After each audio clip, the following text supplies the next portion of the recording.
Where did we leave off? Where did we leave off?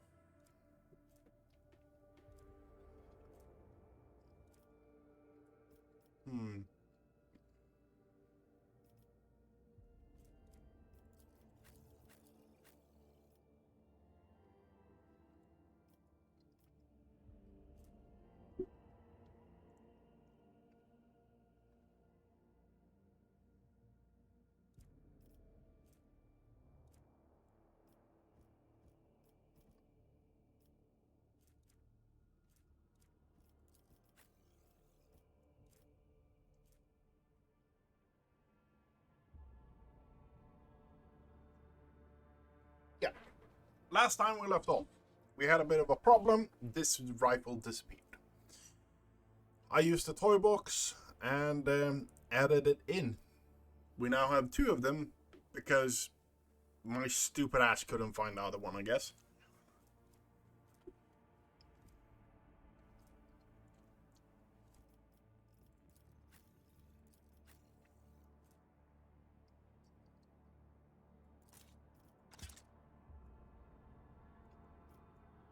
But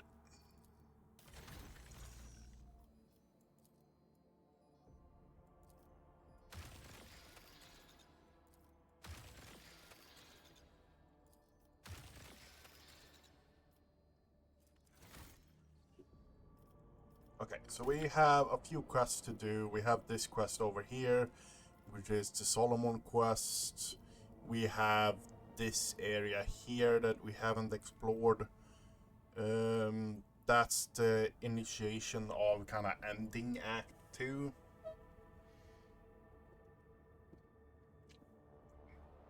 So, Acolytes of the cult Mechanicus have reported a disturbing incident. All Vox systems on the middle decks started broadcasting otherworldly sounds. Lord Captain, the esteemed Magus Haynuman is requesting your attention on a private Vox channel. I request an audience with the rogue trader. Genera Extremis Iogun Febras has committed a Category 5 blasphemy by violating the precepts of the Catechism of Maintenance and Operation. The offender persists in denying his distortion of the Omnisara's design and insists on resolving the conflict with third-party mediation. what is the essence of the dispute? The Manipulus has modified the ship's servitures in ways that deviate from the permissible standards for their construction. The arguments he has presented are heretical, the results are blasphemous, and his speech is profane. Are you asking me to adjudicate a theological debate? This statement is true. Other means of bringing Janella Febras into compliance have already proven ineffective, having had an adverse effect on the productivity of the engine compartments. Okay.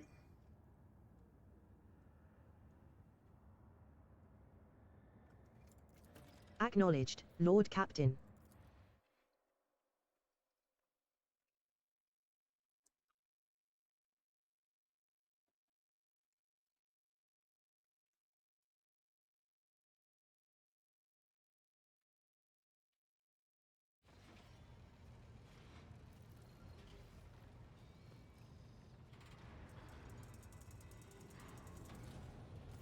The very air between the two tech priests seems to crackle with tension. The glares Iogun and Pasquale exchange could melt steel. Yeah, that's one word for it. Pasquale straightens up more than usual, as if trying to match the height of his hovering opponent. Lord Captain, as an ordained magus, I bear witness against Genitor Extremis Iogun Febras. He conducts research that negatively impacts the productivity of the holy rites of servitor maintenance and distorts the visage of the machine god's creations. Such blasphemy tramples the tenets of faith and may lead to critically unpredictable consequences.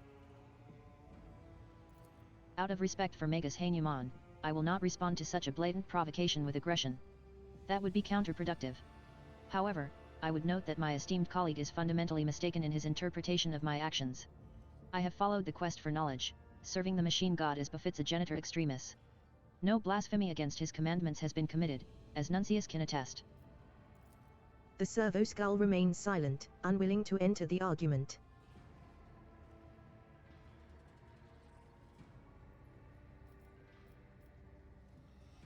I believe that the least biased participant should speak first. Nuncius?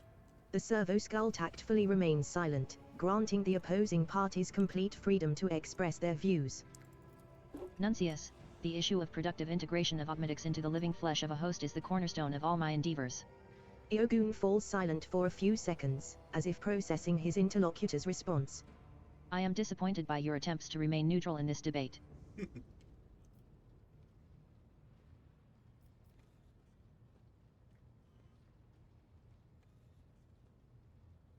I see you are consumed by anger, but I do not understand why. Kindly explain yourself. Genitor Extremis Febris was summoned to pacify a group of frenzied servitors. Given his rank and presumed breadth of knowledge, the risk of disruption to the sacred rites was deemed minimal. However, the genitor exceeded his remit and performed rites on several servitors that do not conform to the paradigm of the cult Mechanicus, replacing some of their blessed implants with organic matter.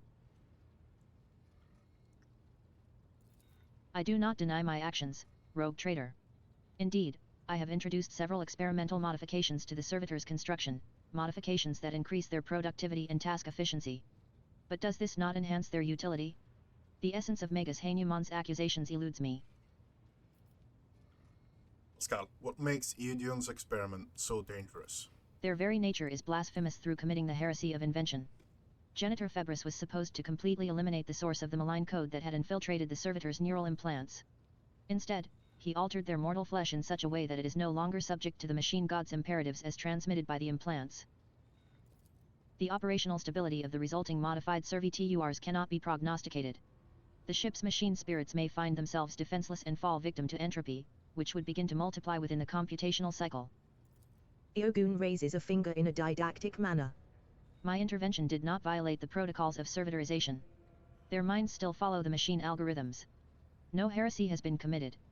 Colleague, you are overly accustomed to relying upon the cold orderliness of the Ferrum Sanctum and you perceive organic matter as something mutable and unreliable. Yet the living cell is one of the most perfect and stable aggregates created by the Omnissiah. After a brief pause, Iogun adds, addressing the servo skull. Yes, Nuncius, bone tissue is no less vital and stable, but it would have been less convincing in this particular case. Why did you conduct this experiment outside the laboratory? A reasonable question, rogue traitor, and I believe the answer will prove most satisfactory. After the triosomata reconstruction failed to confirm my hypothesis, I spent considerable time drawing conclusions from it. The fruit of my labors is a formula for bionic synergy that enhances the efficiency of augmetic integration with the host. Is productive efficiency not the highest value for a servant of the Omnissiah? Servitor malfunctions will occur less frequently, shorter maintenance times will be required, and the labors of the technomats will be optimized. The utility of such a solution is indisputable and therefore requires no preliminary investigation.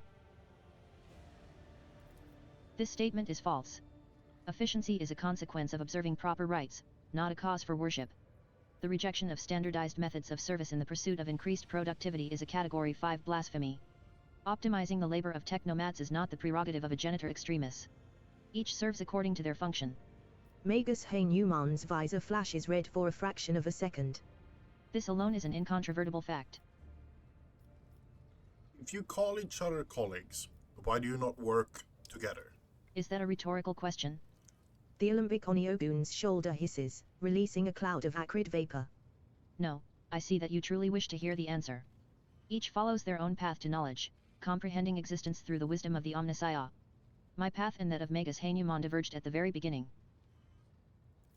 Unthinkable. Pasquale's visor flashes crimson. I assess collaboration with Genitor Febris to be counterproductive. His willingness to distort dogma in order to justify his own flaws borders dangerously on heresy. What do you think? The servo skull is silent.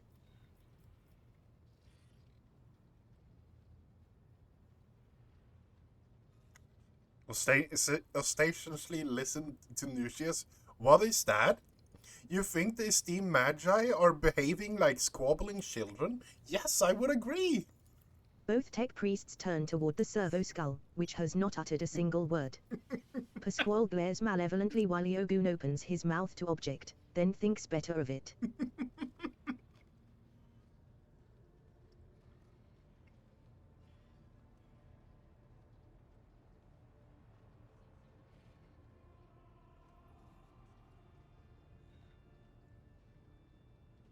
Enough, I've already adjudicated between you.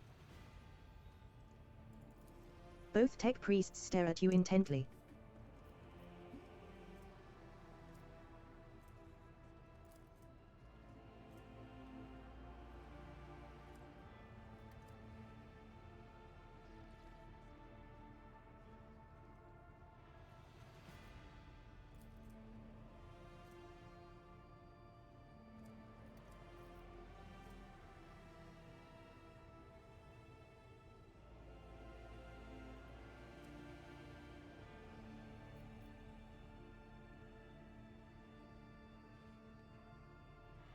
You know what? Fuck it. Pascal, you will oversee the righteousness of Eugens. Together, you will stabilize and improve the servitors. I refuse.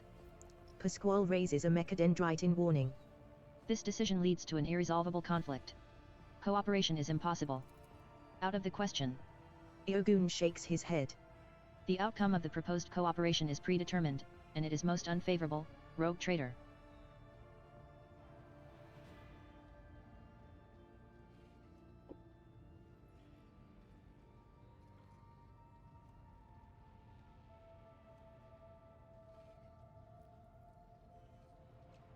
I'm not able to resolve this dispute. I lack sufficient knowledge of the machine gods. The vox emitters on both tech priests emit brief binary arias, signifying the end of the conversation. Pasquale and Iogun depart swiftly, avoiding any interaction with one another. Hey, we got that. How are you doing, Henrik? To what do I owe this visit?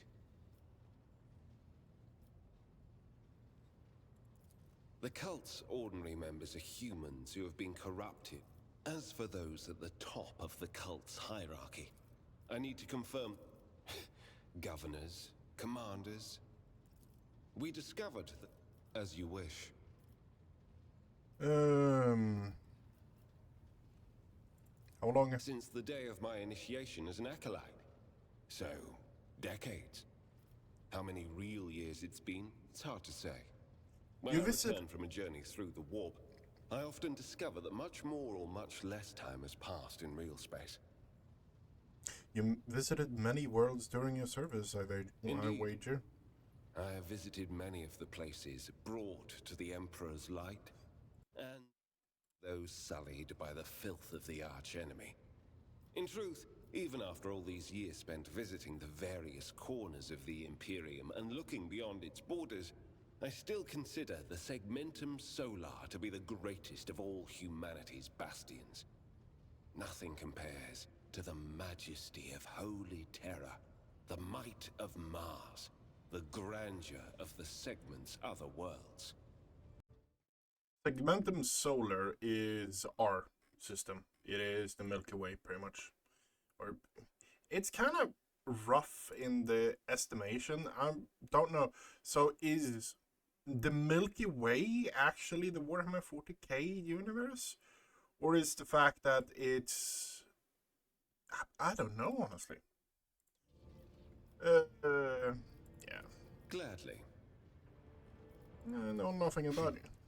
I'm usually the one interested in the pasts of those around me, not the reverse.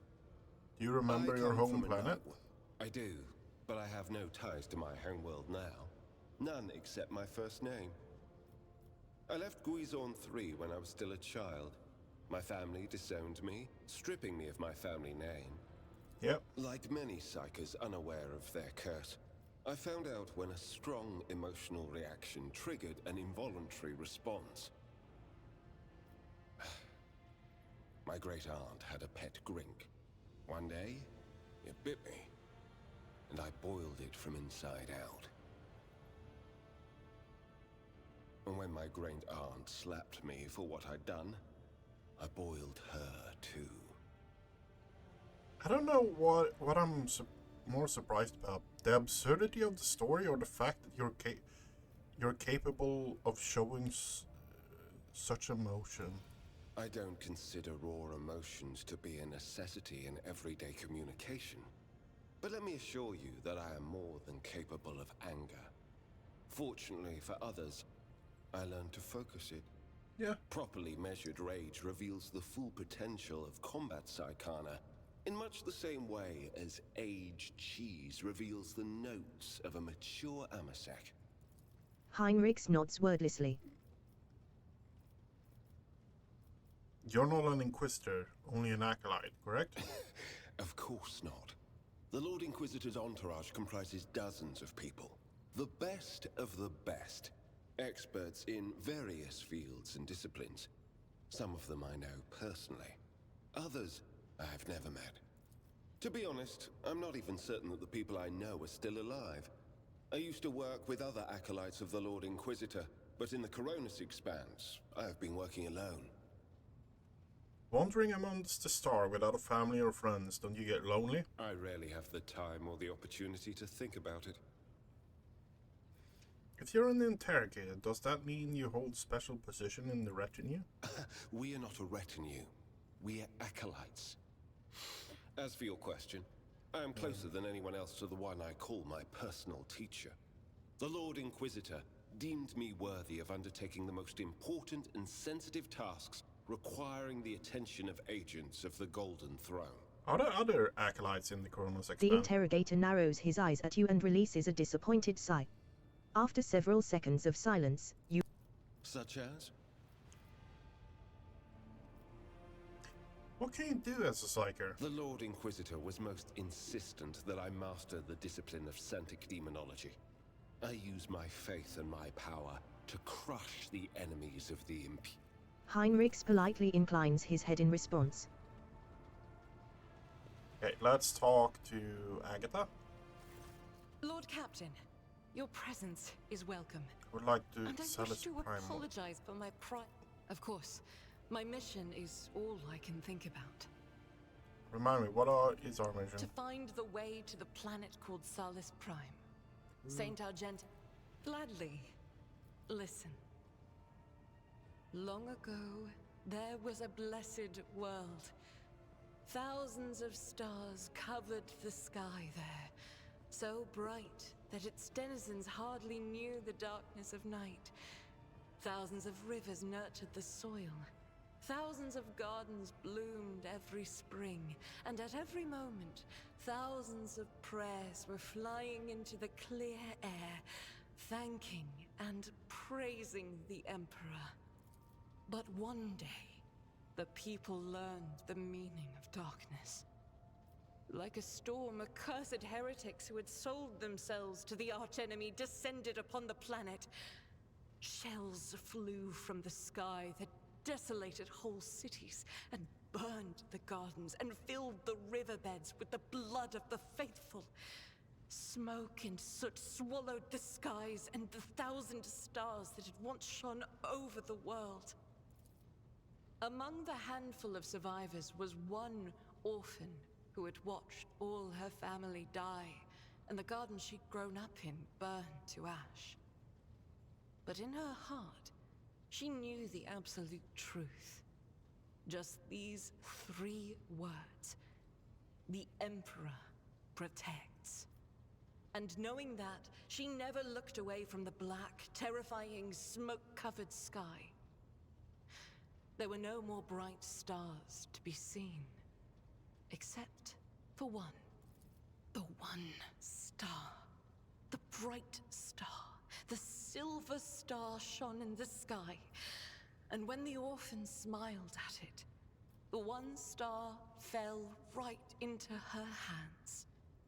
All the faithful in every corner of the continent who saw the trail of the falling star recognized it as an omen and went looking for the place where it landed. And they rallied together. And with the light of the one star, they found their salvation. That girl from the story was Saint Argenta. Yes, that was the beginning of her hagiography. It is known that she lived on a world where heretics staged a terrible insurrection. They wiped out all life on the planet, except those whom Saint Argenta managed to save with the one star, and with the strength of her faith. After that, she traveled between worlds gripped by turmoil on her ship, marked with a silver star, and brought hope to the faithful. Numerous accounts confirm this. Her coming helped people turn the tide of the war and wipe away corruption before the Imperium's millions of people owed their lives to her. But the heretics, having realized their imminent defeat, sent the remnants of their forces after the ship with the Silver Star. It fell from the skies onto an obscure world. There are no definitive records of how old Argenta was at the time. In some chronicles, she's even called the Child Saint, but their credibility is questionable. Either way, she didn't live long, but she left a bright trail in her wake. So what Like a is that falling one star? If I only knew. Neither the hagiography nor the legends give a straight answer. Classical iconographers believed that the star turned into a banner woven from silver thread, which, when brought onto the battlefield, would shed light that blinded only heretics, but did no harm to the faithful. Most of them portrayed Saint Argenta as a girl carrying this banner. Others think that upon falling from the sky, the one star became a holy chainsword, which Argenta later used to strike down monsters and enemies of the Imperium. In some of the earlier engravings, Argenta is depicted wearing power armor with a silver star on her chest. One theological theory suggests that this armor was, in fact, the relic. Some even think that the one star is actually the ship on which Argenta traveled. I feel that my undertaking will be fulfilled when I find the answer that has eluded the Ecclesiarchy for millennia. I pray we find the way to Salus Prime soon. The ruinous powers must be aligned against us. One day we will reach Salus Prime and stand before the... Can we talk to Ravor? The tall man before you appears to be woven from tendons and muscle. Do Blue you know anything about... Raver winces as if in pain. I've heard the name, that much I'm sure of, but I can't recall the details. Ha, I wonder if it was part of that operation that the late Mort was put in charge of. If it was, then there's nothing I can tell you, Lord Captain. The whole thing was kept under wraps. Your best chance would be to ask the High Factotum, maybe some of his treasury records have mentions of this fiery reckoning. Okay. Lord Captain. Raver acknowledges you with a nod and turns away. Oh, Felicius. Okay. Okay. That's you. It is so fortunate you have come. I admit I was seeking you out myself. After the events on Dargonus, it felt like an anthracite grey mantle had dropped on my shoulders. I spent a long time thinking about our very first meeting and what happened next. I cannot wait to shake off this dreary color. You are the only one who I trust to hear this confession. The thought of being Novator both frightens and sickens me. How can I manage an entire house if I cannot even control my powers? I am just grateful to you for always being close and guiding me to the right path. Thank you, Rogue Trader. It will be an honor to keep guiding your vessel through the Sea of Souls. You will hear no objection from me, Lord Captain.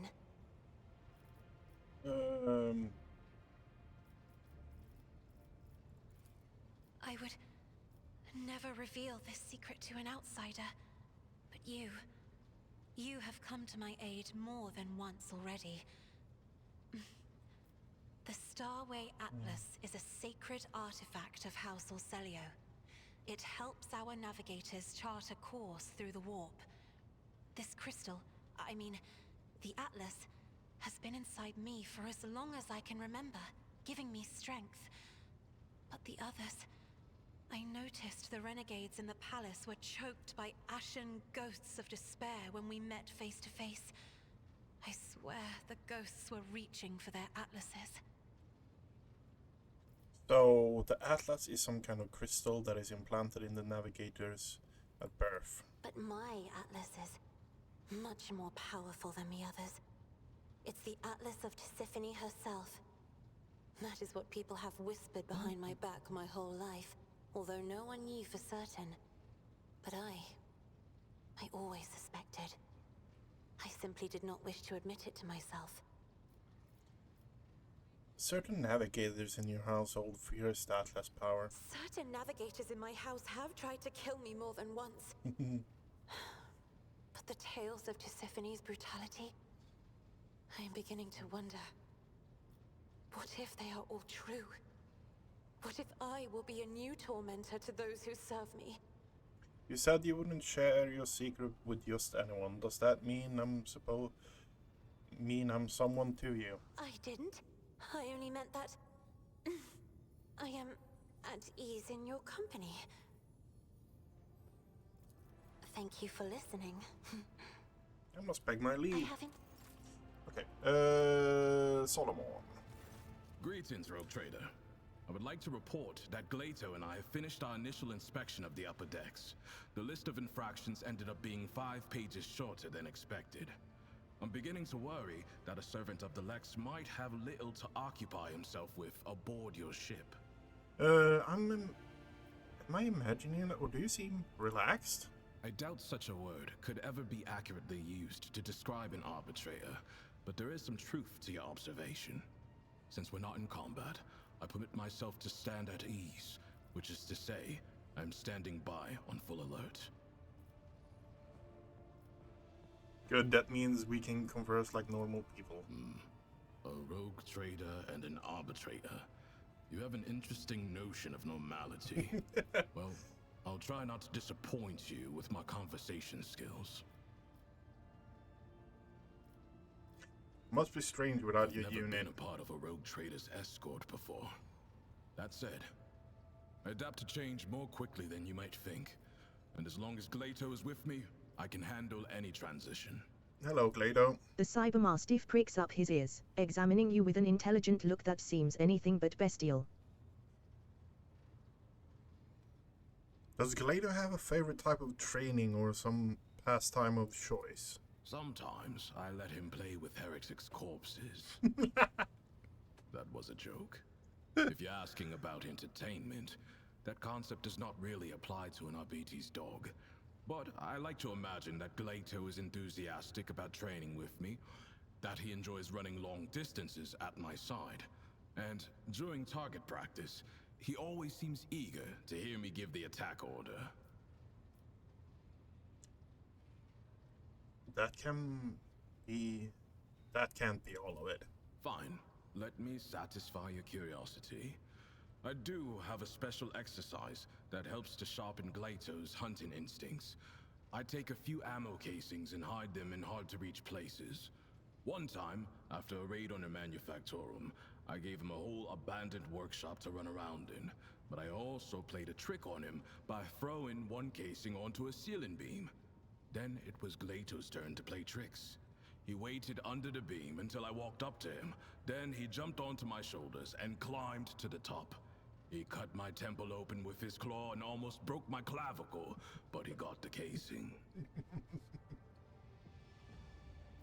I think you and Glato could do with your own training ground. I will order space to be prepared in one of the compartments and have it outfitted with everything you need. The equipment needs to be sturdy. Glato is unstoppable when he's not holding back. Thank you.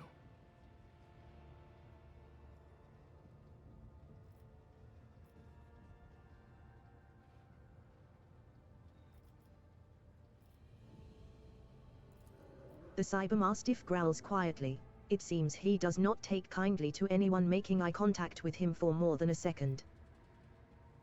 About you, Master. You hear that, Glato? The rogue trader himself is asking about you.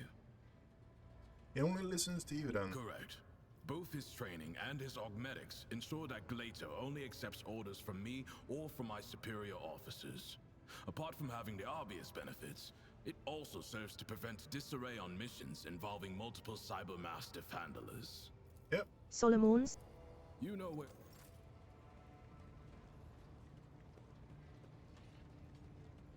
Rogue Trader, what disputation will you honor Nuncius and me with today? Use speech difference from other tech priests. My dearest colleague is incredibly flattered. I will take it upon myself to interpret his words. But I beg your pardon in advance, yes. Nuncius states that this conversation has stimulated and in. Nuncius says that he will leave a channel for inquiries about his biography. I find our... Okay. So. We have a lot of followers, that's for sure. Ballard. Lord Captain. Don't Lord have anything interesting. High factotum. The high factotum Janris Danroke greets you with a cool smile and the merest hint of a bow. Pleasure to see you, Lord Captain. How may I? I shall await your instructions, Lord Captain. Does Jay have anything? May the Exalted One protect you. Have you grown bored without our little talk, Sherim? You don't look like a typical smuggler. No truer words have ever. The youngest child is destined to become a bargaining chip in the family's political games. But I was unwilling to accept such a fate, and wanted to choose what to become and which path to follow. When I learned the Exalted One watches over hundreds of other worlds amidst distant stars, I understood there was an entire world. You are familiar with implants like the one that has replaced Jay's neck. It is merely one part of a massive augmentation replacing the internal organs. All relationships are based on mutual trust. That goes for business too.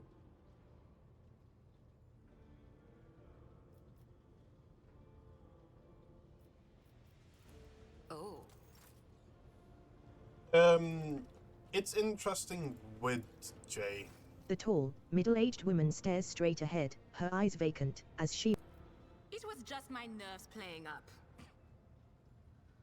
Something about our little saint doesn't sit right with me, and I trust my gut. Oh sure, she seems straight as an arrow and as predictable as a hangover after drinking. But when I look at her... something... After that conversation, I tried to listen to what was being said about her. Beyond the door. What I heard was... strange. Blood in her past, twilight in her present, and something like a star leading her? But where is it leading her? I saw several roads, and all of them frightened me. Maybe we should warn Argenta. Oh yeah, you go ahead and tell her the wicked Psyker has divined something about her. She'll be so pleased and grateful, and of course she'll listen to what you have to say. No, that would be pointless. And anyway, I'm not even sure what it all means. Maybe the danger is to her? Or maybe the danger's coming from her. Idira's voice is full of animosity, but you also detect concern, even a hint of pity and compassion. Things are strained between you and Argenta, isn't that right? I take my leave. Of course. Domin. I would like to know sacred mysteries of the Death Roll. The Vizier taught us that there are... the blood... Death's whisper is unmistakable. It is not... we are... Kibella stares at you intently. Perhaps too intently. She says nothing. Kibella nods slightly. Gesture to the scars Kibella's skin. torture? I bear the sacred marks of the Undying One's service. Death whispers to me, you are worthy of bearing his marks. Tell me, Domin, do you wish to honor your flesh with his gifts? It would be an honor to bear the mark of the Undying One. Let it be so. Treasure his gift, Domin. Inscribe it anew. May the Okay, high factotum. The high factotum Janris Danroke greets you with a cool smile and the merest hint of a bow. Pleasure to see you, Lord Captain. How may I be of assistance?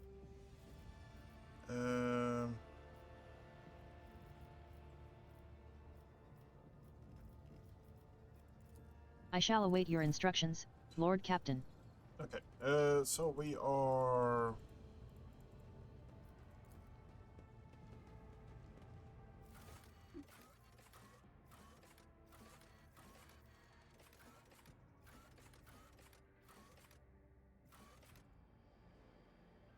Officer's deck.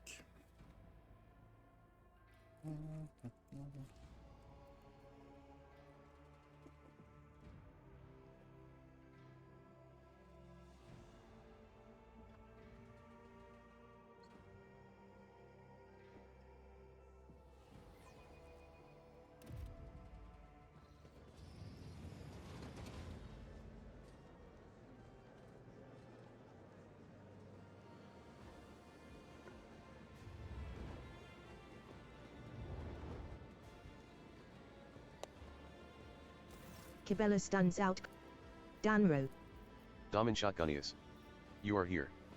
Kibella sounds neither excited nor solemn. Her tone is indifferent as her fearsome metal claws clutch a slice of fruit from one of the plates. How are you? I feel wrong. Strange people, strange sounds, and gestures. Kibella lets out a sharp breath. Her gaze becomes... Grasping the knife, she begins to carve lines right into the expensive wooden tabletop. A nervous murmur runs through the crowd. Their tense gazes are locked on the harmless-looking, barely sharpened metal utensil in the hand of the cultist of the blood-spun web.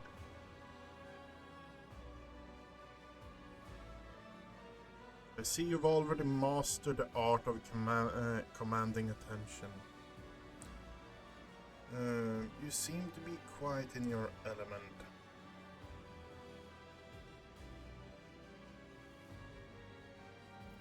She blinks in surprise and looks up at you.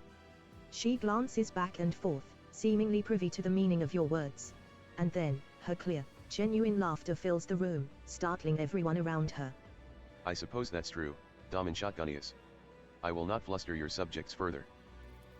Kibella glances at the maze she has inscribed and sighs. Whenever I lose my thread, whenever I am forced astray by the outside world, I return to the labyrinth. It has all the answers. My meditation helps. In finding my way out, I regain myself and praise the righteousness of serving the Undying One. How do you like the ceremonies of the upper deck? I am attempting to peer through the florid shell to the core, yet it continues to elude me. Kibella looks you in the eye. What is the purpose of this ritual, Daman Shotgunius? Explain it to me.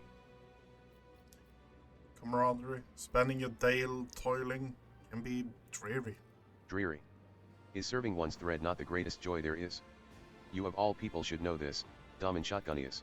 I am too conspicuous beside the rest of your servants. Kibella looks at the other guests, and they quickly avert their eyes. A fitting mask, that is what is required for a ritual like this. So you found delicacies? She smiles. Food like this is impossible to come by in the lower bays. I do not know what this is, but it tastes incredible. Juice is dripping down her fingers and hand. It seems she is the only one here who has not lost her appetite.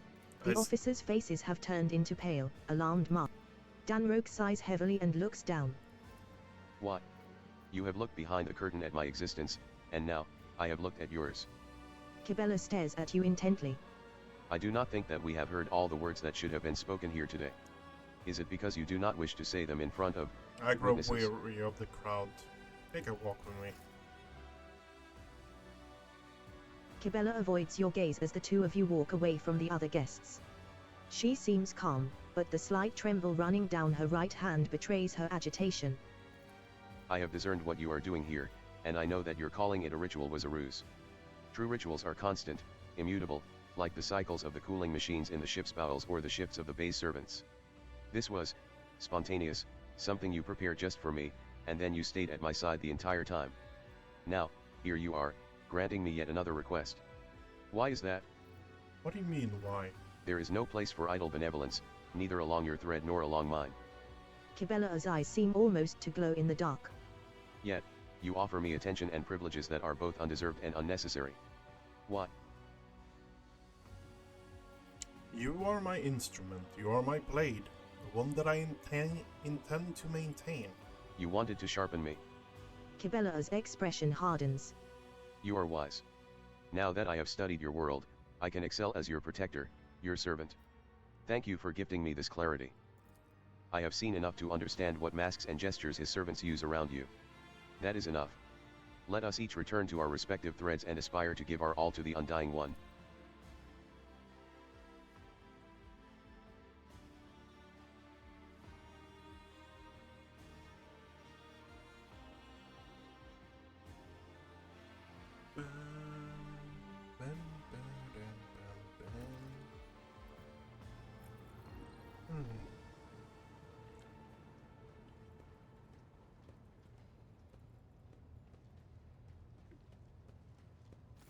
Domin. Would you like to know more about the second mystery? Nope. Mate. Okay, so we have. Where do we have Cogitator? Sourback. Vadelka. Captain, now arch-militant. Dunovsky does not immediately notice you. She is looking around the bridge in awe, wandering among the majestic statues and command alcoves. Oh, your lordship. I beg your pardon, I was distracted and didn't see you right away. Vidka snaps to attention and clicks her heels. Arch-militant Vidka Dunovsky is ready to serve. How do the second troops from Zarkov's faring? The soldiers of the 32nd Regiment have occupied their assigned barracks in accordance with the code and have commenced scheduled duties, Lord Captain. Vidka catches your eye and continues in a lower voice. I mostly selected those who, like me, wanted to leave Zarkov. They are glad to serve you, glad to be among the stars. Everything here is still strange and frightening, but we will adapt. We always do. Don't you miss Zarkov? Not at all, your lordship. Life here on your flagship is confusing and difficult, but we are not afraid of challenges. We're used to them. You have given us a chance to achieve atonement, and believe me, every one of us will fight for it until the end. I see. Have you replaced your static? Vidka smiles broadly as she raises her augmented arm, admiring her clenching and unclenching fingers. She has not relinquished her bone claws, however. The trophy is now mounted on the wrist of her new bionic. Yes, I have, Lord Captain. Genitor Majoris Ferens presented me with a true gift of Von Valancius on your behalf. I suppose my status as your lordship's arch-militant had something to do with it? I feel like I've stepped right out of one of the songs. Perhaps you have some questions. Since you asked, your lordship, it turns out that some of our traditions discuss the other servants of the dynasty. Some are even whispering of heresy. People are especially unsettled by our funeral rites. We brought shroud leaves with us and have already placed a few freethinkers inside them, and your servants started an uproar. Now replace a few freethinkers inside them. Faith in him has 1,000 faces. Yours is one, but not everyone believes that the God Emperor can be worshipped in different ways. Vidka frowns, her lips thinning into a tight line. Then, with your permission, I will share our ways with those willing to listen, the handbook, our songs, and the stories of Zarkov. Perhaps that will help them understand. Thank you. I will do what is right. Speaking with you is the greatest honor, your lordship. Okay. Jocasta Sourback is the very picture of discipline. Her uniform is exquisitely pressed, her armor is polished, and her posture is Proud to serve the dynasty. Okay. Let's turn that on. The tech priest by the IMIH 630 of the Adeptus Mechanicus, a fake. The tech I am. Okay. We are heading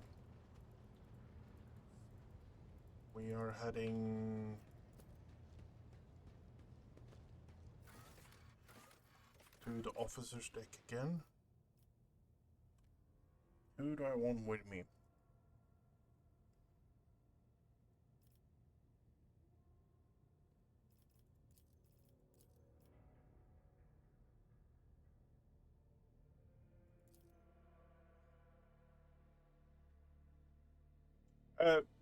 Simple. I'm thinking we are going to encounter a lot of events now, and I want to have everything we can.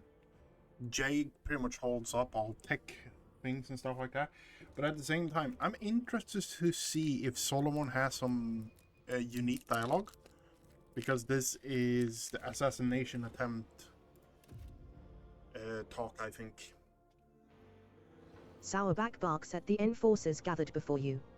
His lordship the rogue trader wishes to handle the investigation personally. Lord Captain, the 3 officers before you have been tasked with conducting the investigation. You notice the enforcers exchange a few astounded glances and throw their shoulders back. After carefully assessing the officers' bearing and their uniforms, Abelard nods with satisfaction. Their drilling is good, their service records are excellent. Let's see how they perform in the field. I cannot help but notice all of the looks of awe in my presence going to distract you from your duties. On the contrary, your lordship. Your presence inspires us. Captain Ginevra's cheeks redden. Your lordship, I hope you do not take this as insolence, but I am a great admirer of yours. I've read the fictionalist account of your deeds many times. Ah, Shireen. Perhaps I'll travel with you and they'll write about me as well? I want a novel. About the adventures of the fearless Jay Hatery, who skillfully bestows a bullet's kiss on any ashmag who stands in her way. Jay toys with a lock of hair, a wistful expression on her face. So, they are writing stories about me, do they? Of course. I have it right here. She offers you a worn tome with a somewhat embellished portrait of you on the cover.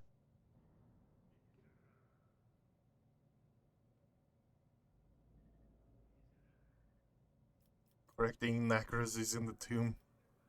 Leave your signature at the end sheets. Ginevra accepts the tome gingerly, as if it were a relic touched by the Emperor himself.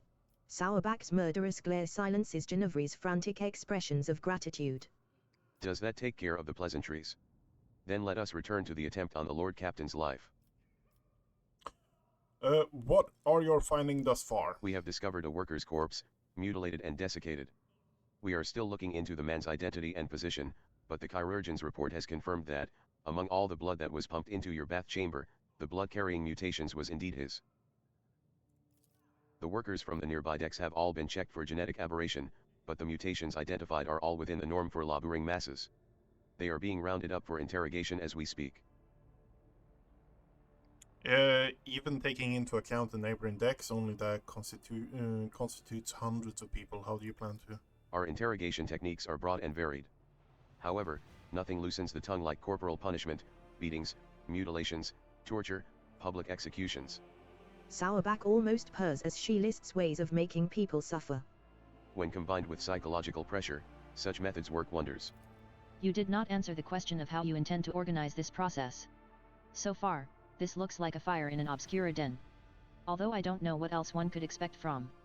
The proctor's cold gaze sweeps over the room. Amateurs. Sourback furiously jerks up her chin. Our methods may not be up to the highest standards of the Adeptus Arbits, but they will get us the results we need. I swear it on my honor as Master at Arms.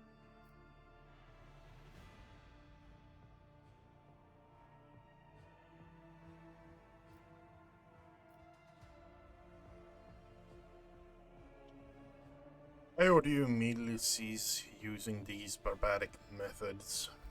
Lord Captain, these methods may be brutal, but their effectiveness has been proven over centuries of practice.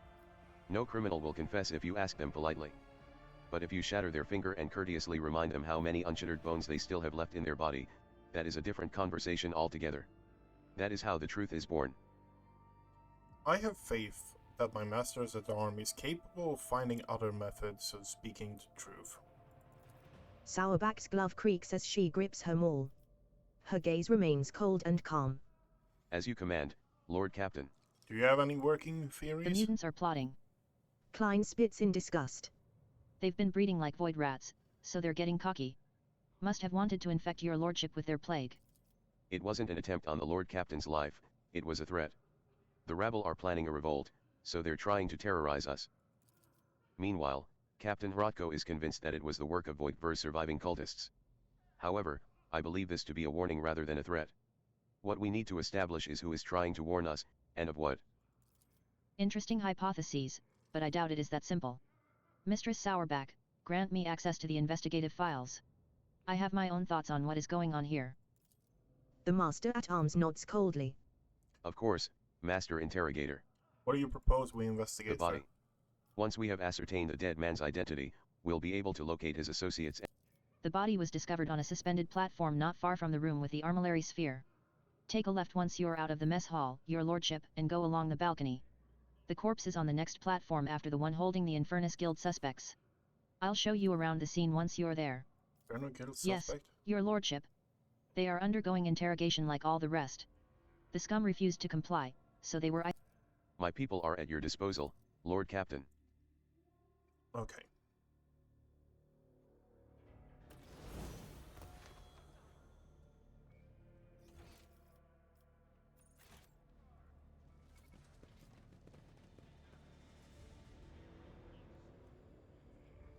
This is the 10th autoquill I've used up today.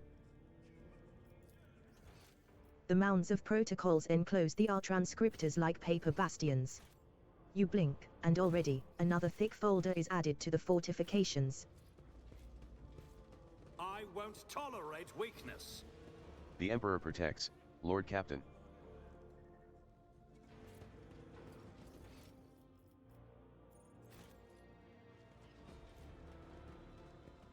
Everything will be added to the record. You never know which word might contain a crucial truth or lie.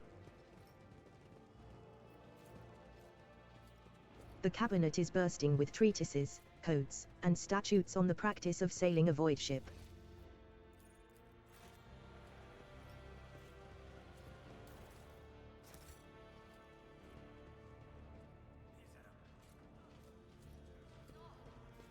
I'll lay claim to the stars.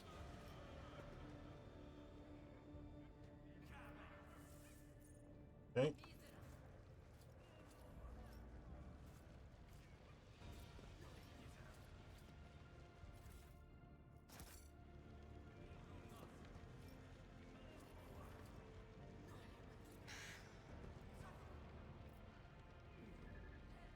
Taking The forward. Emperor protects, Lord Captain.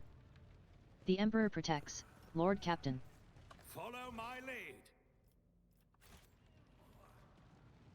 Everything will be added to the record. You never know which word might contain a crucial truth or lie.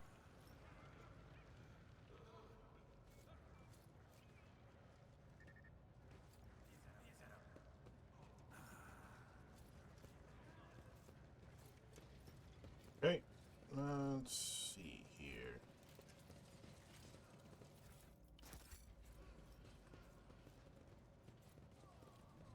You are obstructing the investigation, esteemed tech priest. I require the information stored by this machine spirit. If you refuse to cooperate. Petition rejected. A malady has befallen the machine spirit of the honored master cogitator Iota Thurb. Unauthorized anguish will worsen its condition. I'll show you brutality, you blasted cog.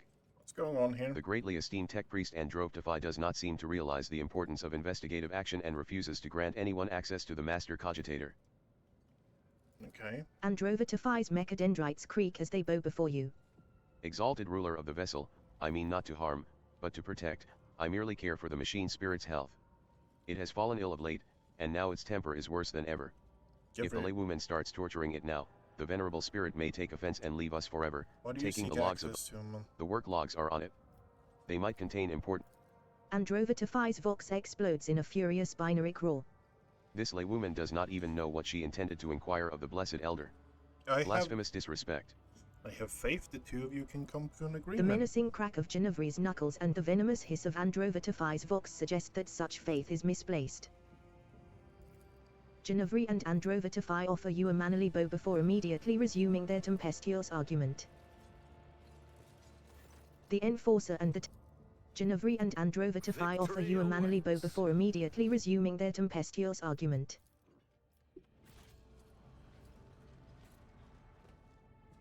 Okay.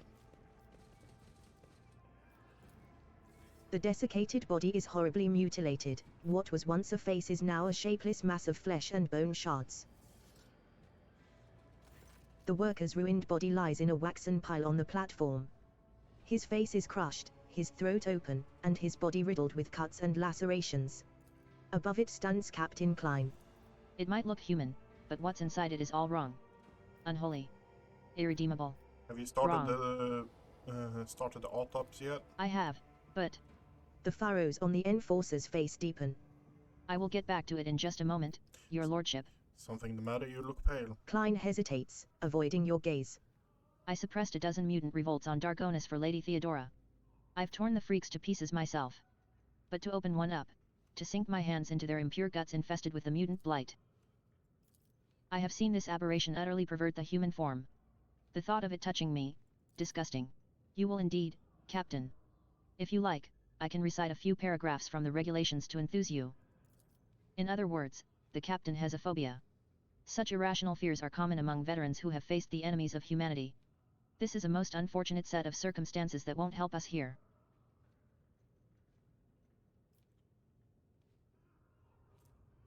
Hand me the scalpel, I will perform the autopsy, you record the findings. The skin and bones part, and the stench of rancid meat hits your nostrils. Klein empties his stomach over the deck railing. Fighting the urge to vomit yourself, you peer at the vile mass of subhuman entrails. Vestigial ingrown arms wrap around what look like the vile semblances of familiar organs interlaced with scaly, bile-colored sacs. Your knowledge of Xenos is enough to infer that the murdered man may have been subject to Xeno influence. True human form has not simply been distorted, but mixed with something strange, something. Vestigial limbs, chitinous formations. These are far beyond mutations that one would consider common or acceptable. We must locate the killer and find out what they managed to learn about this creature.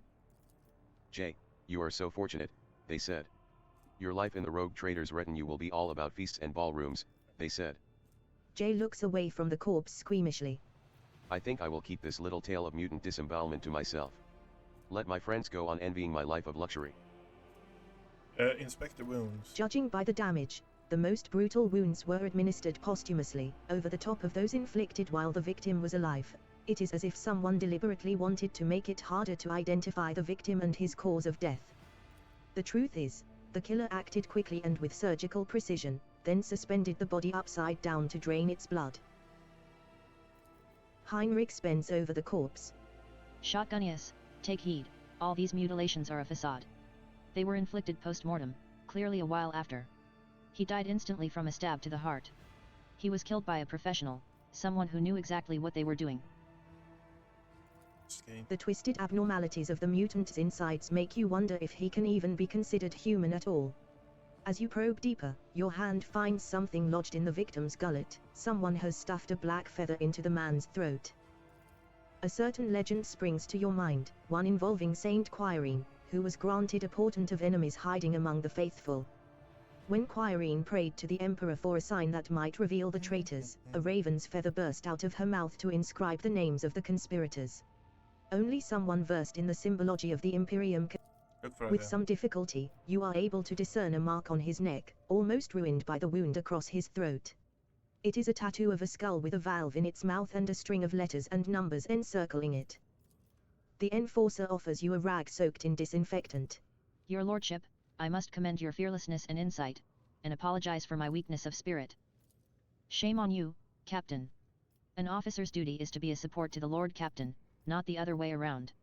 If that burden is too great for you, you should consider resigning. I speak plainly, veteran to veteran. A modicum of sympathy is buried deep within the seneschal's ruthless words.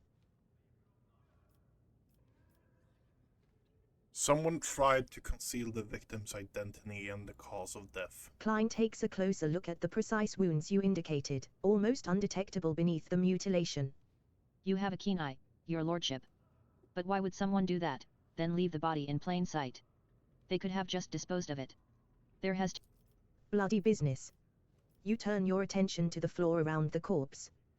There is no spatter, no gobs of flesh, no bloody footprints fortuitously trailing into the dark. And yet, you know there is no way to butcher a corpse like that without getting dirty at all. I expect greater professionalism from you in the future. The enforcer dips his head deferentially. You have been a model of fearlessness and competence. I will aspire to follow your example. Someone stuffed a feather down his gullet, a reference to the legend. Well spotted, your lordship. No doubt you have already reached the same conclusion, but I will state it for the official record. Vile mutants do not make allusions to saints. This was someone versed in the creed. He has a tattoo on his neck. Skull with a valve, few symbols. That's the symbol of a pipe warden clan that maintains the sewer systems. The SP stands for Senior Pipe Warden, followed by his identification number. Genevieve is working on the work log cogitator. She can use it to learn the victim's name from his number. The cogitator is in the nearest maintenance room. Okay. Attention to detail is the key to success. You notice a few drops of blood that have somehow managed to avoid being trodden on. The blood does not appear all that fresh, but it has not fully dried yet either.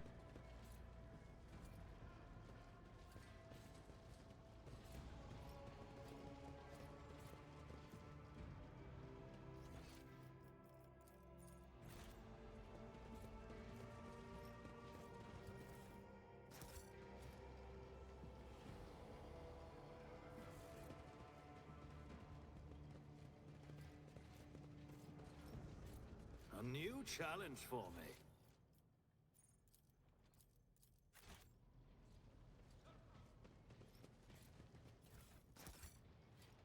Okay, let's see what we have here. No. Let's go to the cogitator first. Let's see if We should deal with this.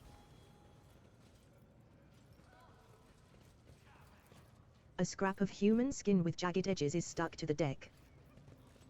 You notice a few drops of blood that have somehow managed to avoid being trodden on. The blood does not appear all that fresh, but it has not fully dried yet either. A lift to the Lord Captain's quarters is hidden behind the metal plating here. On the day of Voigtva's mutiny, you saw Lady Theodora leave the officer's deck this way. You notice a few drops of blood that have somehow managed to avoid being trodden on. The blood does not appear all that fresh, but it has not fully dried yet either.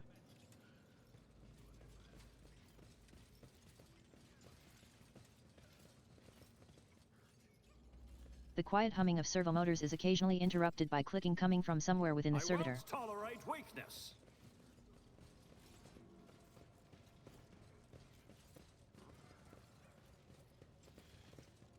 Some choose wealth, others prefer This power. unit experiences And me, exaltation in well, your presence, I'm not that Lord picky. Captain. I'll take both. The quiet humming of servomotors is occasionally interrupted by clicking coming from somewhere within the servitor.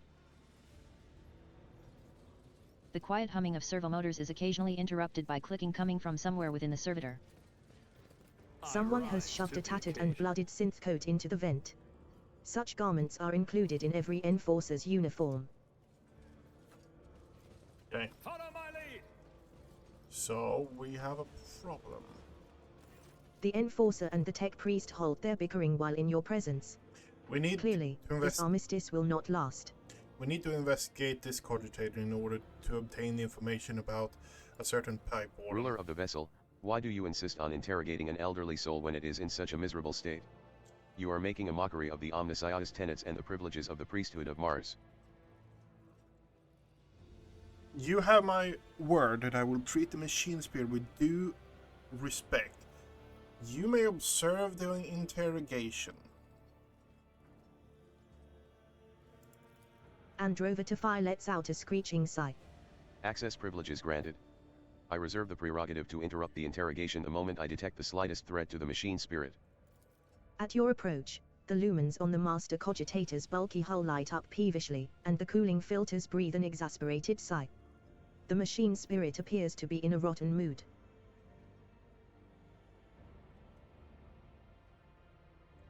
Courteously introduce yourself by inputting your data and show respect to the machine spirit. After an unnecessarily long verification process, the cogitator recognizes the possibility that you may indeed be the ship's Lord Captain. A string of technolingua on the vid screen tells you that you may now input your request. Humbly ask the data of the toilers of the ship workers. Beside itself with anger, the cogitator sprays you with sparks. As its vid screen dims and flickers, you hear a spiteful whir and find yourself staring at an incomprehensible mess of symbols. Apparently, the spirit refuses to comply on account of some blocker of 403. Oh, the spirit is truly unwell. Why else would blocker a 403 prevent it from sharing such data, especially after a log ritual of greeting?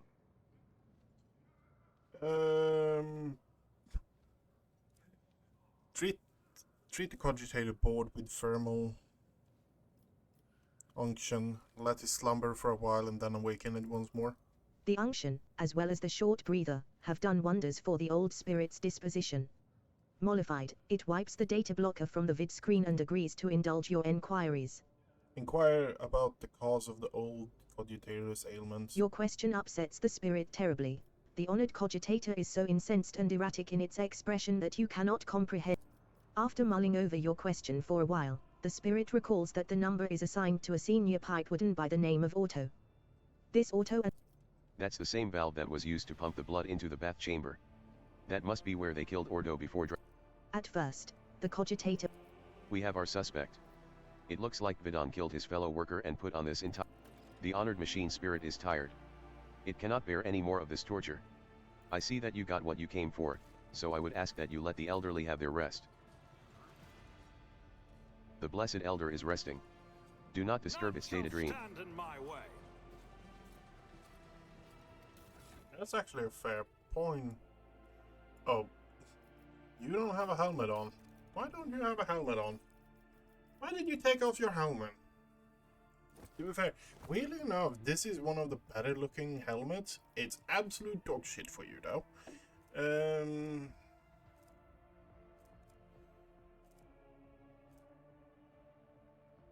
Where?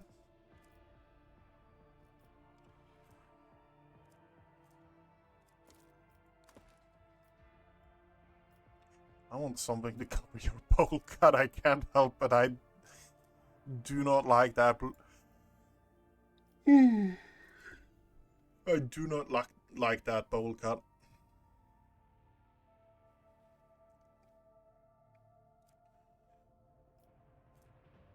If worn by a difficult assassin when they wear... Okay, yeah.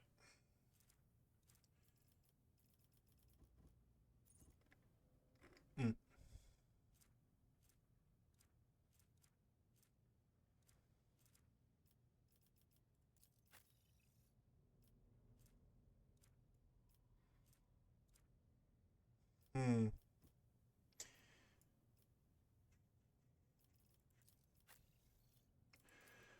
You need...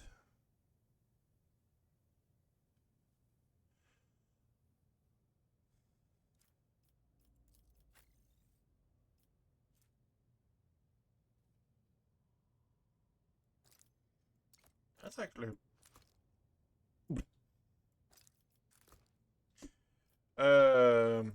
Kibela is the one we should put a head on. That's the helmet you've been using so far. I could argue with a two-handed weapon for you, but honestly, it's just as it is, I guess.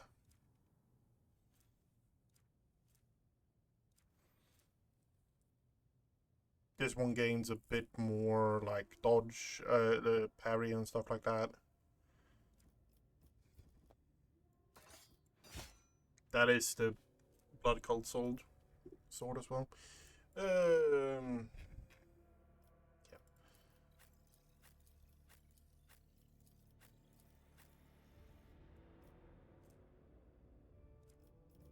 You have a ton of coercion, so yeah, you actually deal a fair bit of damage. What? We have a fair bit of...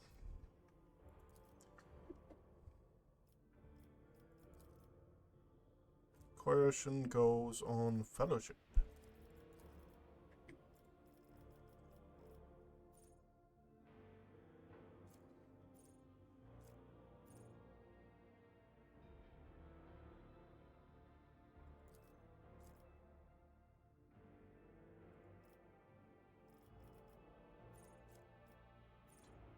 Arbiter gains toughness equal to half the equipped shield's block.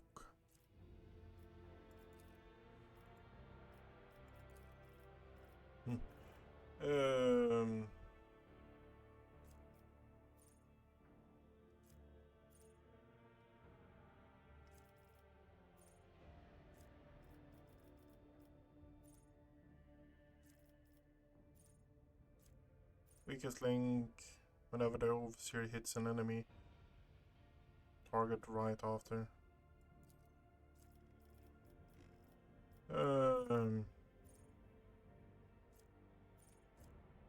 Mob Justice.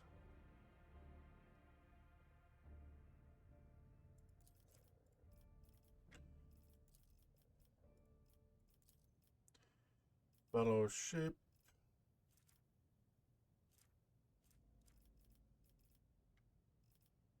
Coercion.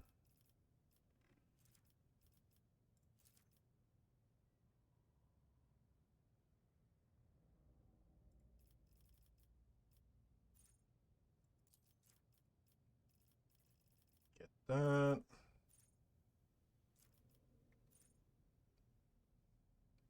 With one-handed shock baton or one-handed power maul, Arbiter gain tiny parry. Not interested. Solid. Sticky, staggered, sort of projectile. Okay. Fellowship.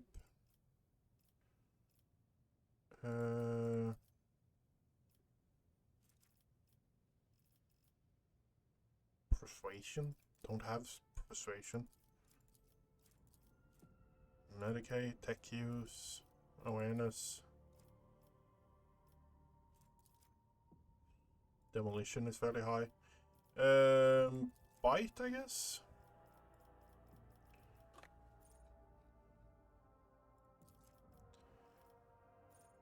Automatic protection. Whenever the hits an okay, yeah.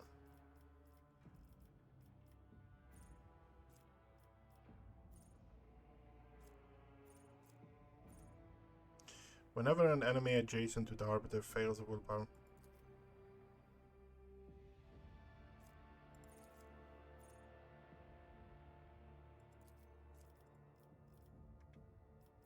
Ballistic.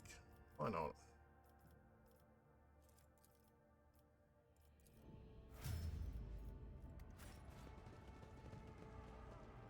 A new challenge for me?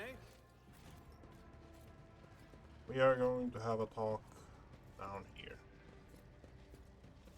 Rocco looks on sourly as angry, bewildered enforcers attempt to interrogate serfs without resorting to violence. When he sees you, he nods nonchalantly as before. Your lordship. How fares the interrogation? Satisfactory. We are maintaining fear and respect among the rabble as we go through our suspects. We will find the culprit soon, I swear it on my rank. If the senior pipe warden by the name of Guedon among the suspect, escort him to me. Rocco frowns as he taps on his data slate. Guedon. Yes, we have him here. He is waiting his turn. We will bring him over at once. I have been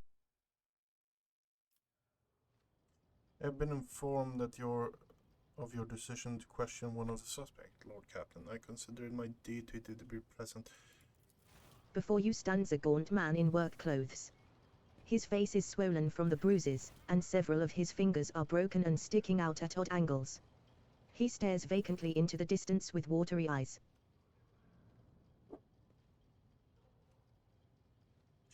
I thought you said he was waiting his turn. Why does it look beaten half to death? Those are merely the preliminary measures before the interrogation begins in earnest, your lordship. A suspect becomes more inclined to speak if you give them the baton first. Start talking, you miserable wretch.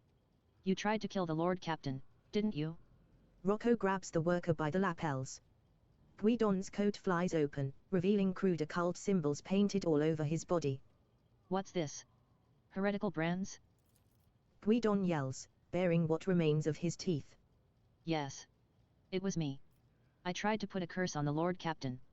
I killed my partner in a wicked ritual, rubbed elbows with them demons, consorted with them. We have ourselves a model cultist here. There is a ritual, a curse, and a plot. He even consorted with them demons. How kind of him to confess to all that immediately. He has admitted to everything, the vermin. I have insisted time and again that the assassination attempt was carried out by one of Voigtver's surviving henchmen, and I was right. I guess we weren't so thorough in clearing them out as we thought.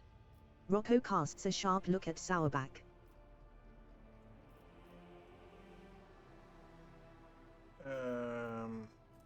How did you kill your partner? Well, I grabbed myself a rusty saw and started hacking at him. Then, I pulled out a dagger made from a virgin's bones and stabbed him. Oh, right, I also cursed him first. None of the wounds on the victim's body could have been inflicted with a saw. There were no dagger wounds on him either. And who is this dark almighty patron of yours? Master, Malachi the Dreckfool. Him, yes. The name sounds strangely familiar to you. What does Perhaps those such marks, a demon does indeed exist. What does those marks on you mean? These are my cultist marks. So I can put curses on people and talk to demons. He pokes a finger at an uneven semicircle with 9 arrows coming out of it. This one's called the Hame of Terror. It represents the 9 archdemons. I always pray to each one first thing in the morning. You are unimpressed by this half-baked attempt at drawing the 8-pointed star of chaos. Hendrix, do you by any chance wish to ask some questions of your own? Tell me, Vidon, Why did you kill his lordship's seneschal? Well, because he saw me do it. A witness, he was. So I cursed him first, and then I killed him too. What a shame. He was a good man. Either our suspect is delusional or he is lying. I would assume it's the latter. Enough with these theatrics, Gwedon. You are no cultist. Why are you intending to vilify yourself? The man blanches and starts bawling. He gives up on his sinister theatrics and babbles in the voice of a common worker. Forgive me, your lordship. I'm not Vidon, and I'm not a heretic. Yart's me name. I'm a laundryman. Please, have mercy, they took my family. That enforcer said she'd throw them out the airlock if I don't confess. She made me draw these unholy marks on myself. Abelard casts a significant glance in Sourback's direction. Your enforcers have a knack for persuasion. What enforcer? Name. Ginevre. Her name was Ginevre. The failed heretic raises his hands to his face, and you see many purple bruises. They are older than the others by several hours. He was evidently beaten long and hard, and he would have been screaming the whole time. Ginevre. The steely edge in Sourback's voice causes everyone present to freeze, but you also hear a note of bewilderment. We will deal with her later. I will handle the search for Gvidon myself. Lord Captain, would you have us execute this demon worshipper? Spare the man. Wash off those heretical symbols and let him rejoin the family. It will be done. Lord Captain, the evidence you have collected is sufficient to apprehend the culprit. I will report to you in the mess hall, and we shall bring this investigation to a close. Okay. I'll lay claim to the stars.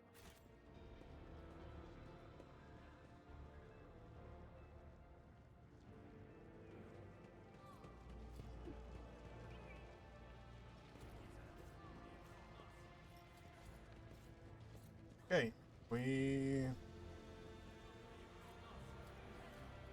The Lord Captain. He's here? But I heard he was murdered in his own bath chamber. Why, your lordship, we didn't do it. I swear on the throne. I won't tolerate weakness. Okay.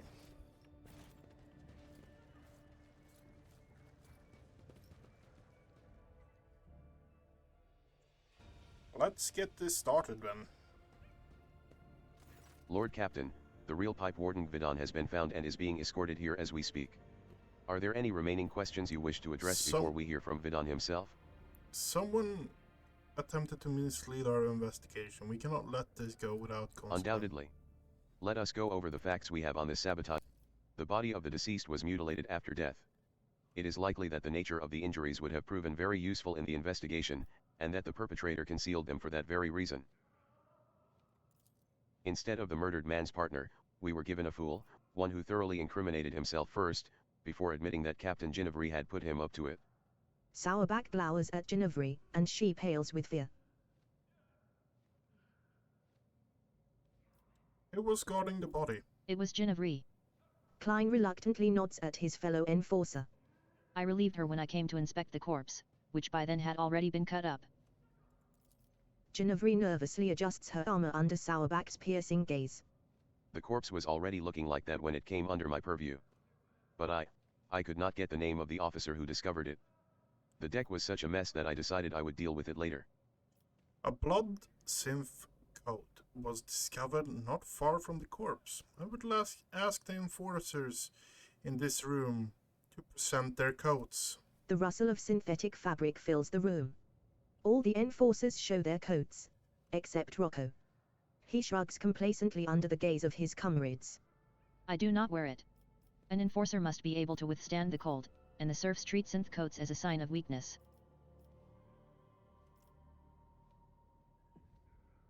Horton, this is all you're doing, is it not? Sourback draws her auto pistol and points it at Rocco, who appears entirely unperturbed. I will give you one chance to retain your last shred of honor and confess. You sabotaged the investigation. Why? Is it not obvious? Rocco smugly arches an eyebrow. To expose the conspiracy myself and to prove your incompetence to his lordship. To take the place I actually deserve. For years, I toiled for the good of the dynasty, but when the former master-at-arms was killed, I was refused my promotion. Instead, they give the position to you, a selfing Sourback nit. I guess a noble name means more than talent. When this crime occurred, I realized it was my chance to show what I was worth. While you were busy dallying, I quickly learned the name of the suspect, diverted the course of the investigation, an easy enough task, and began looking for the real Gvidon. Had I found him in time, your position would have already been mine. Simply listen to yourself, and you will understand why they made me Master at Arms. Lord Captain, I request permission to dispose of this refuse personally.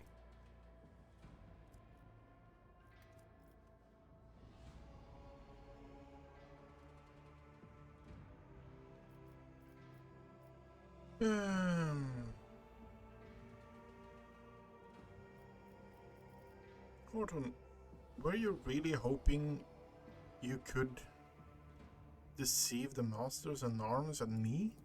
Your dismissive tone makes Rocco flinch with indignation. I had every chance, but you were shrewder than I expected. My little trick with the body did work. You still don't know who was behind it all, but I have already figured it out. I hid Gvidon from you by damaging the cogitator and delivering you a fake, an idiot willing to incriminate himself out of fear. I even prepared a contingency plan in case he cracks by making sure he would blame someone else. Yes, there were a couple of slip ups, but, you must admit, it was a solid attempt overall. Gordon, for your crimes of sabotage, slander, and heresy, I hereby condemn you to death. Master at Arms, carry out the sentence. Rocco tries to speak, but his words are cut off by a devastating blow to the jaw. He collapses to the ground, but Sourback raises them all again and delivers another blow, this time straight to his ribs. She stretches out the pleasure, slowly crushing his bones and savoring every scream. When she is done, she finally allows the bloody mess that was once Rocco to die where it lies. That takes care of the traitor. Now, let us proceed with interrogating the pipe warden. The pipe warden does his best to remain reverentially bowed, which paints a rather comical picture given his formidable height and complexion. He lowers his head, tugging at his beard. Senior Pipe Warden Gvidon, honored to serve, Lord Captain. I'm ready to confess to everything. You are a real pipe warden, Gvidon, are you not? I am, and I'm proud of it, Lord Captain. A pipe warden's craft is hard work, but necessary. My number is SP-268-55. My work partner was the late Orto, number SP-246-01. I oversee the water supply. There can be no mistake, I have verified his identity myself. It has also been confirmed by the other workers. Why did you fill my bath with blood? I did as the servant of death commanded. She said the Emperor gave the first spinner a sign, that your lordship should be bathed in the blood of poor Orto, my partner. And I, well... He gulps. I was scared. So, I obeyed. The first spinner? Are you talking about the vizier of the bloodspun web? Why yes, that's him. He leads the death cultists, the lot who worship the Emperor by killing. Yep. His spinners hunt down heretics, but sometimes they take righteous lives too. Their service is mysterious, fervent, and bloody. If the vizier ordered it, there must have been a reason. The Undying One must have revealed something to him that we are ignorant of. Did you kill your mutant partner? I didn't kill him, and I didn't know he was a mutant. Orto and I always got along, even if he wasn't much for talking. But then... He shudders. A servant of death came from the darkness, ended him quickly but harshly. She bled him dry and put a black feather in his throat. She told me to pump blood into the pipes, and then she left. I wanted to confess, but I was afraid she'd come for me too if I did. Whom do you mean by this servant of death? A holy slayer in black and crimson and bone. Feared by all, they are, quiet and merciless as death itself. You have already met the servants of the bloodspun web, Lord Captain. Their grim procession is not one the upper decks will soon forget. Summon the vizier. I wish to hear his explanation. As you will. Your lordship, if I may ask, what happens to me now? I never meant to anger you. I thought I was doing as the Emperor willed it, but here we are. I'm a simple man. I know pipes, and I know them a lot better than all this people business. My eyes aren't what they used to be, but I can still smell rust in metal, though not so much in people's thoughts.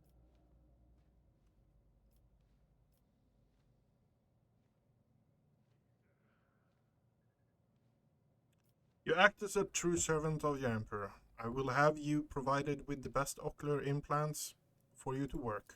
Thank you from the bottom of my heart, your lordship. I'll serve you faithfully, and I'll never... The vizier of the bloodspun web treads lightly and silently as if his old, gaunt body has no weight at all. He whispers weakly. Damin Shotgunius willed to see me, and so I have come. Not respectfully, I summoned you to discuss the actions of your apprentice. The Vizier responds in an equally respectful manner. Let their deeds be weighed. Investigation has established that the Bloodspun Web orchestrated an attack on his lordship by means of pouring unholy blood into his bath.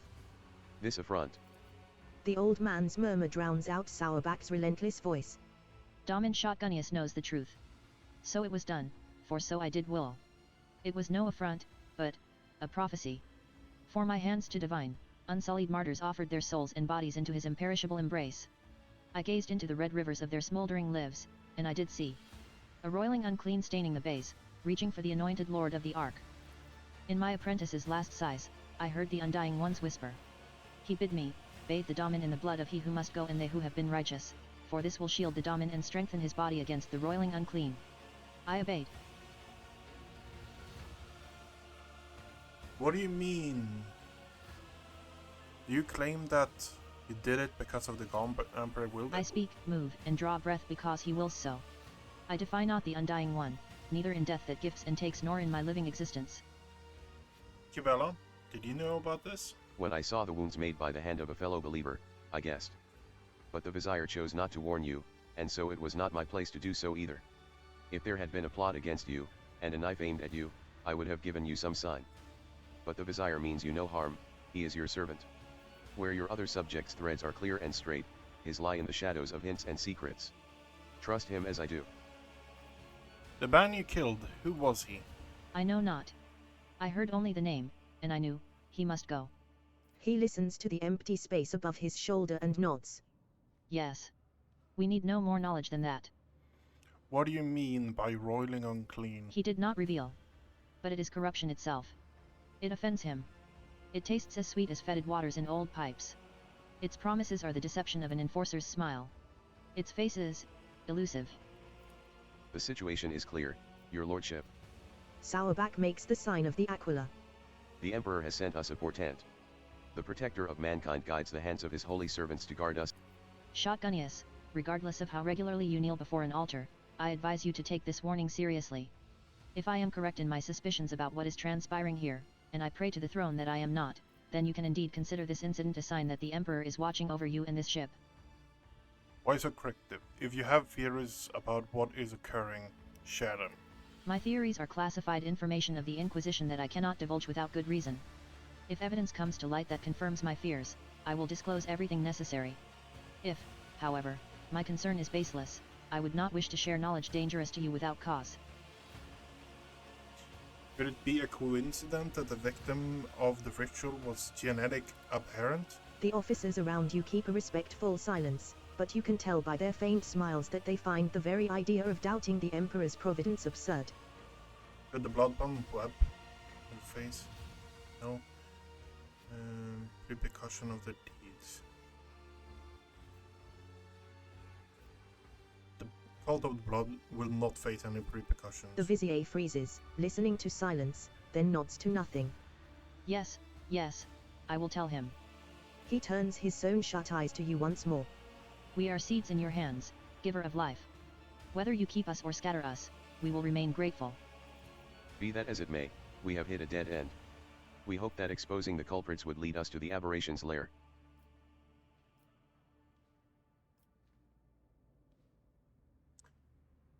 Sourback, the investigation.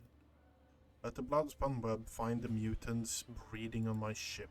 But no spinner or brave warrior from the Damin circle can find the roots of the unclean, for it can appear as human and act as human. Only its thoughts betray its vile nature. Wise. Anxious silence falls the moment Sourback says this one word. She narrows her eyes. Is it unclean thoughts we need to find? Very well. Let Wise find them. He knows how, no matter how badly he wishes that the rest of us forgot about it. Vaini Zachary is a fearsome hunter. When he hunts, the flagship wails. When he thinks, my teeth creak, and I can feel pain as if I am young again. But his power is great indeed, he can hunt down our prey. How can the choir master? But it seems that not everyone here is eager to leave this mass.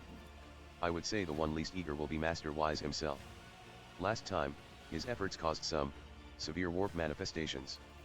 Not to put too fine a point on it, Wise nearly destroyed the ship back then. Incidentally, he had given us multiple warnings that it could happen. Lady Theodora ignored. The esteemed Zachary Wise can perform the ritual of thought reading. This practice lets him do a cursory examination of the minds of thousands of people in search of certain individuals. A ritual as rare as it is dangerous, and only someone as versed as Master Wise can accomplish such a feat. Once, Lady Theodora made use of his services to expose spies on board, who apparently had been in the employ of Lord Inquisitor Calcazar. Heinrichs clears his throat. As far as I know, the Inquisition's involvement in the matter was never proven. Spreading dubious rumors is a precarious habit that you would do well to abstain from. That's all, Master at Arms. Your duty is done. I will leave it to wrap up the investigation. My duty will be done when the threat is... Okay, so we go and speak with him straight away.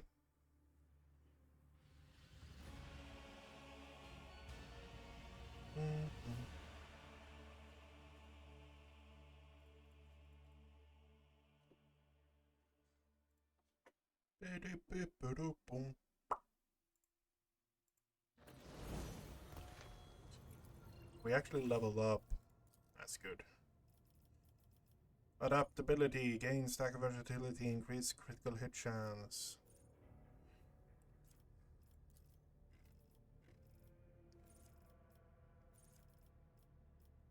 Focal point, discipline. Waiting order.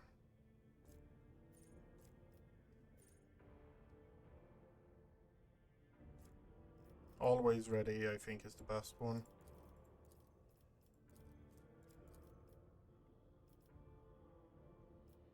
You don't have anything on you that is like toughness.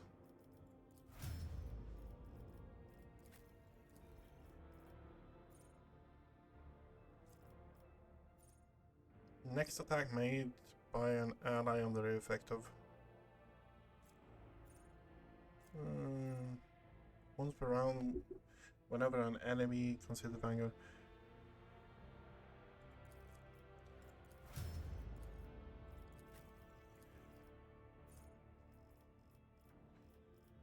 Okay, so using a lunge pin now spends 1/4 instead of half.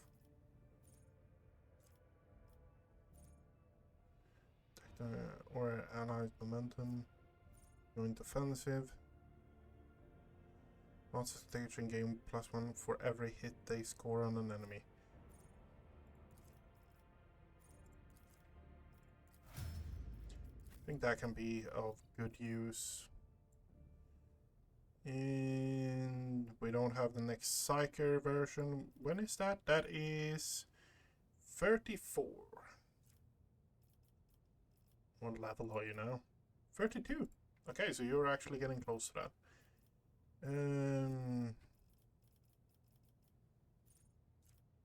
Critical hit scored by anyone within the Psyker's line of sight. Yep.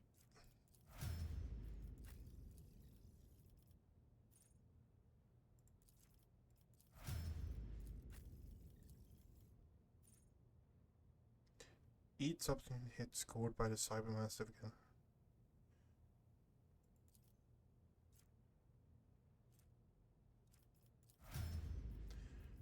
Okay. We are going to increase you as well, I think.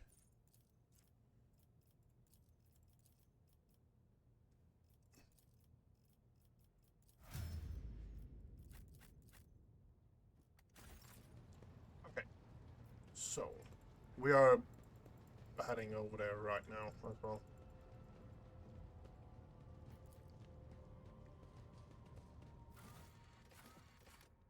Void Shrine, Astropathic Chapel.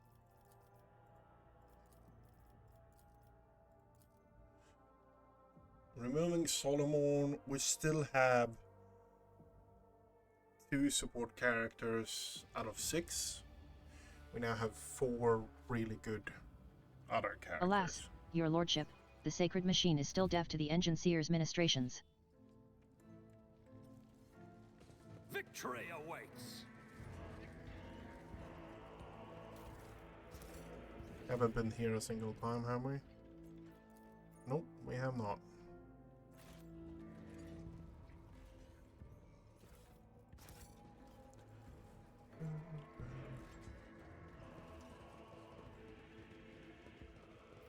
The back of the throne is smeared with something dark red and old.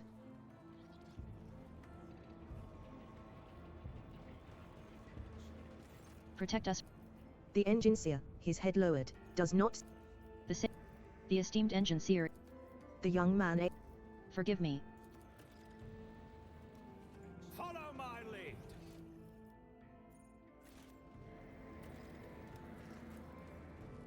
Scraps of paper are stuck deep inside the mechanism, causing it to rattle terribly. Cleaning the machine's parts and anointing them with sacred unguent restores the machine to its clear, clanging voice.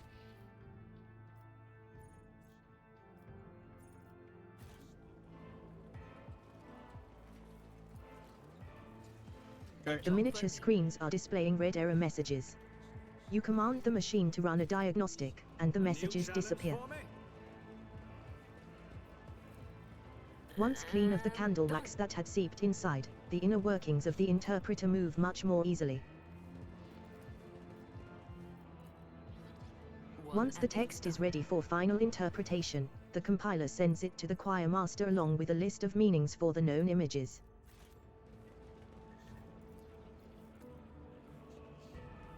The receiver's enormous reels direct paper tapes containing unprocessed text into the chapel's depths after blessing the paper with an imprint of sacred cogs. Okay. The transcriber's quills are leaving blots on the paper. You remove the device's casing and discover a leaking ink supply hose. The voices blend in an unnatural unison. The longer you listen to the choral chant, the stronger your headache grows. Once the text is ready for final interpretation. Your Lordship. The astropath smiles at you. The engine seer rises proudly to his feet and says in Low Gothic, a language he clearly has not had. This statement is true. I recommend installing 2 incense-burning units in this compartment to prevent the spirit's continued anger. The unit Zachary Wise will be provided with a list of minor recommendations, 142 in total, for improvements to this compartment's maintenance. Failure to implement will result in sanctions on the part of the Adeptus Mechanicus priesthood.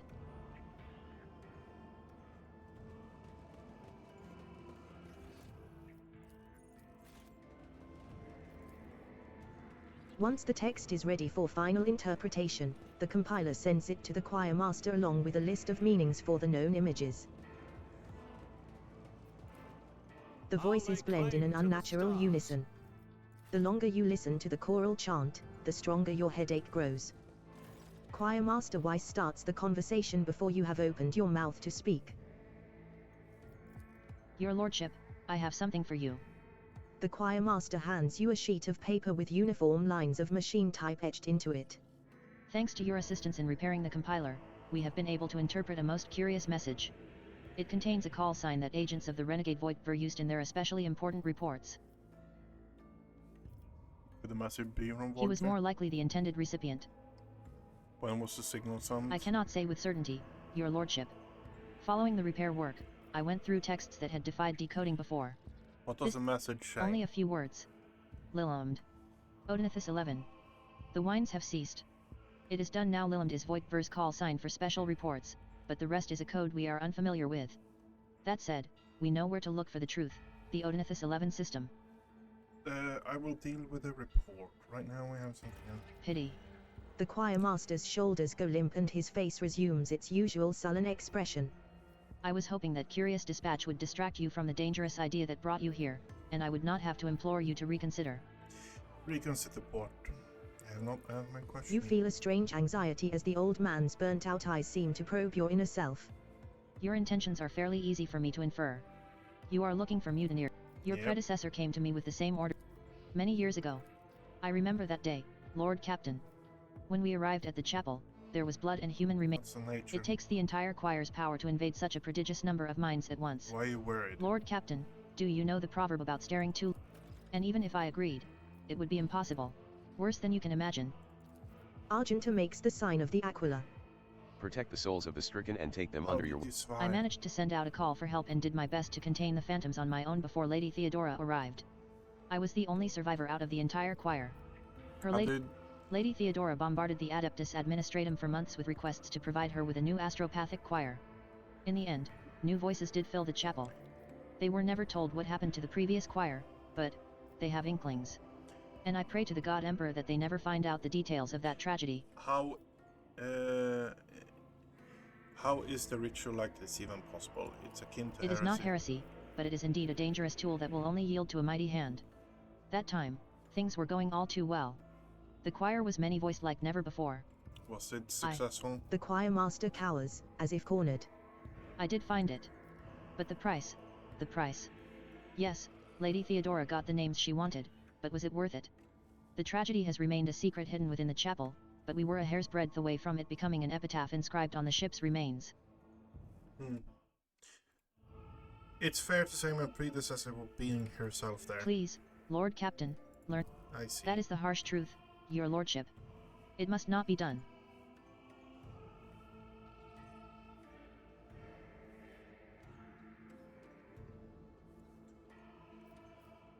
We can find a psychic who will help you perform the ritual. And who is it? The choir master's smile, though courteous, seems ever so slightly sarcastic.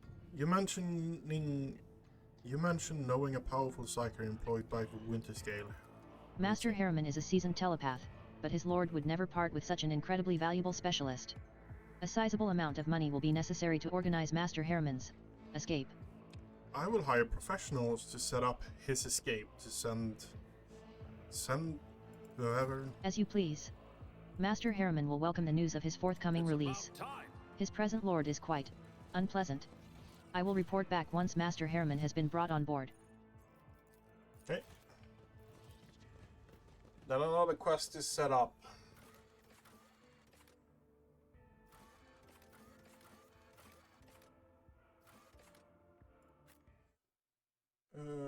Another quest is set up to start.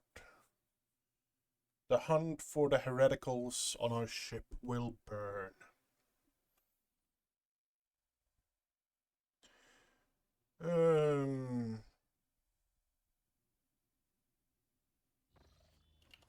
Okay. What actually are you using? You're using the burning one, okay.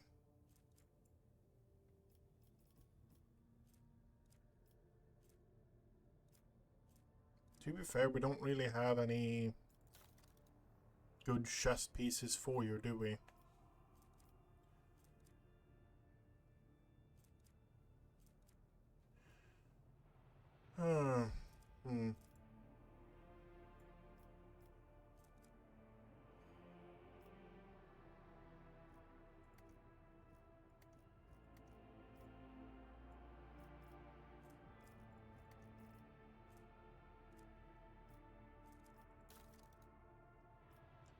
Yeah, I think we're doing this again. Putting that away. Putting back that. Slapping on that and slapping on a melee weapon on you. Don't know what melee weapon we should be using though, honestly.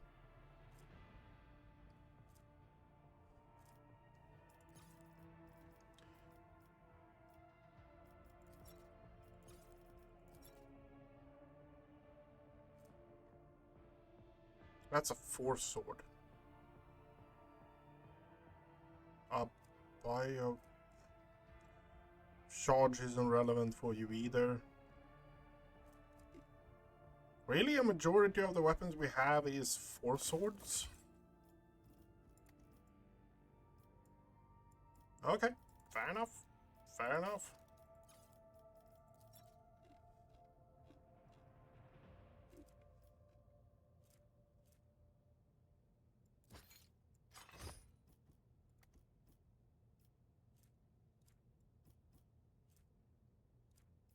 That in comma where +1 fire rate or strike count for weapon capable of burst weapon. Burst attacks. What is the shotgun actually classified as? Rending shot. Yeah, so that's not classified as a burst attack. Okay, fair enough.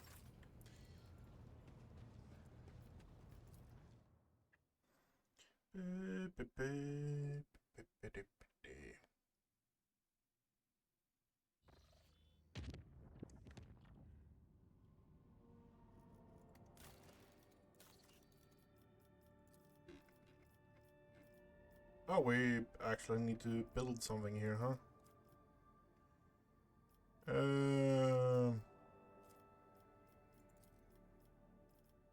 Composite plate. Smuggler. Letter. Complacency. Int divided by 3. I don't have that much int. I don't think that's going to be much use for us. Those grenades are just fun. If the flagship has 55 or less, its speed is increased by 2+. Okay, that's interesting. That's the armor, immune to toxin and cannot fall prone. Be pushed away or staggered. Additionally, the dodge penalty is reduced. However, the material of this armor is made extremely flammable. The wearer makes all tests to remove burning with -30 penalty, double fire damage, and upon taking fire damage, suffers 6 levels of burning. Characters' maximum wounds are increased by toughness bonus. Okay.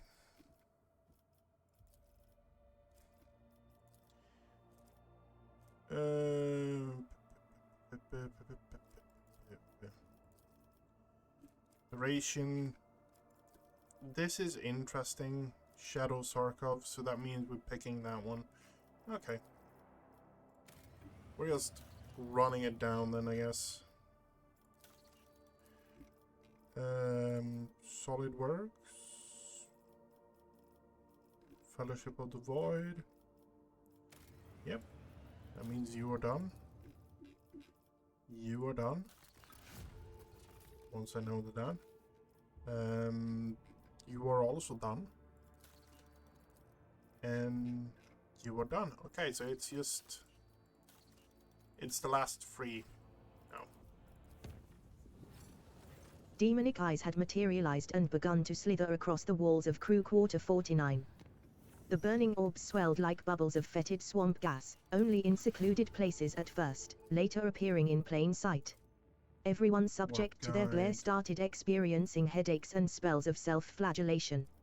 After one of the officers peeled off a portion of his own skin to fashion a makeshift eyelid for one of the fiendish orbs, the section was quarantined since neither fire nor other munitions could prevent more eyes from sprouting up on the ship. The vessel was cleansed only by escaping from the clutching embrace of the Sea of Souls.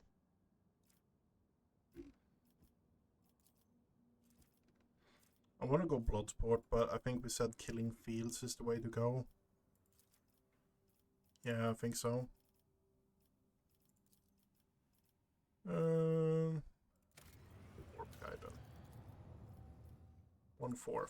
Okay. During the Xenos Juliet, one of the Lord Captain's personal retinue, was found delirious in one of the ship's bays. She was screaming in her unholy language. Your Lordship, Master Herimon succeeded in his... We have made our preparations and are awaiting your arrival to start the ritual as soon as you give the order. Okay. We will see what will happen. I'm going to try to finish these 3 systems. Lord Captain, we have received a vox cast from that area. The signal quality is rather poor, but the meaning is clear. The world is expecting your lordship's arrival. Great festivities have been arranged, and a delegation led by the planetary governor is ready to give you a welcome worthy of an honored guest. That is good.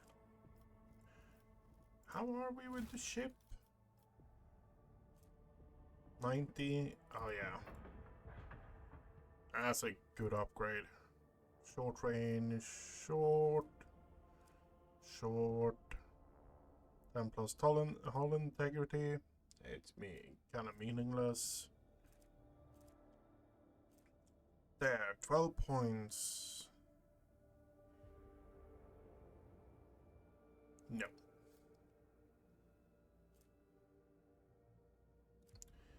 We just need more powerful stuff. Just doing that is kind of meaningless. Okay.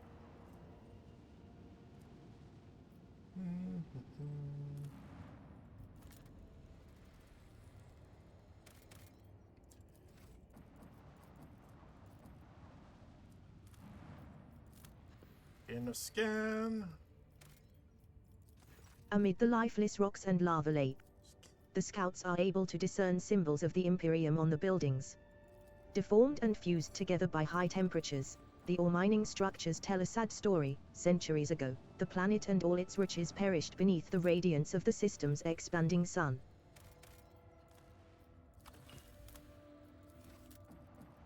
Yeah, we're picking up everything we can when we can.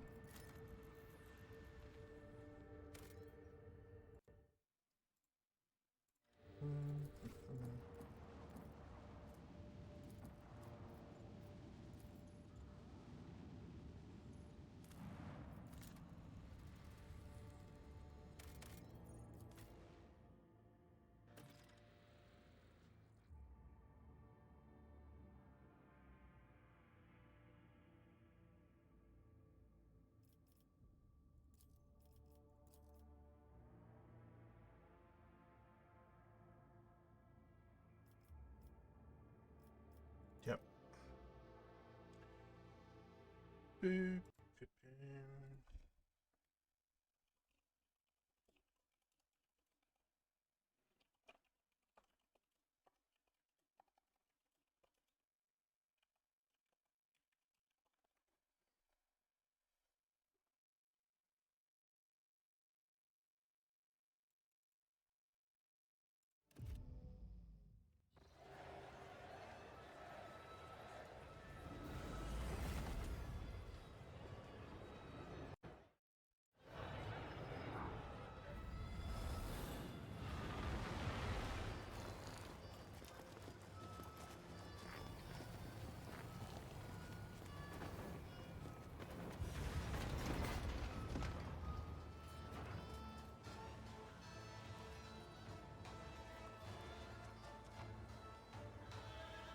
A richly dressed man riding a sinewy horse breaks off from the procession.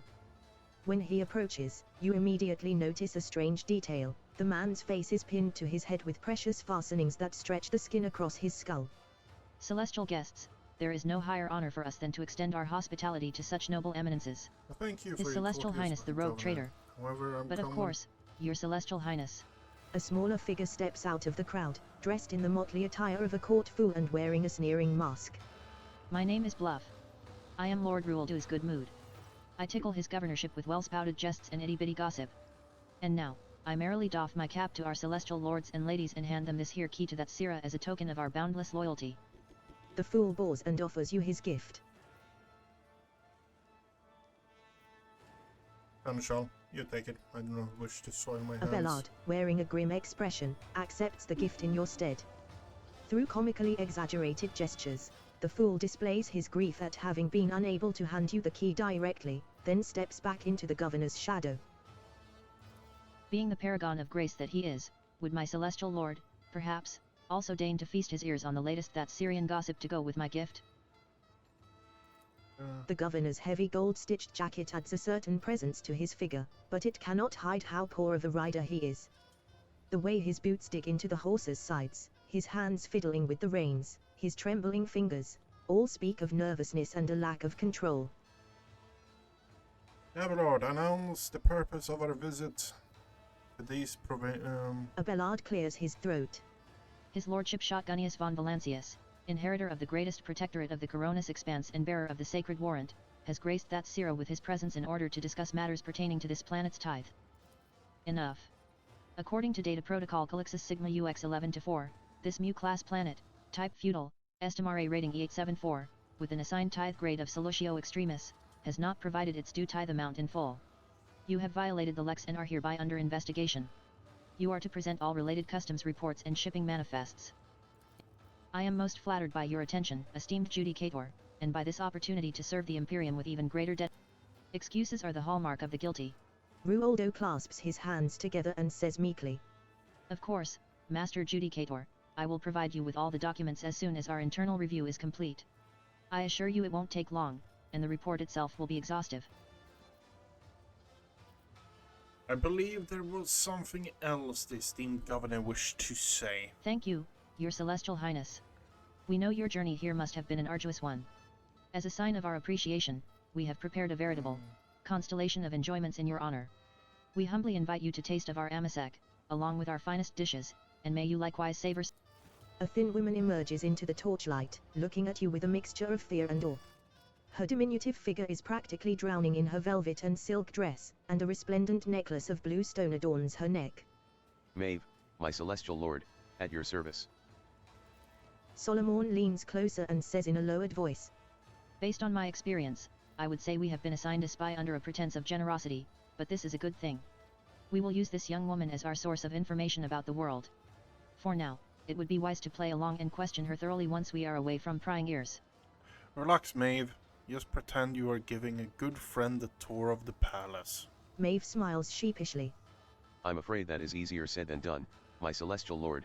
It would be like trying to imagine a mighty sun as a tiny ember. But I will do my best not to anger you by acting too nervous. You mentioned entertainment. Tell me more. Tadwa the Scorched is hosting a public trial for a few guilty wretches today. I also overheard that the Council of Thasarian Nobility was preparing a special gift for you. Besides those, our mechanical orchestra, the only one on that Syrah, will be playing all evening. And of course, you will also get to see the crowning jewel of Lord Rueldu's collection, his maimed, metal harnessed beasts. Little beasties like to play. People are their favorite prey. Champ and chomp and munch and crunch.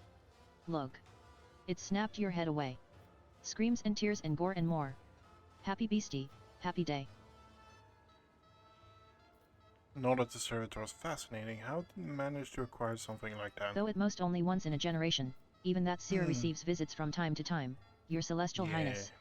One day, an entire delegation from a foreign world arrived with these mechanical musicians in tow. We were immediately smitten with them. Sadly, our performers have now fallen into a sorry state. Thasara's humid air makes their preservation difficult, you see, and we don't have a single crimson-clad holy man or woman left. Judging by the stench, the servitures, or, more specifically, the parts of them made of flesh, will not last much longer. Slime oozes from rust holes, every other lifeless eye is adorned with cataracts, and their mouths are like Before you can even blink, the cybermastiff beside him sinks its teeth into Bluff's forearm, jerking it back and forth in a fury. The attack lasts only for a moment, but when Glato lets go, the fool's limb is already torn to shreds. Solomon ruffles Glato's neck and turns to you. Feudal worlds are rarely known for their bureaucratic precision. Reconnaissance on the ground will tell us more than any report hastily scribbled down by these blockheads. I suggest we attend this trial and see how the laws of this planet are enforced. I can't wait to meet some kindred spirits. Just professional intuition. Shall we go?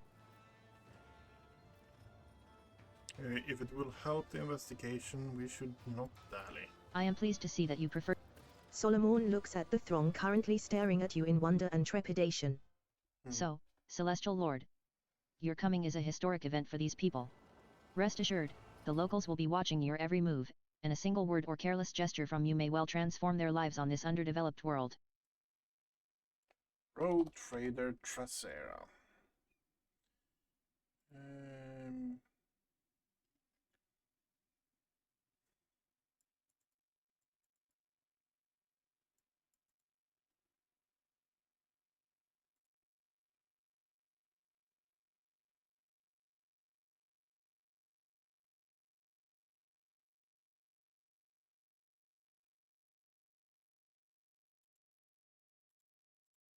Okay, I'm looking through a lot of the options here.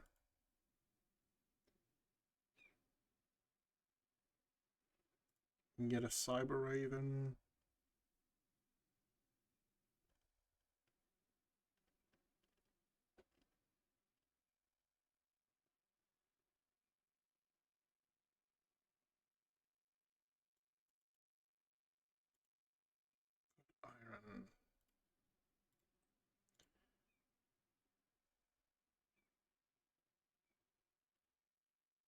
Increase the agility and perception. Next combat.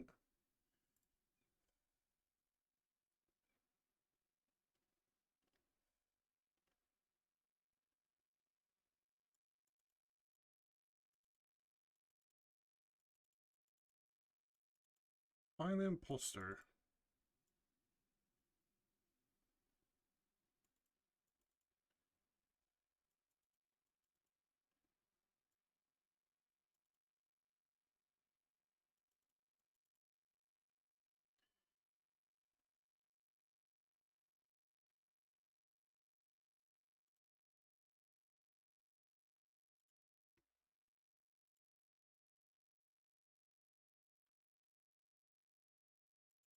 Okay. Follow my lead! Halt! I noticed something.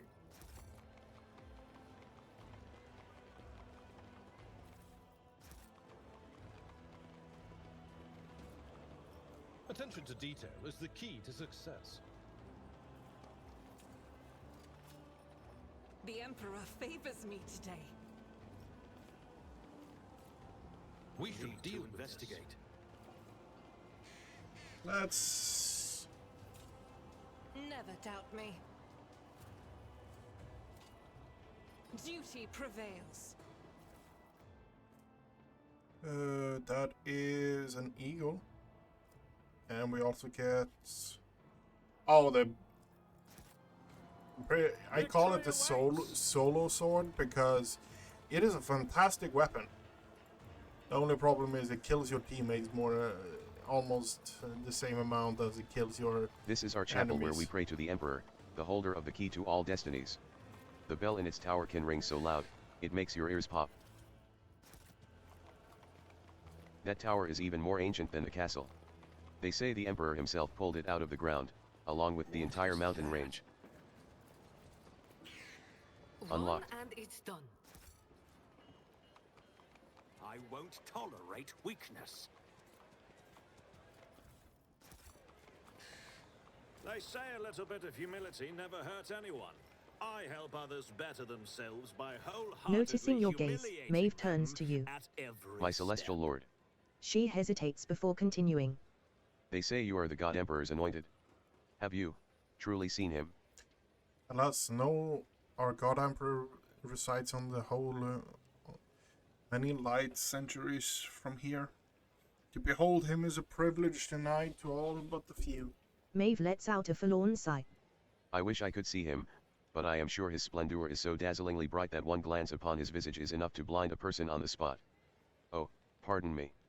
You Solomon casts a quick glance around, as if looking for someone, and then nods at you confidently. How do you find living at the governor's court? I dare not complain, my celestial lord. Lesser nobles such as myself sometimes receive punishment for angering our lords, but that is good, in a way. I think it makes me cleaner and brighter on the inside and helps me to better serve the God Emperor, the holder of the key to all destinies. Maeve makes the sign of the Aquila and turns a reverent gaze upon you. You call the Emperor the holder of the key of all destinies. Why? Forgive me if I've said something wrong, my lord. Preacher Antiochus said that the God Emperor holds the key to all destinies in his celestial hand. He himself sits at the very top of the great tower of humankind, from there gazing out over the worlds and stars of his domain. He sees all, knows all, and a bloody tear rolls down his cheek when he reads our shameful thoughts and deeds in the annals of our lives. But those who strive, who do not let the seed of evil into their hearts, he will reward with a new destiny, a new life, higher and better than... How fascinating. And what are you going to do to get a better destiny? I can hope. Pray earnestly, try to be virtuous and diligent. And if I manage to please the Celestial Lord, then maybe, just maybe... Though the Thasarians honor the God Emperor, their interpretation of the creed verges on heresy. Argenta shakes her head. Serving the Emperor merely to earn a better fate? What a pitiful foundation for faith on that Syrah. Why did Missionaries God must be lock sent here. people in the dungeon? In the time of darkness, the God Emperor walled up the tower of humankind against fiends and monsters to keep it safe from evil. But evil had already planted its seed in thousands upon thousands of human souls. He locked them in the dungeon of the tower, so that they might first eradicate the evil in their thoughts. All our lives, we atone for our transgression against the God Emperor. And after death, we return to his judgment. But that is our burden to bear, my lord. When I see you and realize that before me stands his anointed, one blessed by his godly hand, there is no one happier than I. What do you think of the governor? Oh, he is a wonderful person. So considerate and generous, but, of course, his venerable age has taken its toll. He behaves oddly from time to time. But we all have our quirks, don't we? How so? Well, he gave me a lovely Thacertium necklace just before you arrived. Strange, is it not? To bestow such a treasure on someone of the lower nobility, and I also noticed that we have been conversing more of late, and it's been easier. Sometimes, I think he knows me better than I know myself. So, the governor has never favored you like this before? Perhaps the appointment to escort the rogue trader also came as a surprise? Maeve blinks in astonishment. That is so, my lord Judicator. I still wonder why the God Emperor saw fit to bestow such a tremendous honor upon me. Tell me about Bluff, the fool. How did he win the governor's favor? He is the best among all the court servants. Maeve looks down, but you catch the fear in her eyes. He always knew how to make the noble lords laugh. But at first, Dane's jokes were just funny pranks and puns. Those were wonderful, almost impossible times. Something happened. Dean changed, did he not? That is his name, yes? Yes, he seemed to retreat into himself all of a sudden, and he started snapping back at people, saying sarcastic, scathing things.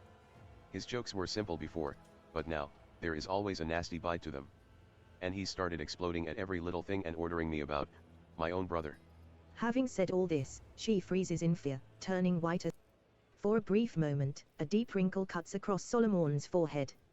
So, your brother is not his usual self. This world is a tangled web indeed. Look straight through her. My lord? Oh. Maeve catches herself and goes quiet. A new challenge for me?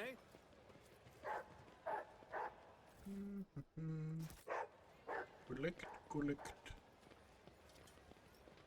Oh, it's these guys. No, for fuck's sake. As you approach, the nobles bow gracefully. The ancient scrolls tell of a wonder, a mechanical sage by the name of Kajikar.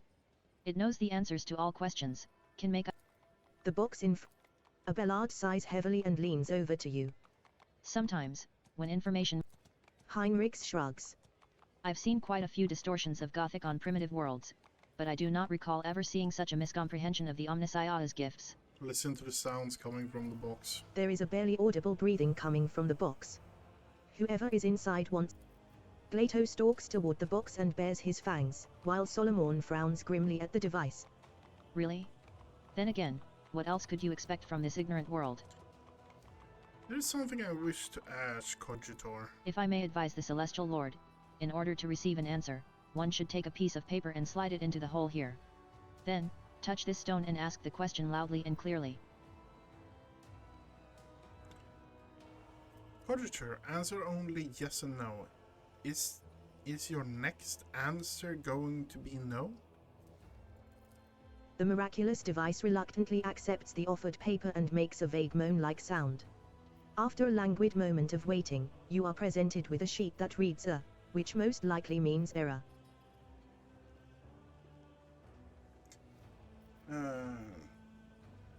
Enough questions now. As you wish. Do not hesitate to pose more questions. It has enough ink for many more answers. Unseal the box and let the poor soul out at once. Who? What poor soul? I do not. The young nobleman addressing you withers under the scathing gaze of his partner. As you command, my celestial lord. Forgive us. We wished only to delight you by reproducing an otherworldly miracle we had read about in an ancient chronicle. You're nothing but a pair of dim-witted lipsticks, but mere stupidity hardly warrants an execution. Get out of my sight. We did not mean to offend. We only wished to please. I'll lay claim to the stars. Oh. Don't go. Pull it out.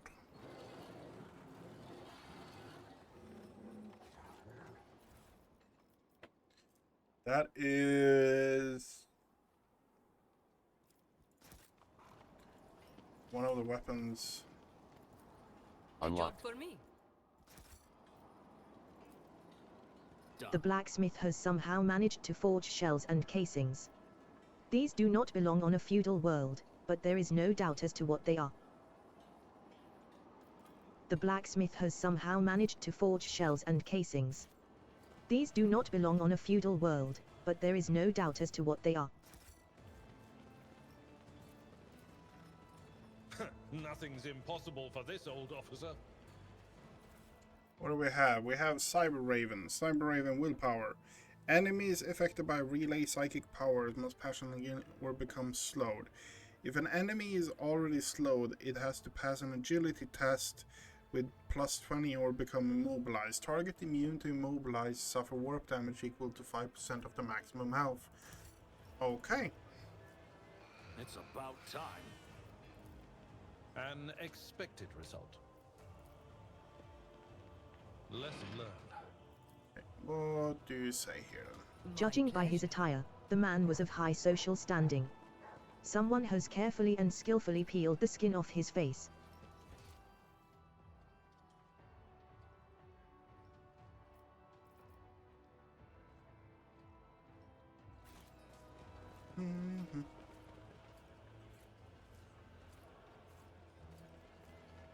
This gate leads straight to the main square.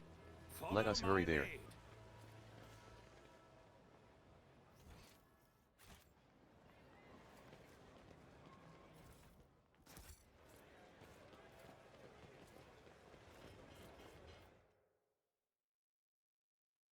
Okay, I think an event is starting, right? Oh. Okay, so that we have over there. Okay, good.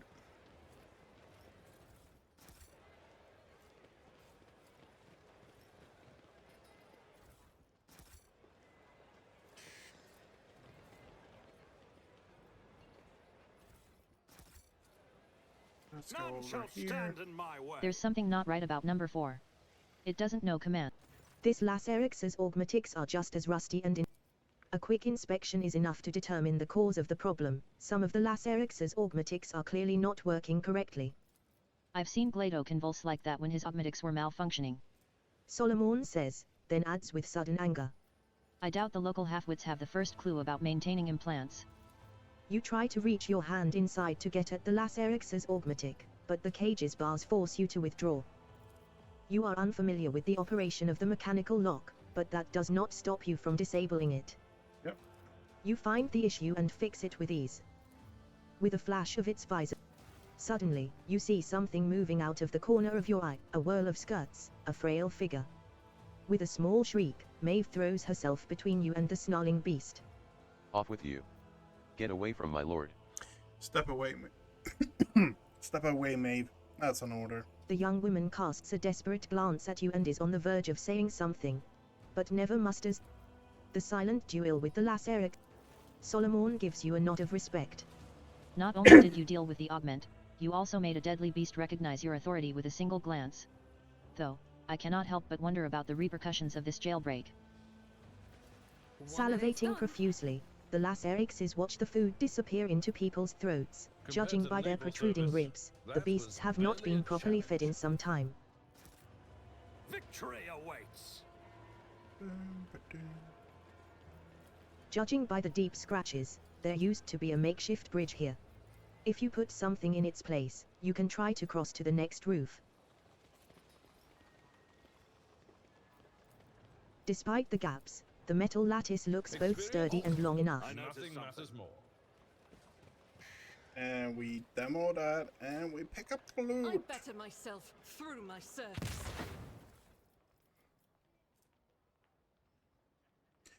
Whenever the wearer starts a turn with no enemies in the freezer, they gain and do not provoke base armor, 10% armor if the wearer starts with least. Okay. It's an interesting one and weird one, honestly.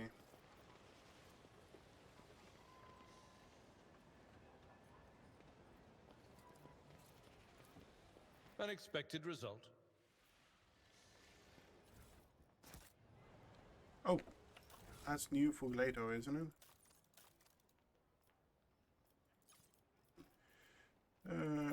US. Okay, so we have Scorching Shot, You know what? Let's slap that on you. Temporary wounds.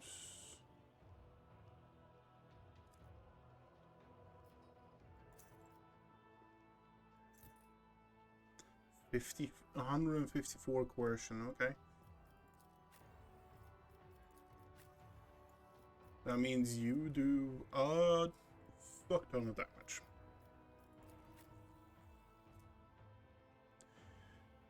Protect allied dodgers or parries.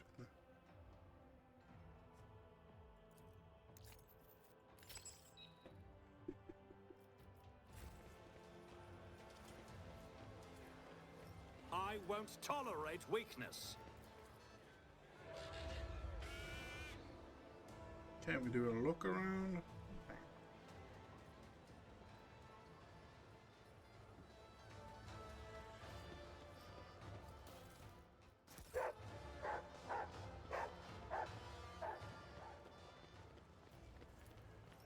Fix the lift. And done. Take down. Unlocked. For me. That's another one where locks and attack all adjacent will suffer one. A new challenge for me?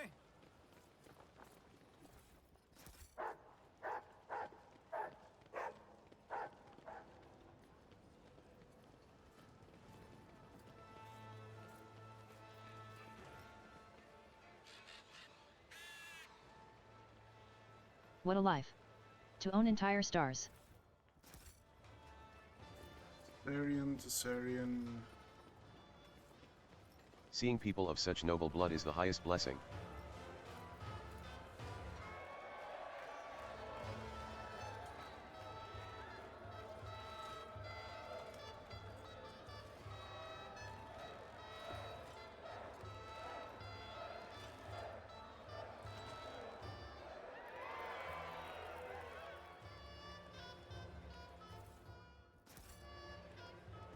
None shall stand in my way. You notice a veritable mountain of leftovers under the table. The guests have been tossing scraps onto the floor without thought. Tiny lice are hopping around the gilded plate. The lady squashes the insects with a small golden hammer, only for more of them to drop from her coiffed hair and into her food.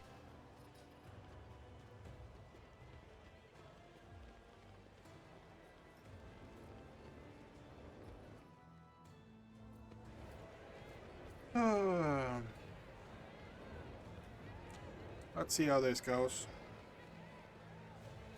You see a man with a cruel grimace on his face and hands disfigured with burn marks. Behind him stands a ghastly-looking mechanism adorned with a polished skull of gigantic proportions. The eye sockets, their edges melted, gaze darkly at the crowd with the promise of inevitable punishment. The man, clearly the executioner, bores his head. The very messengers of the sky have come to decide our fate.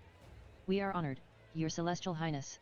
Who are you? I am Tadwa the Scorched, a slaughterman of the 5th generation, and a humble disciple of the Iron Saint you see before you, your Master Tadwa knows no mercy, and his hand is unfailingly firm in the sacred cause of administering justice.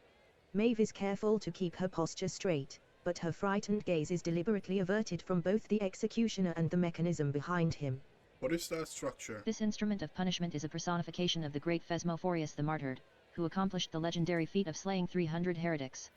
As is glorious tradition, all mutants who affront the Emperor's gaze and you have just confessed that your semblance of justice serves not as a demonstration of lawful authority and deterrence to your subjects, but as... Heinrichs arches an eyebrow as he gazes at the Iron Giant. This is one of those worlds where public execution forms part of the sacred edification of the crowd. And yet, from the description, it sounds like the people are not learning from what they see, but rather, are perversely enjoying it instead. Another heretic who violated the holy laws of that Sira. And, since his body is already turning to ash, such will be the fate of his name as well, to be scattered to the winds. Never again, defile the lips. Maeve looks ready to faint. She seems both terrified and nauseated by this sacred rite that has drawn so many onlookers. Law of the Imperium punishes those who deserve it. Was that the last of the accused for today. That was but one of the first bodies set to stoke the Phasmophorius. It is going to get a lot busier now. As if to confirm the man's words, the fire-breathing saint expels a puff of acrid smoke. While the guilty are being reduced to ashes, let us meet the next participant. 2 people, or something resembling people, are pushed onto the stage. They are mutants, hideous parodies of humanity forever tainted by the imperfections of the flesh. One of them is dressed in stained yet expensive clothes. The other wears the tattered uniform of the local gods. Your Celestial Highness, behold, 2 loathsome heretics who blemish the very face of that Sira with their existence. Tadua chuckles, but his sneer is completely devoid of mirth.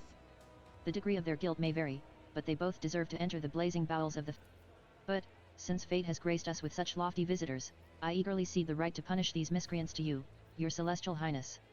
Contrary to his honeyed words, the executioner's voice betrays his poorly. Tadua fixes you with a fanatical stare.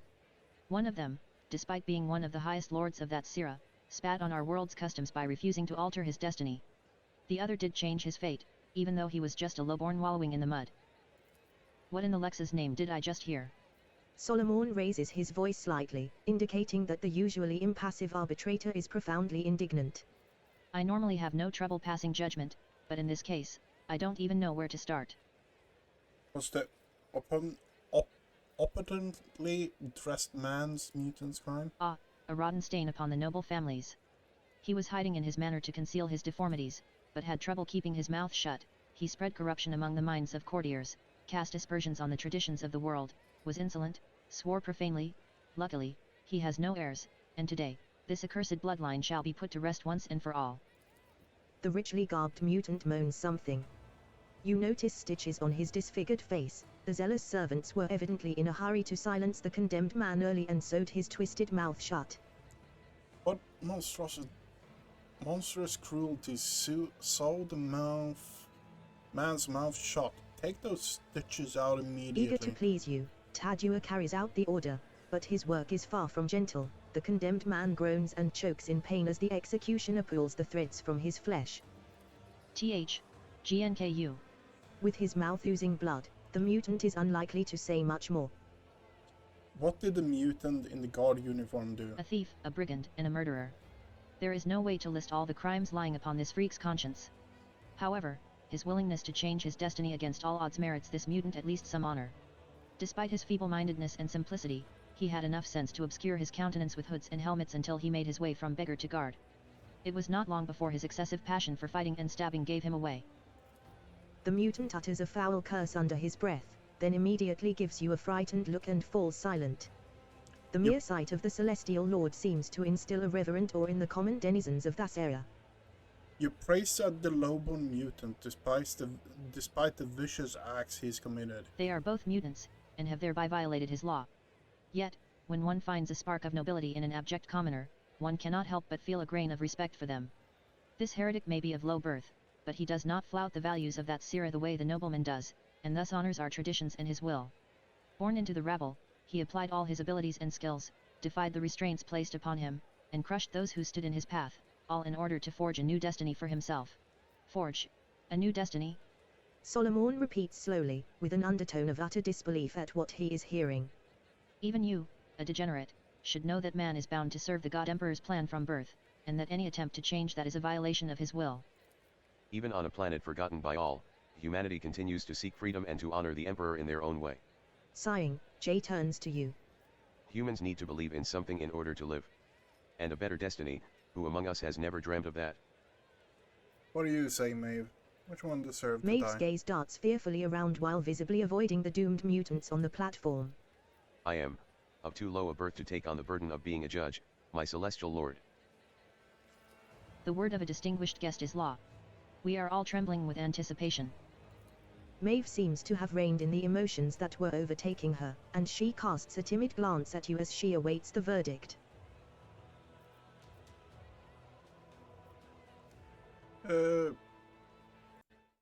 What? Nothing's going to happen depending on who you kill, I presume, from memory.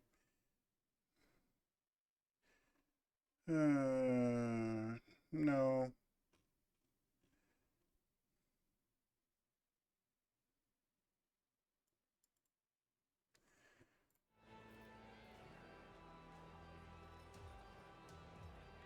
Let them both burn. I knew your blood runs hot, your celestial highness. Oh, the stove is burning hot today. Warm yourselves, my good fellow. Having taken your plentiful offerings into its gut, the Phasmophorius roars and billows out smoke. Spurred by the cruel spectacle, the crowd around you begins humming to the beat of the execution device. Within that noise, you hear the sound of hungry anticipation. Ignoring the raging fire within the Phasmophorius, Argent. And now, my favorite word. A pale, bony creature, barely able to move its legs, enters the stage. In place of a mask, it turns a horrific medley of features toward the world. This ugliness, however, is nothing like that of the previous convicts. The thin, squeamishly twisted mouth is fused to the cheekbones. Malicious eyes peer into the crowd from under hideous folds of skin. The face of this heretic appears to have melted and congealed. What is this heretic guilty of? The executioner does not answer right away, but makes you wait for a moment. His crime is more grievous than any the scaffold has ever seen. He was granted a new destiny, but chose to defy it. He turned away the greatest gift that can be offered to the loyal sons and daughters of that Sira. The wretched man's gaze drifts over the crowd until his piercing eyes meet yours. His head twitches, his face contorting in a monstrous grimace. Shut up. Shut up, before it gets in. He whispers in a sudden frenzy. I won't give up. I won't give it up. I won't.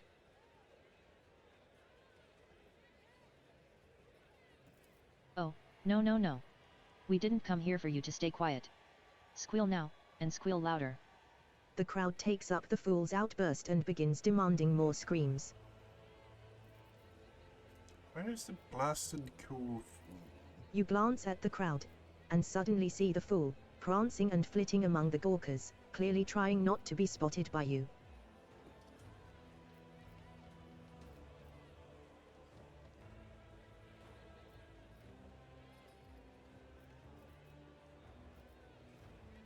It's time to teach this gathering a lesson.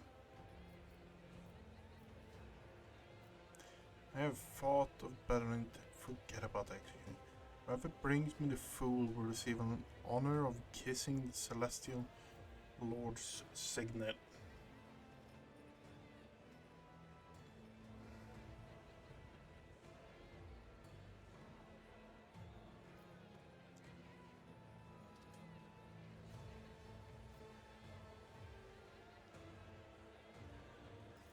A cheerful gloating rises above the crowd. Several pairs of hands grasp at the fool with the apparent intention of dragging him to the scaffold, but bluff proves to be too slippery. Having broken free of their grip, the fool rushes away, with several onlookers in pursuit. What happened to his face? Is he another mutant? That's Syrian fever. You need not worry, your celestial highness, it is not contagious.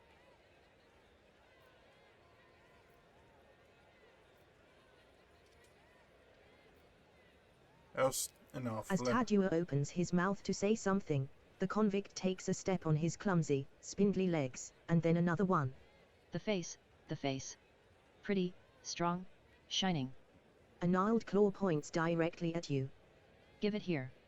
Give it to me now instead of the one I bear. Take mine, it's not mine. Take it. Take it. The madman raises his crooked fingers to his face and sinks his nails into its sagging flesh. Shrieking with what sounds like relief, he tears off a piece of his cheek, then another, and then one more. A sudden rumble draws your attention. Like a rock fall tumbling down a slope, the thudding of feet and mad screams overwhelm you. After a moment, you see the source of the commotion. A throng of mutants is charging straight at you. Submit, and you'll die quickly. I will fight if I must. Okay, well...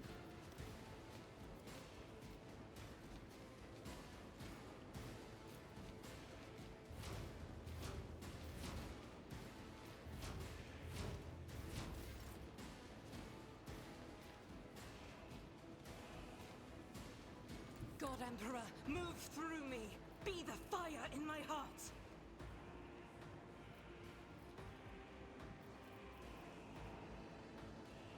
Okay. Doubt is Just for the weak. hose them down. We have most target we can hit here.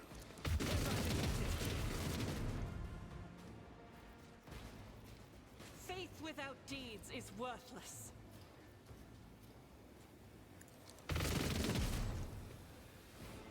Okay, and then we just come back. As the Emperor commands, I act.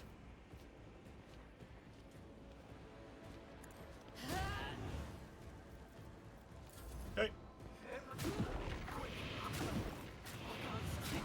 I'll do what it takes. None can escape the Emperor's judgment.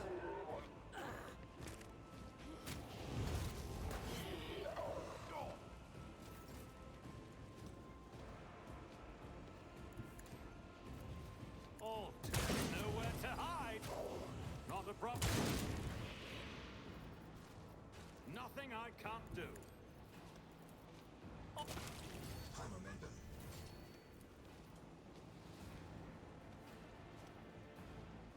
Nothing I can't do. I'll bring glory to my bloodline.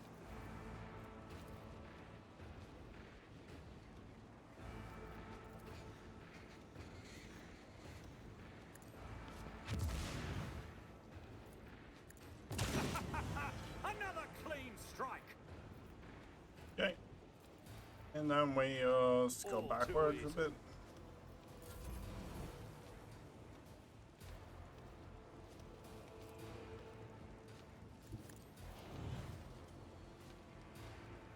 Understood. It won't take long. Moving into position. One of us would be enough.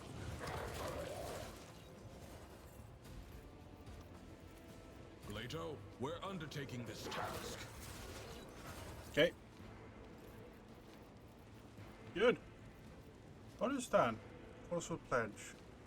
The creature adjacent to Solomon. The failed immobilized. Okay.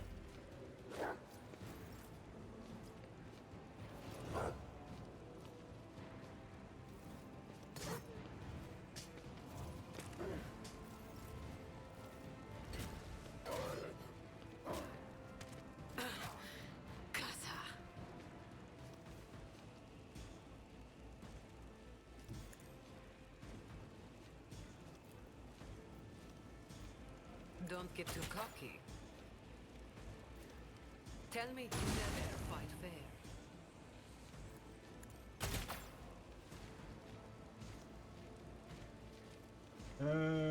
Burning effect didn't apply the other one. Okay, fair enough. Am I getting paid for this? I can do that with the right incentive.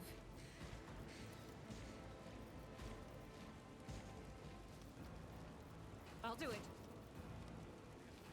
As the Emperor right to the fray.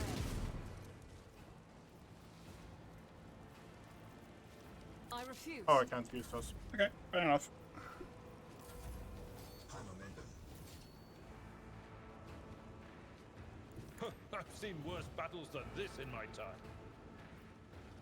Target well struck. Victory is imminent. Indeed. Quick, quick!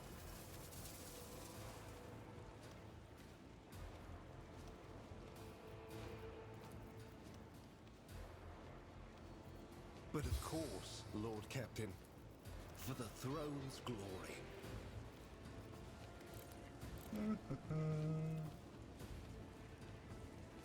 Everyone, step aside.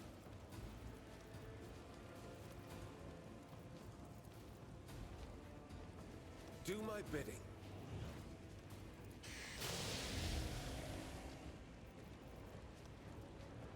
And then we throw a heal on you.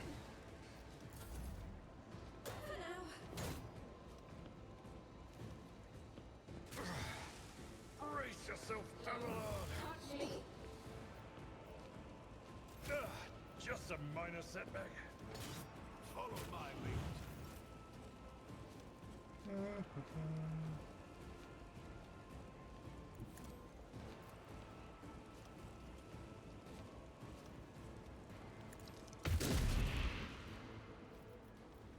I'll do it. Faith without deeds is worthless. Can we get a hit on...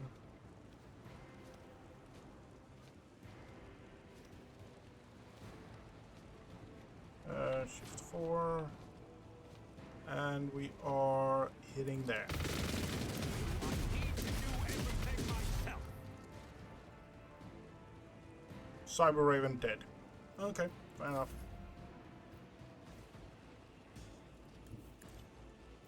Suits mine. Opposing me was your biggest mistake. Nothing I can't do. Chandler. Already done. Nothing I can't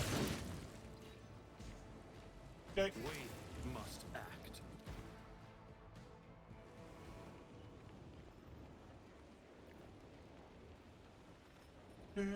Your Celestial Highness, apologies for my late arrival. I wasted a great deal of time in idle squabbles with that oaf of a treasurer as he was looking for the shipment chronicle. I only heard about the attack after it had already begun, and the elevator might as well not have been moving at all, it was so slow. The treasurer, the elevator, who are you going to blame next? The governor babbles in fear. I never thought. He takes a deep breath. Find those responsible. The condemned mutants broke loose and attacked the townsfolk. It has been a long time since anything like that happened. His armor rattling, one of the knights steps forward. An oppressive silence hangs over the previously bustling plaza. The commander? The people are taking in the carnage, clearly avoiding looking at you but still catching your every word. You notice Maeve standing nearby, gazing around her with horror in her eyes. So either the commander or the executioner. That's it. Then shall I make my own decision? My celestial lord, I swear on my life that my knights and I did everything we could to keep you safe. Who could have foreseen that the Phasmophorius, after gorging itself on miscreants, would start driving the mutants mad with its smoke? Lies. The Phasmophorius does not taunt heretics, it fills them with terror. To shift the blame for your own failure onto a sacred weapon of justice is a heinous crime in and of itself.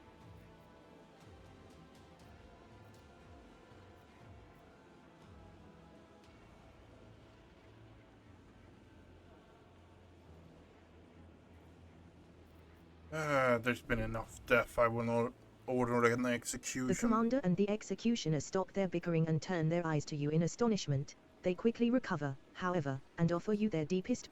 You are our savior today, your celestial highness. And in gratitude, please accept this personalized sword from my treasury.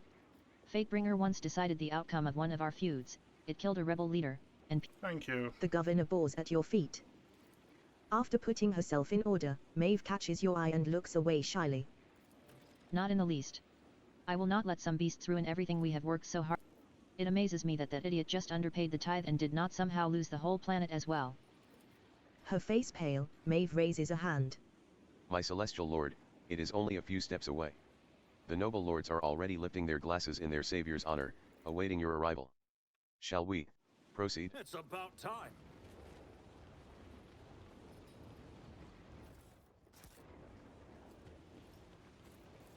Have a doggy ball.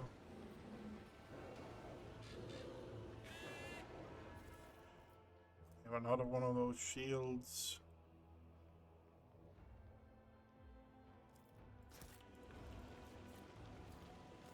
Dark maroon musk is pouring out of the ridiculously gaudy fountain.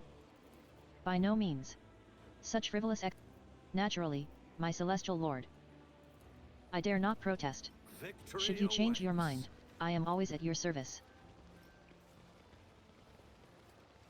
Unlocked. My pleasure. Okay.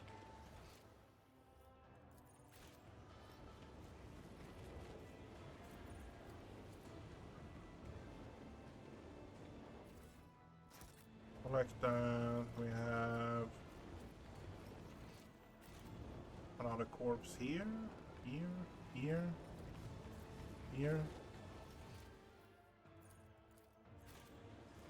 Oh, a pile here. Okay, fair enough.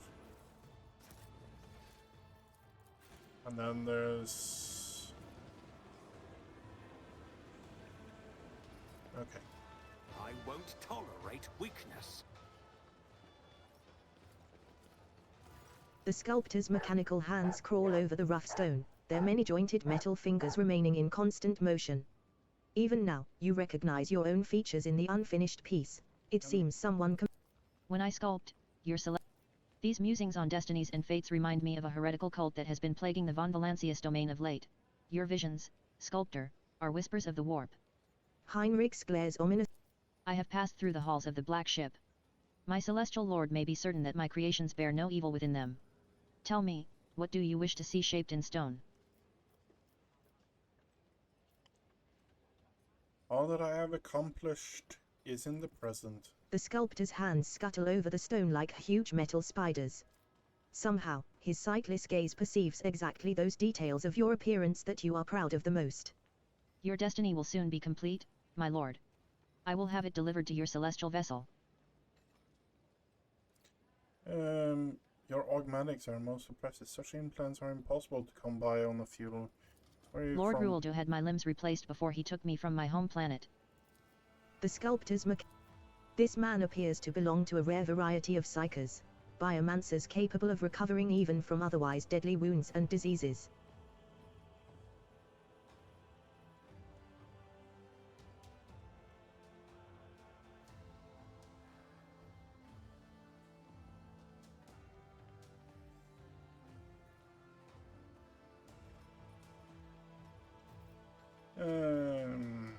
Who are you? A humble creator, the governor's first sculptor, Tavrisk, who has the honor of shaping the destinies of others but not his own. Tavrisk. My lord governor calls me a foreteller and creator, others, a wicked sorcerer. Can you tell me but there about is the no cause for material you're concern. working with? This is Thacertium, a fascinating stone born from the bowels of this planet. Like any other kind, it bends and melts beneath the sculptor's tool, but for the sculpture to come to life, he carves his works using the psyker abilities he is cursed with. An astonishingly frivolous application of warp powers. Did you capture the governor? His mouth stretched. The old sculptor once. Maeve, bring me a cup of amasec, and make sure it's filled to the brim. It will be done. Solomon waits until Maeve is some distance away, then turns to you. I wanted to talk to you without the observer they have attached to us overhearing. He casts a sweeping glance around the courtyard and lowers his voice. Do you get the sense that what is happening raises questions that lack coherent answers? You have suspicions about Thessarians. Why not take out any action so far? I have been gathering information. Taking any steps before doing that would have been reckless. Now is the time to coordinate our actions and discuss the risks, which are high, considering we are both outnumbered and in unknown territory. This is what they call 1. This is what they call a persecution complex, Solomorn. Do not forget that Thessaria has been nothing but cordial to us. I'm uneasy as well. On the account on unusual certain. Which ones in particular? The governor barely managed to stay in his saddle, which is old for a local. Not too odd considering Rualdo's ravenous fondness for food and amasec, but an astute observation nonetheless. The governor's strange behavior, remarkably lavish gifts, the change in personality, and all just before our arrival. You are not wrong. In particular, I would like to note the governor granting preferential treatment to our attendant. Perhaps he needs her unconditional trust, to ensure that she does something or, on the contrary, remains uninvolved at just the right moment. Remember the last mutant, Public Execution, something was off about him, and it wasn't just physical deformity. Yes. Mutation is a corruption that seldom leaves a person with a sound mind, but what the madman spouted on the scaffold, and what he had done to himself, was beyond the pale. The local believes, what is this tripe about altering destiny? The God Emperor alone knows how many different cults of him there are. No two planets worship him in quite the same way. But only a heretic would wax poetic about altering a fate that was ordained by the Emperor once and for all. Have you seen the writings of the madman, Fault? Not bordering, they are heresy writ large. But that is not what troubles me. What troubles me is that the madman succeeded in publishing them. The fact there was a mutant attack during no clear... The attack is unlikely to have been planned. It looked too messy, shall we say. On the other hand, perhaps that's the best this backwater planet can do when it comes to plot. Indeed. At first, one could mistake it for sycophancy in an attempt to appease the celestial guest. I have a theory, but I would like to hear yours first. lest my opinions influence your reasoning.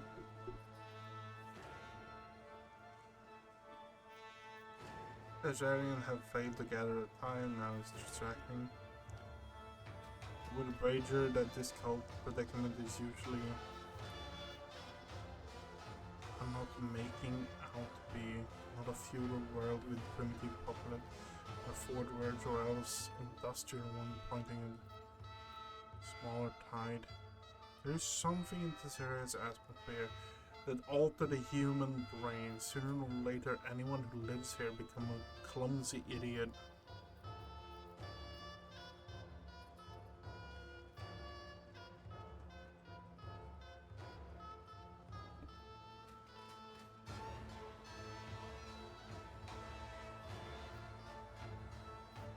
We are being led into a trap of some sort. Likely so.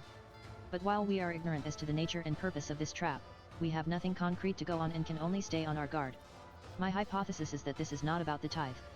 That is merely a pretext to keep us here long enough, but what for? We should play along for now. Let them think we've taken the bait while we wait for an opportunity to seize control of the situation. For that, we need to agree on a signal to launch a coordinated attack. My word will be the Emperor knows. Understood. Maeve returns, taking quick careful steps along the paved road, a brimming goblet in her hands. Your emisec, my lord. I haven't spilled a drop. Without a word, the arbitrator hurls the drink on the pavement. The splash of a musk is like a scarlet wound upon the stone that has been polished by 1,000 souls. I'll lay claim to the stars. Where do we have Maeve? Can we talk? My celestial lord? Did you want to ask me something? What would you like me to do, my celestial lord? I was taught how to dance and sing. Maeve nods apprehensively, then closes her eyes and begins. With great care, she sings a passage from some local hymn about how the Emperor, who holds the key to all destinies, locked the heavens against invisible monsters and enemies of humanity. Her voice, though trembling with nerves, is surprisingly pleasant to listen to. What is that song? The story of humanity's deliverance from darkness. It is sung once a moon life as a reminder of the great deed of the God Emperor, who used the key to all destinies to lock the world away from wicked things. He walled himself up in the great tower of humankind along with all the people. He could have ascended to the stars, but he chose to stay, for our sake, though we are unworthy. We must remember this deed. Thank you, that was A blush delightful. erupts on Maeve's cheeks. Thank you, Celestial Lord. For me, it is an honor to entertain the Celestial Lord. As you wish, Celestial Lord. Follow my lead.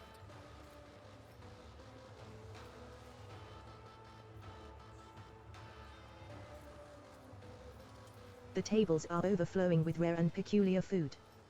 There is enough of it to easily feed dozens of hungry mouths, but the servants are unlikely to get even a morsel of this feast. The governor's hand reaches for the amusk, but flinches under your gaze and abruptly changes trajectory toward the appetizers. Today is I recommend you try the fried alstoned, whose horns were still goring my hunters just the other day. And here, we have some 5-tailed shrimpriuses in stewed black eye sauce. These fellows need to be eaten quickly, before they scurry off the plate. As for the side dishes, you simply must have a taste of these crispy blabberid shells seasoned with blue glut. This spice scorches your Deftly wielding a set of forks and knives, you cut off the shrimpirius's escape routes. At last, all 5 of its tails are pinned to the table with golden prongs, and the 6th fork delivers the final blow, allowing you to send the exquisite meal into your mouth. Only 3 people have managed to conquer the shrimprius tonight, and all of them are inferior to you in the sophistication and speed of their fork craft. The governor hurriedly toasts you, spilling his drink in the process. Now that we have had some, let us Verily, talk. your celestial highness. My lord. Remember what the physician told you, temperance is the best cure for your ailments. I fear that you have disobeyed his wishes. And now, I am paying for it with a compromised sense of balance and a regrettable inability to admire the disguised impostors, and the hunt is already in full swing. Solomon leans over to you. Rogue traitor, once you've had your fill of the governor, let me ask him a few questions. Another local. Very well, I hope it's not pathetic as the last one. Ruoldo waves a hand at Maeve. Be a darling and tell our guest about our amusements. Of course, my lord. The imposter hunt takes place every moon life. Shortly before the event, The servants are thoroughly cleansed of dirt and foulness, combed, dressed in expensive clothing and masks, and invited into the courtyard with the rest of the guests. The nobles hide their faces as well, and then, they try to guess who the impostors are. Telling one from the other is quite a challenge, sometimes.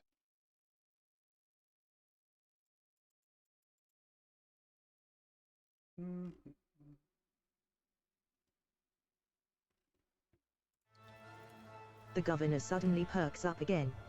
And that is the best part. I highly recommend you try it, Your Celestial Highness. It makes for a very interesting change of pace. And, on this occasion, the privilege of branding, if you will, falls entirely to you, our honored celestial guest.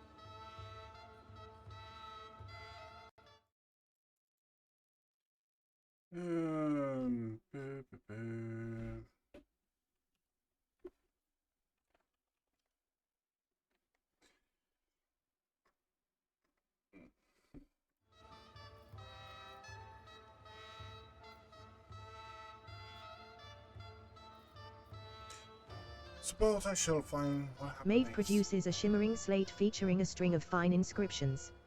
This is a data brand, one of our off-world treasures. We handle it with the greatest care. And yet, all of Thasara's jewels and miracles cannot compare to the resplendence of your glory, my celestial lord. When you find an impostor, you need only mark them with this wondrous brand. At the end of the hunt, we hold a great feast. If you guess at least one of the impostors, you will also win a fine prize. Did you just admit that there is masquerading rabble among that Syrian nobles? Illiterate, with no idea how to collect tithes or, by the throne, that actually explains so much. The governor lets out an audible gulp. It shall be done, Master Judicator. The governor claps his hands readily. Orchestra, music. How do I find? By the way they talk, by their lack of restraint, the unfamiliar delicacies overwhelm them so much that they lose control. Impostors are often scared of the responsibility that has fallen on their weak shoulders, and they try to stay close to the real nobles and imitate their rarefied manners. During the hunt, it is most worthwhile to pay attention to separate groups where conversation has already started. A frightened impostor will probably try to hide behind other people's backs. Marvelous. As soon as you are done with your search. Perhaps you should. I feel you may be right, Maeve. I will be waiting here, surrounded by savory dishes and plentiful amasek. Have a fruitful hunt, Your Celestial Highness. I can't believe what I'm seeing. People from the stars, walking on our planet. It's about time!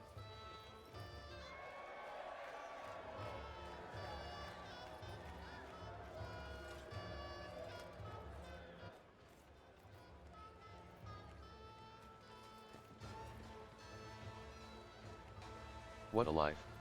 To own entire stars. Your seneschal is always there for you. I can't believe what I'm seeing. People from the stars, walking on our planet. A new challenge for me.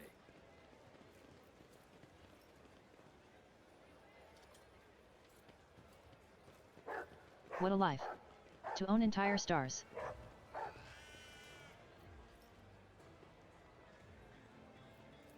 You notice a veritable mountain of leftovers under the table. The guests have been tossing scraps onto the floor without thought.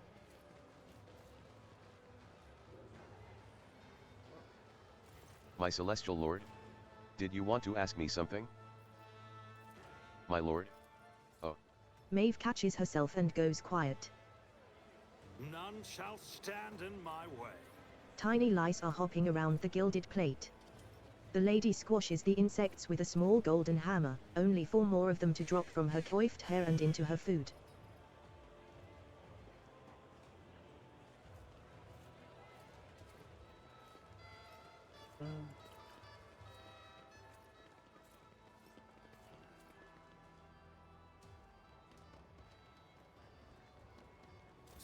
A few nobles have gathered around an older man in a fine jacket. His eyes dart back and forth between them. I come from an honored dynasty. You can't. He keeps trying to approach someone, but they all recoil from him as if he were a leper. The mob's instigator, a lady in a golden mask, exclaims furiously. Oh, listen to the songs of this poor wretch. He thinks that the bath they gave him makes him look like a nobleman. Upon noticing you, the crowd parts. In a peevish voice, the woman drawls. We ask that our celestial lord brand this peasant. Among the hushed crowd, you single out a young woman in a half-mask and a gorgeous dress who is watching intently from the side. Explain to me what exactly is going on here. The lady in the golden mask curtsies gracefully. Your celestial highness, we have exposed one of the impostors. There he is, the one in the jacket, still clinging to his facade. You ought to brand him, quickly. The woman who has been keeping her distance now steps closer and whispers to you. My celestial lord, I'm begging you to listen to me. This man is a member of a noble family. He is being slandered.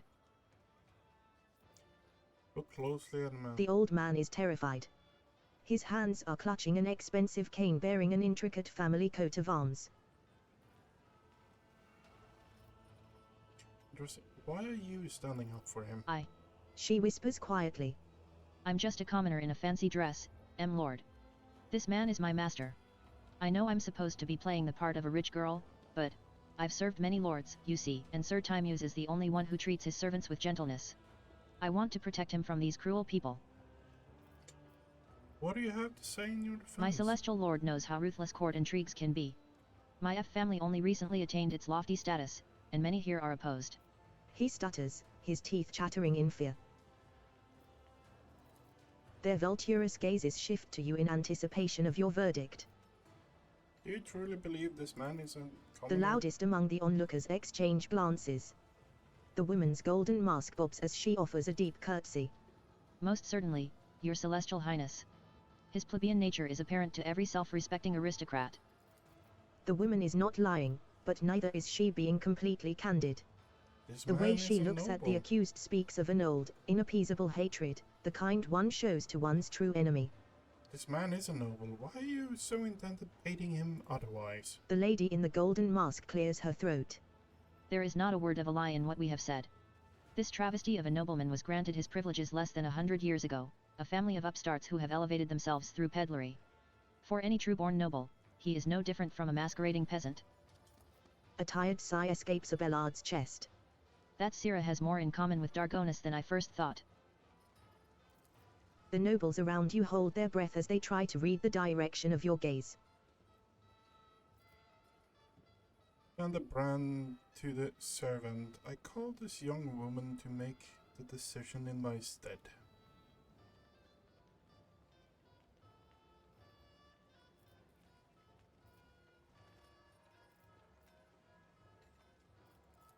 The young woman freezes and squeaks out. I obey my lord's will. Her voice suddenly calms. I know this man well and can dispel all your doubts. You notice the old man breathe a sigh of relief when the data brand is put into her hands. This is Baron Timeus Highfoot, a noble lord. I know this because I am his servant. They just gave me this pretty dress. She gestures at her gown. I should be the one being branded. Before you can react, she awkwardly places the mark on her wrist and returns the data brand to you. The girl sniffles and smiles at the grey-haired gentleman in the doublet. He averts his eyes. The woman in the golden mask scoffs and withdraws into the gaping crowd. Okay, so we have... Light of terror, guide our way.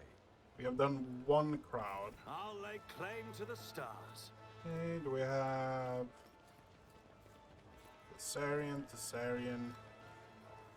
They have some kind of descriptive thing around them. It seems...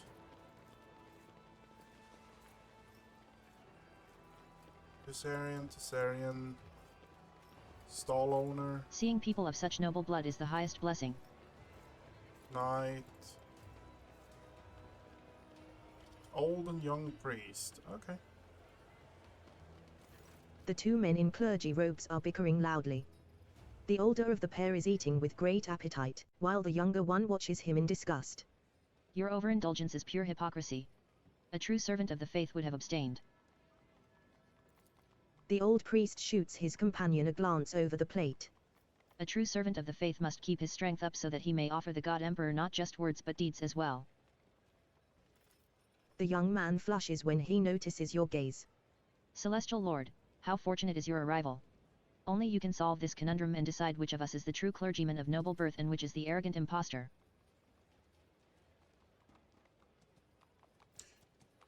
Look at the two priests. You notice a marked difference between the builds of the quarreling men. The older priest's body is gaunt, unlike that of the smooth-faced youth. Also, the younger priest has the melodious voice of a singer, while the old man's speech is clear and powerful. I need to ask a few questions first in order to identify the imposter. The old priest gives you a reserved nod. Meanwhile, the younger one turns his entire body to face you, like a student being evaluated. What would you say is the role of knowledge in the Imperium? There are no barriers to learning the word of the Emperor and to conquering all that he has given unto us. Have you read the manuscripts of our scribe, Gorgorai's fault? I hear he has left his craft behind now, but his research shines on with the light of true worship. Knowledge depraves the soul, as does reading letters that are not meant to be read. The old priest furrows his brow at the young man's passionate words. What awaits the Emperor's servants after death? Both priests ponder the question for a while. The older is the first to speak up. Should they serve faithfully, the Emperor will preserve their soul in his halls. The young priest gives you a broad and sincere smile. It is customary on that Sira to believe in sacred reincarnation. Thus, the worthy may serve the Emperor for all eternity. You have encountered many variations of the God Emperor's cult in your time, but never have you heard of reincarnation after death. A religious teaching such as this seems strange and exotic, even for a nondescript, half-forgotten planet like Thasera. By what name are the warriors born from the blood of the Emperor's sons known? The heralds of the Celestial Master. Gods among men. The young preacher's eyes. The Emperor's angels. They descend upon the land to smite down his enemies. You see respect in the old man's eyes. And fear. The priests look at you with reserved curiosity and apprehension. The smile vanishes from the young man's face. He gasps indignantly. Why? Well, yes, I did skip the lectorium once or twice, it's true, but I am still a proper noble. I swear it on my honor. Okay. We have two. I won't tolerate weakness. Man with scissor. In the wavering torchlight, you see a glint of steel. One of the jacket-clad young men is pressing a blade against the other's ribs. A mask lies discarded at the attacker's feet. Noticing you, the trembling victim cries out. Your Highness. Save me. Do not interfere, outsider. This man deserves to be punished, along with all of Thasera's rotten elite. They see people as just things to be worn. Let him look me in the eye and find out what it feels like to be cut to pieces. You realize that the weapon pressed against the victim's body is none other than a pair of expertly sharpened tailor's scissors. Solomon casts an indifferent glance at the pair. Local folk and their strange amusements, they're not worth our time. Out of Proctor, I think you ought to put an end to this disorder. Intervene, free the victim. You capture the scissors and deftly plunge them into the attacker's knee. Sensing his tormentor's grip weakening, the victim slips free and hides behind you. This madman bribed the guards so that they would ignore my cries. I'm sure they'll be singing a different tune when they find out the Celestial Lord had to intervene personally. Tell me about Zaren's rotten They're leg. parasites. They tear whoever they want into pieces. These scum squeeze into a person's skin like it's a suit that's 2 sizes too small, splitting the seams in the process. The vigilante stares at you without blinking, his eyes glassy. Skin suits and splitting seams? Preposterous. Your brother was rewarded for his talents with the best assignment he could hope for. Maybe he just decided he wanted nothing to do with you anymore. The nobleman's voice cracks, he is on the verge of tears.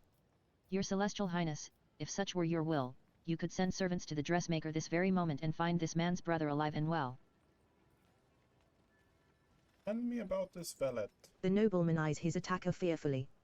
It's very simple, Your Celestial Highness. His younger brother has a way with clothes.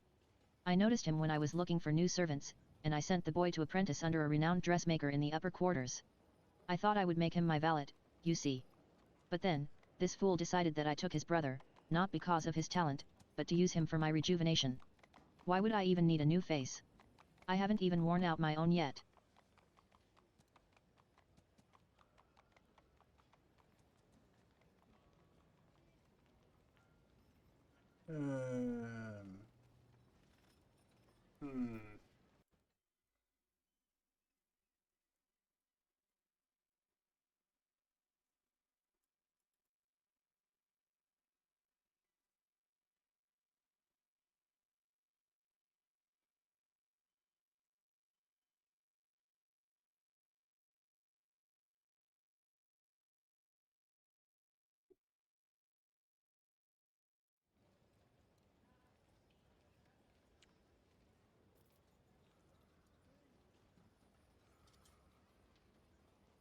Place the brand on. Not a single muscle twitches on the attacker's face. Play your games all you want. My mission will not change. Thank you for intervening, Your Celestial Highness. The nobleman lays his hand on his heart and bows low to you. As soon as you step aside, the guards barrel toward the scene. It's about time. I can't believe what I'm seeing. Okay, People from the stars, walking on our planet. We are jumping up to the ship, then jumping down, healing up. Yeah.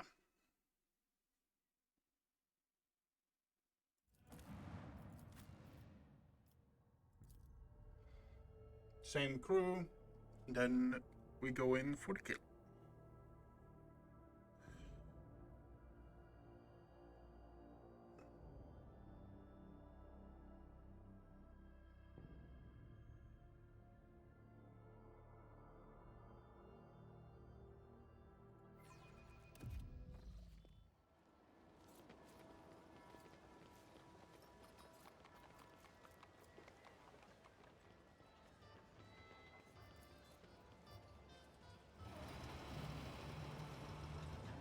What is?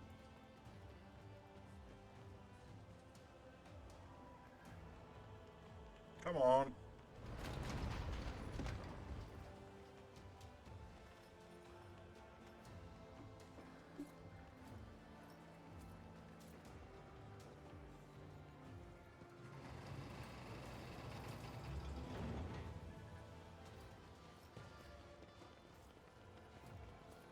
I'll be telling my grandchildren of this day.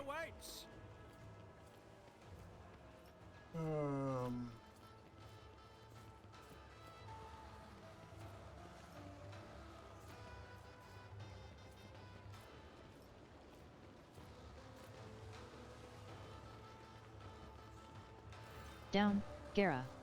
Bad beast, very bad. I apologize, Your Celestial Highness. How is your... Gera? My darling pet.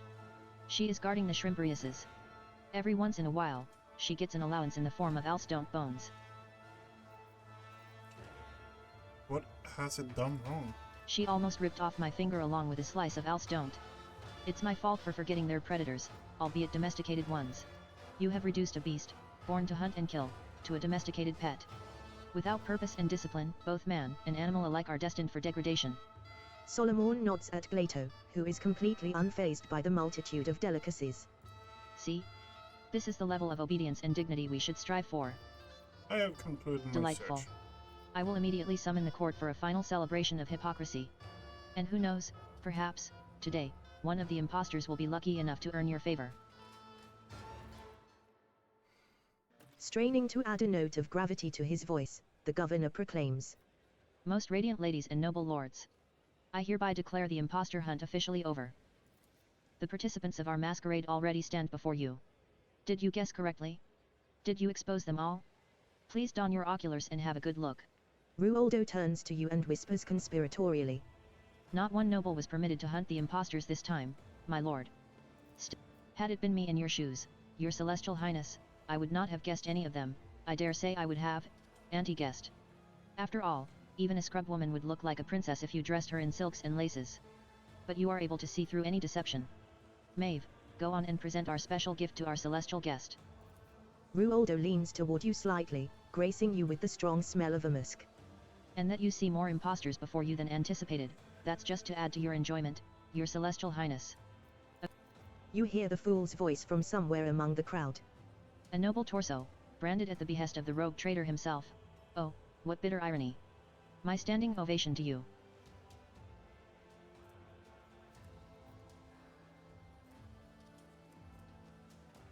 Okay. Your Celestial Highness, as an honored guest of that Sira, would you like to say a few words of guidance to our beautiful world? Wait, why are there people here that I didn't mark with?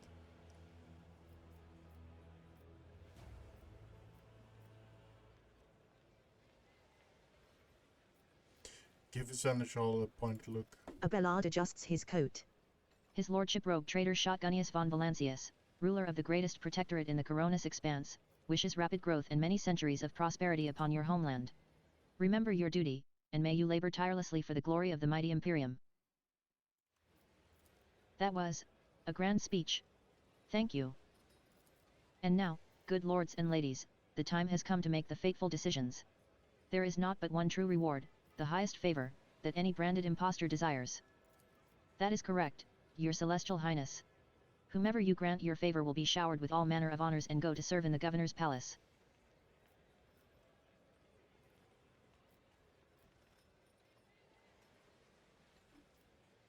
I don't want to... Sir Timotheus' servants, grant you the favor. I favor the young priest. Thank you, my lord. I am glad that his eye has seen the truth and did not let paltry deceptions cloud your powers of insight. With an air of profound sagacity and clad in his rich robes, the priest heads toward the castle. You hear venomous laughter from among the crowd and recognize Bluff's voice. As the square drowns in the clamor and applause. Such is his celestial highness's brilliant decision, which for some... The Cyberlass Erix's lumens glow blood red. Before the condemned can even scream, the beasts pounce on their prey with hungry snarls. Have I been branded? He tricks me! Gotta stop! I'm the master! Maeve, help! Maeve, I'm sorry.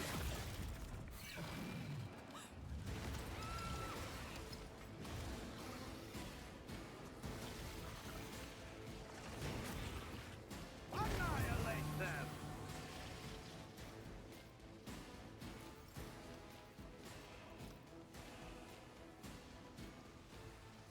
Not a problem for me. All too... Ah! Another clean strike! Suits my watch and learn. Already done.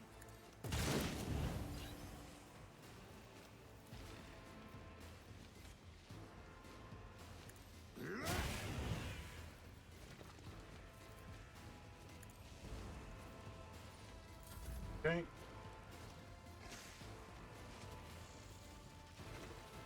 Rejoice in battle!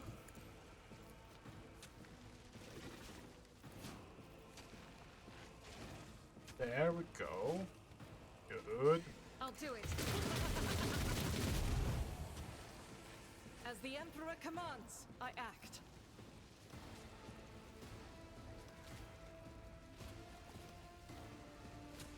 I'll do it. Doubt is for the weak.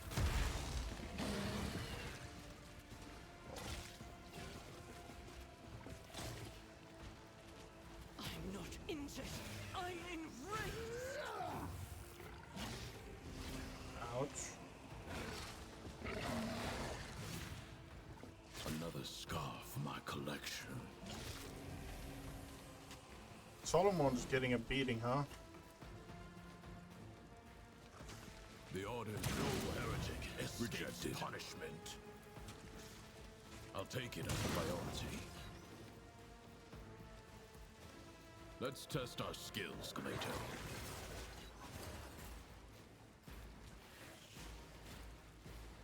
The order is clear.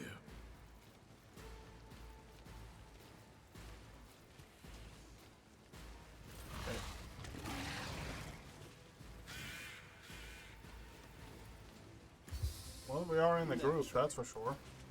Let's see to it.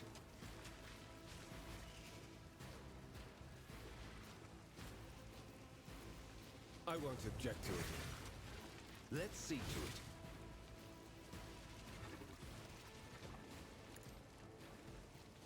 Your turn. Okay.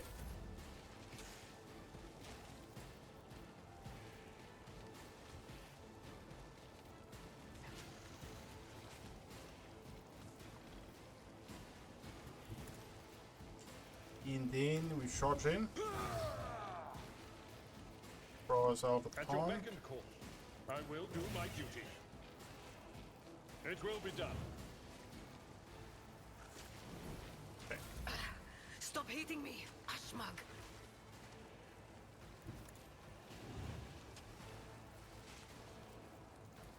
You've got a problem, I've got a price.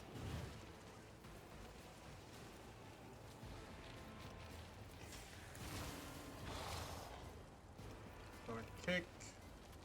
Nothing I can't do.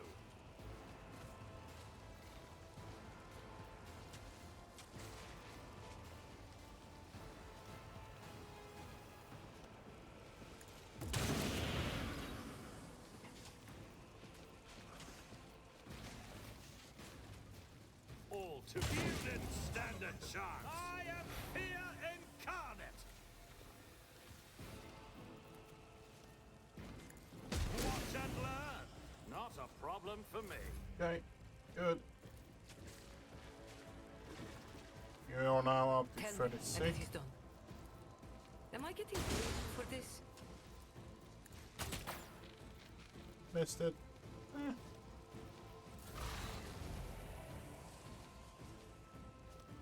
Never wavered in the face of adversity. Nothing I can't do. Already done.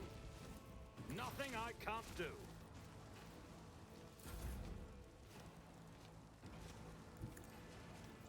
As the Emperor commands, I act.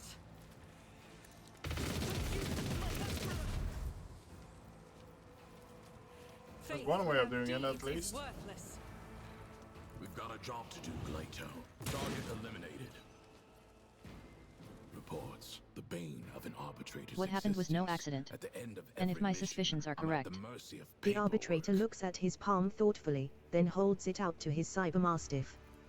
The dog's visor shimmers as it scans his skin with a mesh of rays. Finally, there is a metallic click and the descending hum of cooling servo motors. The Proctor's augmatics respond with a soft buzz. a data brand. The court fool put it on me when he shook my hand. Then the lace Raxes attacked everyone who had been marked. However, the beasts were not at all eager to tear you apart, rogue traitor.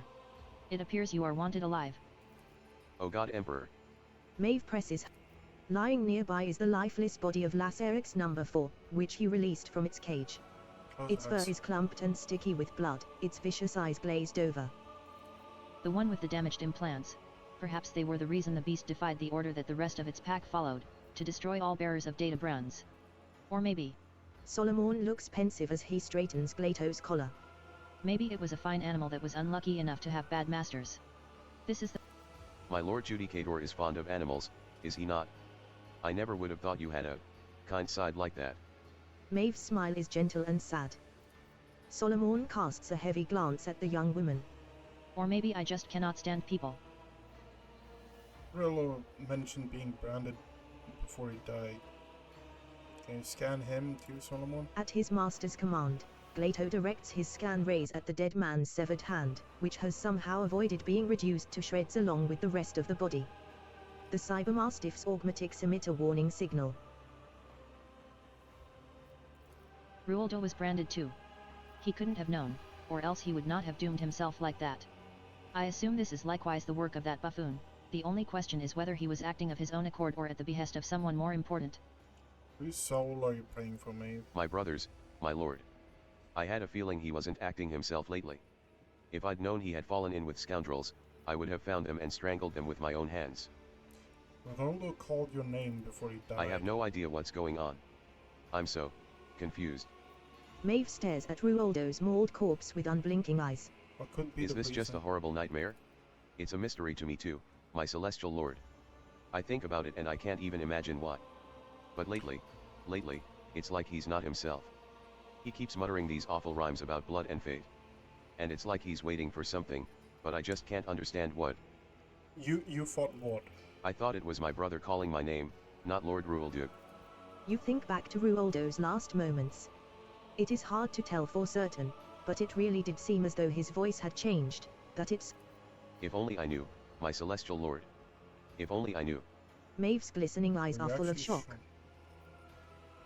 How do you know I can trust you, Maeve? I swear by the Emperor himself, I am unblemished That is what any cornered heretic would... But I really had nothing to do with any of it, my lord. All I was told to do was enter. Take us I to hear an Castle. Please. Maeve breaks off as Solomon walks by, brushing past her with his shoulder No sooner have you stepped into the elevator than a short metallic clang comes from somewhere above you.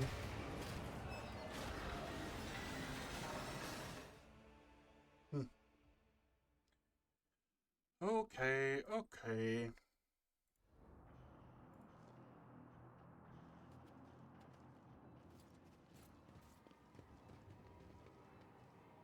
I hope you enjoyed my bloodthirsty menagerie. You instantly recognize the spiteful voice and... Still acting the buffoon? Some people never learn. Solomon gestures behind his back to the cybermastiff, sending... A pulsing light draws your attention.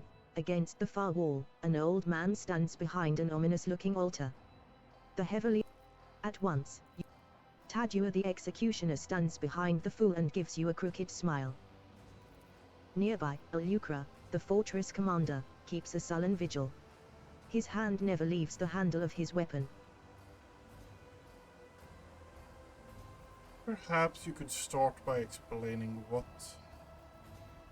bodyguard for a private conversation. Isn't that a bit much? Times are troubled, as you know. I want everything to go according to plan. The governor's... Was it your doing? Don't be ridiculous. I couldn't swallow a man whole even if I wanted to. Bluff throws up his arms in an exaggerated fashion. The Lacerax, fool. You unleashed it on the governor, don't try to deny it. It seems humor is not part of the vocabulary of the Emperor's servants. But truth should be. You see, that governor was a fraud, a fake, not worth crying over. Dan, come on. Don't say things like that. It's not right. Shut up, you idiot. You can't even do as you are told. The fool tosses a look of utter contempt at Maeve. Take off the mask. I want to see him.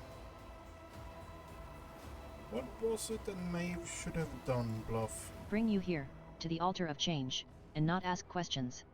So simple, but she couldn't even manage that. And I, according to your plan, was supposed to die. Solomon raises the palm of his hand that holds the invisible mark of the data brand. Exactly. I don't need you. But don't worry, I've planned for this as well. Tavrisk, are you ready? Solomon turns slightly. The preparations are complete, my lord. Barely able to take his eyes off the dark altar, the sculptor hobbles toward the edge of the balcony. If you're the real governor, why masquerading as the fool? I suppose...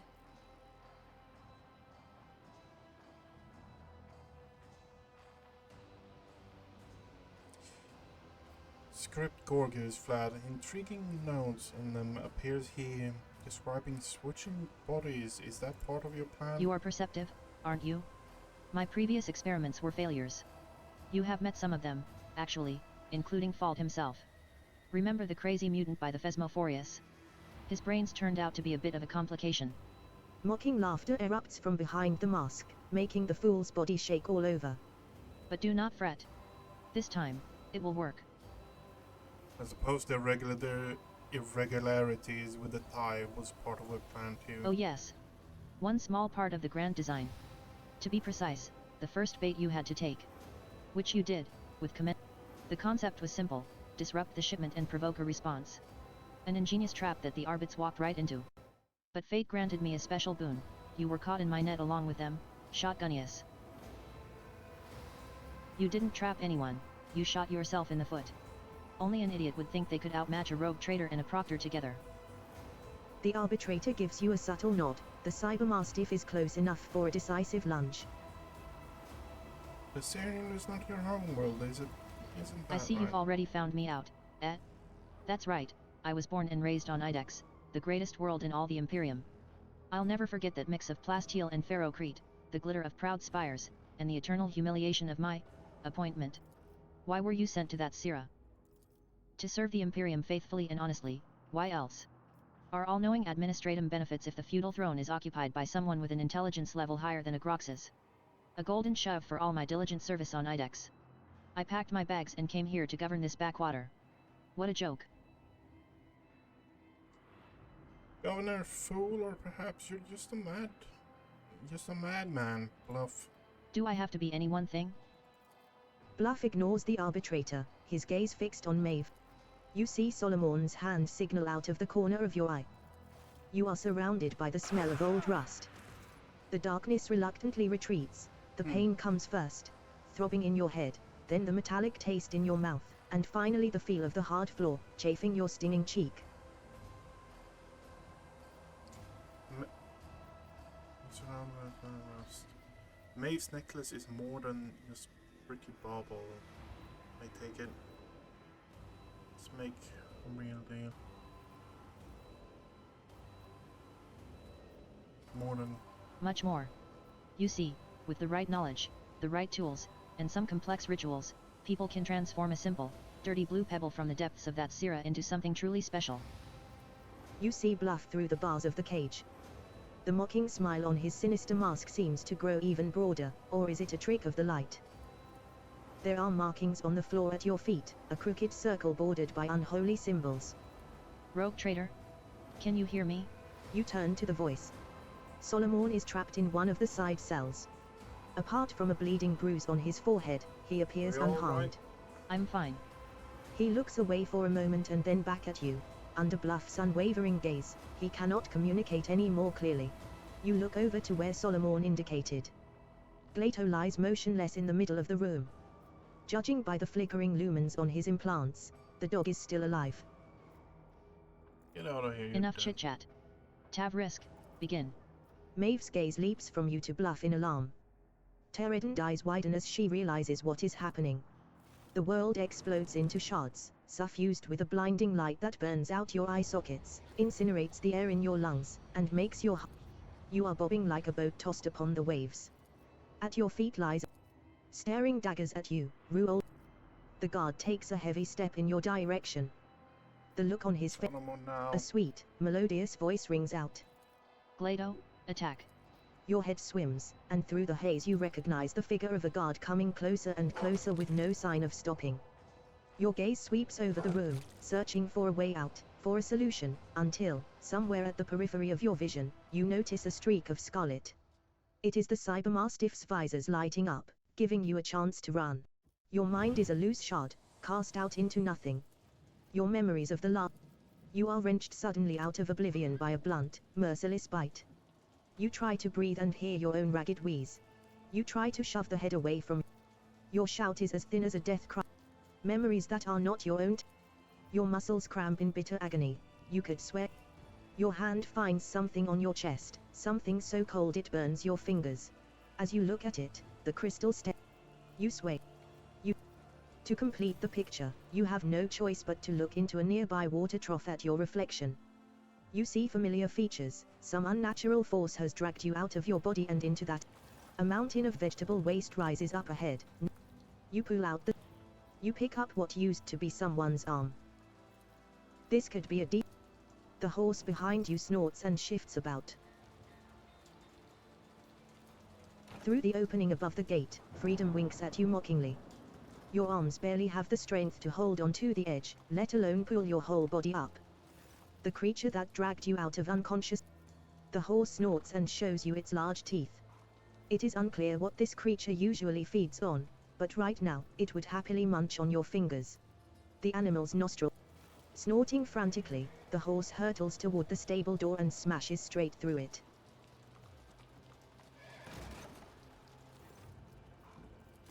The sight of the stable hand standing in the doorway portends nothing good for you. The man's face is savage, and... You take a deep... You see your new an abrupt metallic... The cleaver, raised for a strike, falls from the man's hand as he screams, assailed by a whirlwind of fangs, fur, and metal. Having emerged from the... You notice a dent in... Glato stares at you for a while, then barks and... A cybermastiff listens only to its master. But now, Glato is here. He has followed you through the trapdoor, which must mean that his master is... dead.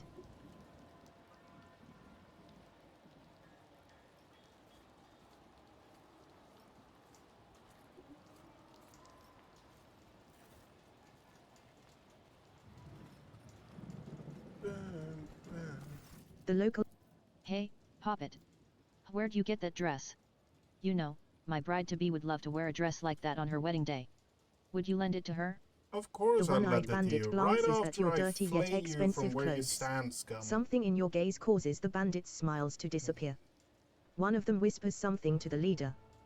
The one-eyed man clicks his tongue to mask. The bandits let you pass, having seemingly lost all interest in you. Okay.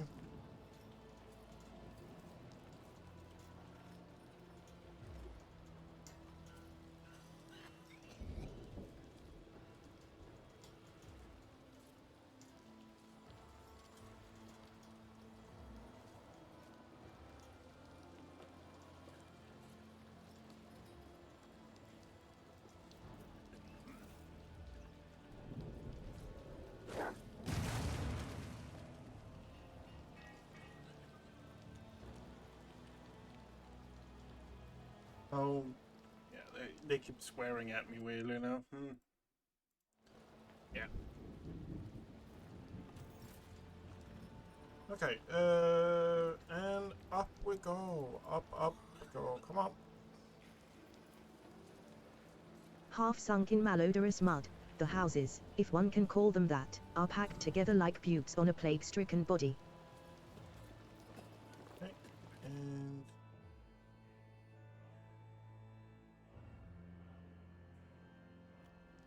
Okay, we are up now. This elevator could be the path to the upper town, if only it weren't so high up. Okay. Look has come down to join us. Got tired of never being hungry, did you? My hands are going numb. Maybe today, I'll get a quarter ration at least.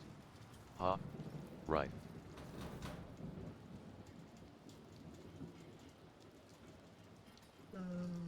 What do you have?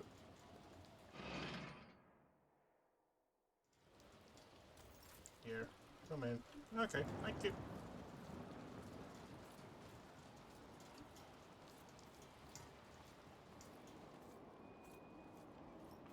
I like the design of the anvil here, honestly.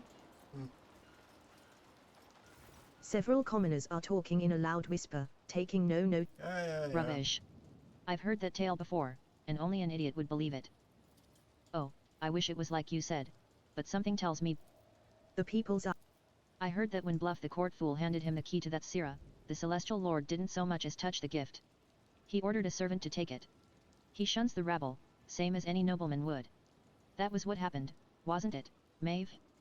The corpulent servant puts his hands on his hips and looks down at you with condescension. Oh, almost. The governor's gift wasn't his liking. Ronaldo was punishing him severely for it. Now every time the Celestial Lord so much as looks at him, he quivers. His teeth clatter so badly he could use the jaw as a hammer. Finally, someone our rich folks are afraid of. Yep. The people exchange anxious whispers. I told you. He's not just any Celestial Lord, but one of the God Emperor's anointed. The servant elbows the... The servant lowers his voice to a whisper. Have you heard about the mutant disaster? Everyone wanted to blame the commander or the executioner, but the Celestial Lord interfered and was merciful. It was like I'm telling it. Wasn't it, Maeve? Yeah, just as you the said. The trio falls. Maeve, you got closer to him than anyone else here. How did he treat you? Yet, Maeve, tell us. If it'd been me there, I know I couldn't have said a word in his presence. You never know what to expect from someone of such rank. For all you know, you say the wrong thing, and he has your tongue ripped out, roasted, and served to you on a plate. What's that look for? It's happened before. I wouldn't lie. The commoners nod their understanding as they continue to hang on your... Just a quick glance. Just to walk on the same ground he stepped on. Oh, have you heard about Lord Grimley's new wife? The pot-bellied servant has the other two's attention now. They lean closer, losing interest in the previous topic, and you can no longer hear a word they are saying. It would appear the trio has forgotten about you completely. Okay. Now we're up to Abelard. The vox in your companion's hand is speaking in your own voice. There is no need for concern. The proctor and I are in the middle of examining the documents. Together with the governor. I will be back as soon as we are done here. Abelard furrows his brow. What he just heard does not sit well with the old officer. Oh, I feel uneasy, even though the Lord Captain did report that everything is fine. Something about his voice wasn't quite right. Then again, the proctor is there too. Heinrich grimaces and looks up with a doubtful expression. I could be wrong, seeing as this accursed planet has too many sources of warp energies, but I seem to sense an echo of the Immaterium. God Emperor, grant me the Jay jerks her foot impatiently, her heel tapping loudly against the paving stones. First that elevator, now the rogue trader is stuck in the local archive. As soon as you approach, everyone's attention shifts to you. For now, their reaction feels closer to pent-up irritation than out. They take no notice of you at first. But after a moment, one by one, they Isn't that the meek little lady-in-waiting that was assigned to my Shireen? Looks like she's lost the Lord Captain too, and her sanity to boot. Humph. My dear, were you not the one assigned to watch? Heinrich's lip curls as he looks at you. Warp emanations. Strong ones at that. Sorcery at work. Before our very eyes. His fingers tighten on his weapon. Look, I have Solomon's Cybermastiff with me. Would he order his dog to guard?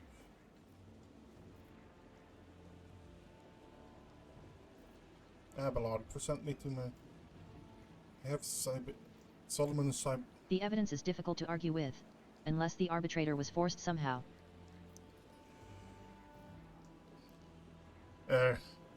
I am Shotgun von Valencius, heir of Theodora von Valencius, who prestigious, who perished in the wars of Conrad Vogtfir's treachery. What else must I dredge up from my past to make you believe me? Abelard scowls.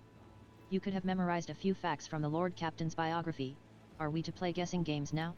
Not the most skillful attempt, little mouse. Our Shireen would have come up with something better.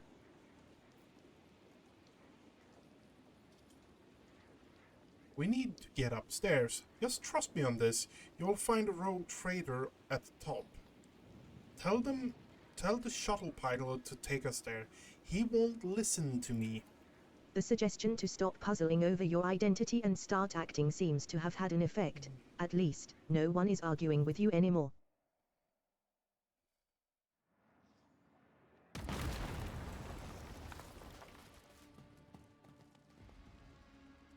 When the dust clears, you see the familiar hall.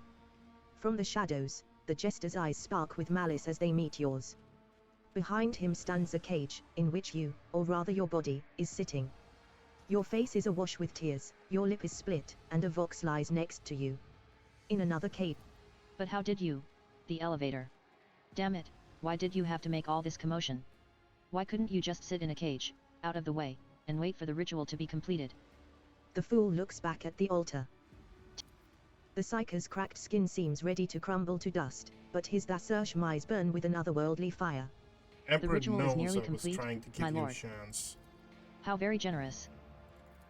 The metal of the cage emits a piteous creak as Solomon slams his entire weight against the bars. You struggle to open your eyes. After the world has once again taken shape, you realize that you are staring at your own palms, from your own eye sockets. You move a hand, and each muscle responds gratefully, filling with warmth. The others watch you with a mixture of hope and dismay.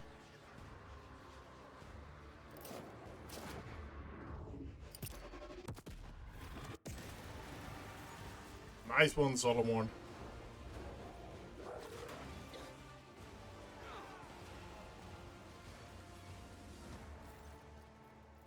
Maeve, the real Maeve, looks at you through watering eyes. Myself again. It was so. She lacks the strength for anything more, and her body collapses to the ground.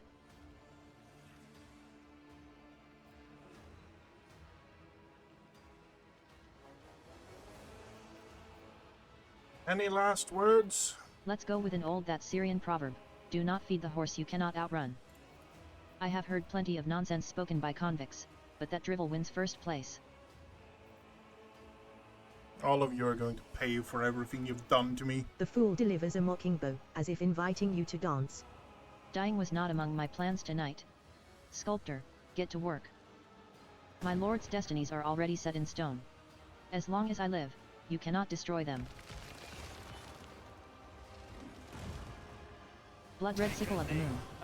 Will you grant me one last boon? Shadow whispered, fair and true. Death is coming after you.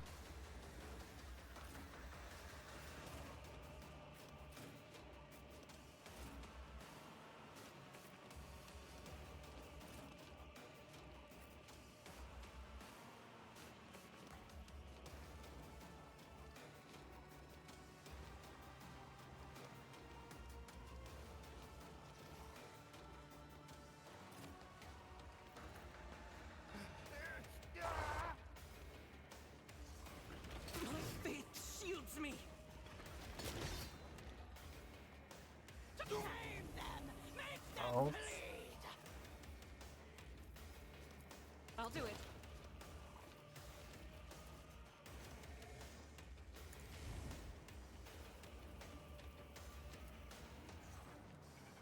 As the Empress, it's why I was chosen.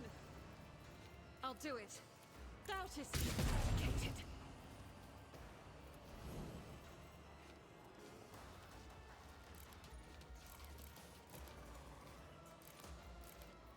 Okay. Pain and duty go hand in hand. Nice. Nice.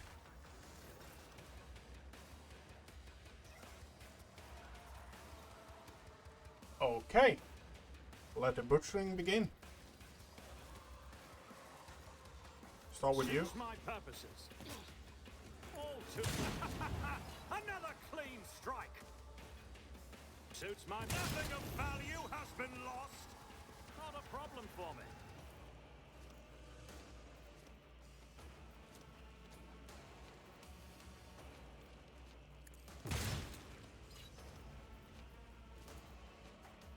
Nothing I can't do.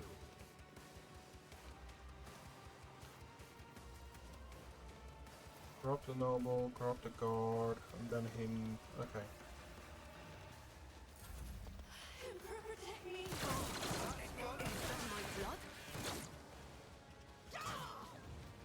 Ouch.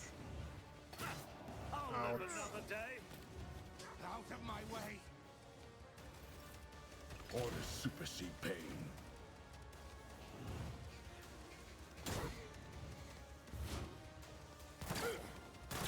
Scorn the pain.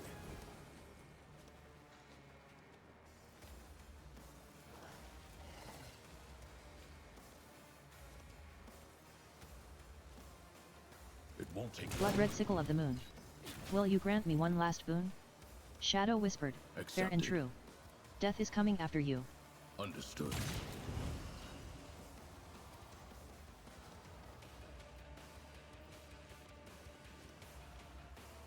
The order is clear.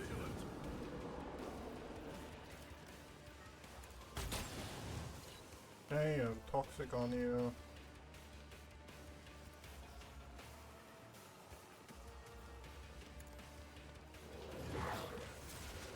Carry that. Okay.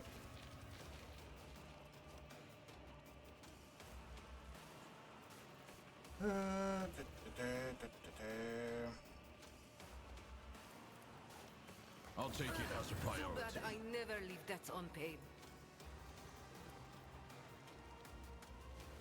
I can do that, with the right incentive.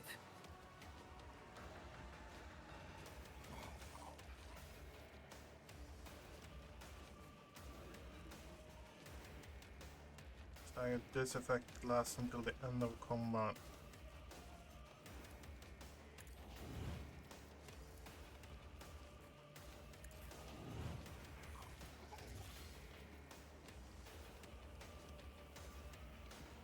Already. Blood red sickle of the moon. Will you grant me one last boon? Shadow whispered, fair and true. Death is coming after you. Oh, there's nowhere to hide.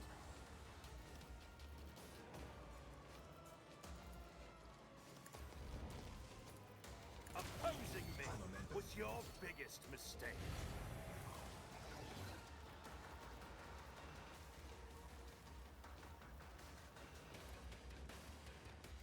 Okay, we're switching out to the other weapon then.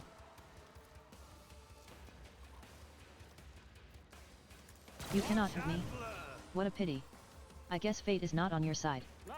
I hate it when somebody breaks my playthings, you know. And so, you will pay. No, I wish you the best of luck.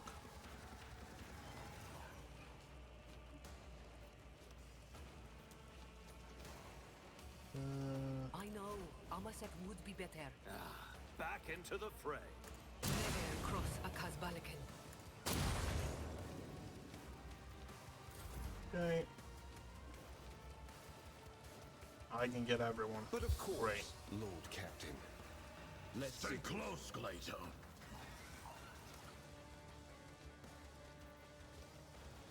Don't want to use that too much either. Okay.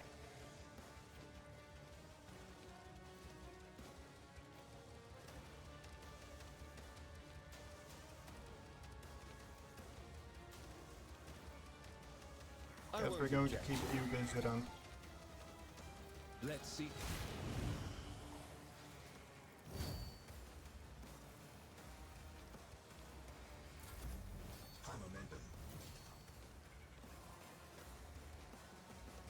Follow my lead.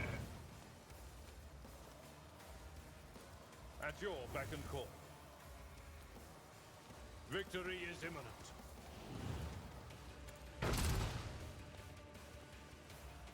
For Von Valancius! Blood red sickle of the moon. Someone else. Will you grant me one last boon?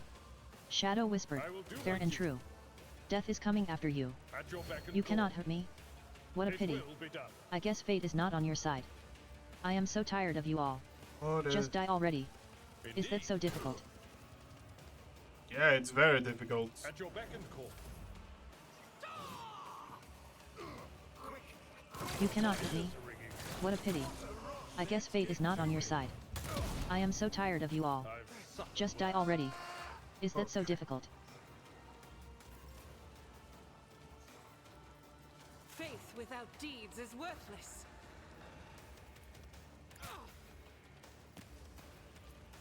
As the Emperor commands, I act. I'll do it. What is a prayer? Okay. Good turn.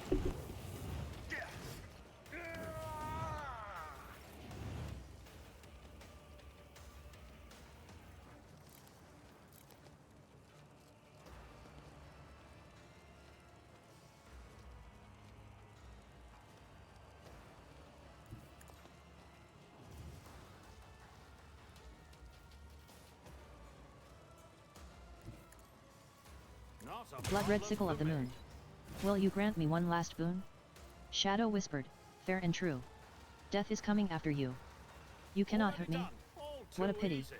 I guess fate is not on your side. Suits I am so my tired of you all. standard chance. Just die already. Is that so difficult? Nothing You I cannot hurt me. can't do. What a pity. I guess fate is not on your side. I am so tired of you all. Already done. Just die Suits already. my watch, Is that so Chancellor. difficult?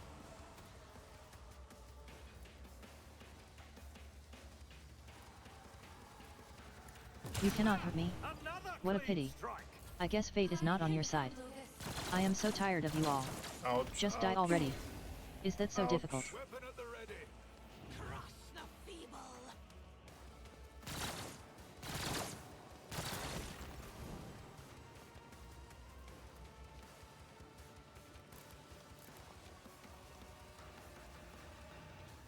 I'm sorry, Glado. I do not like this, but... Oh, you parried it. One of us would be enough. I hate it when somebody breaks my playthings, you know. And so, you will pay. Accepted. Blood red sickle of the moon. Will you grant me one last boon? Shadow whispered, fair and true. Death is coming after you. Fury, his critical hit and damage is increased by dodge reduction. Increased by 15 until the end of turn. Don't have any more abilities. Stop hitting me, Ashmok. Okay. This is why Jay is Suck fucking it up awesome. and fight. Careful now.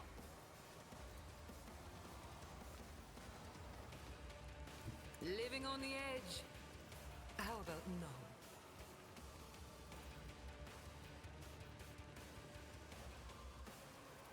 Don't get too cocky.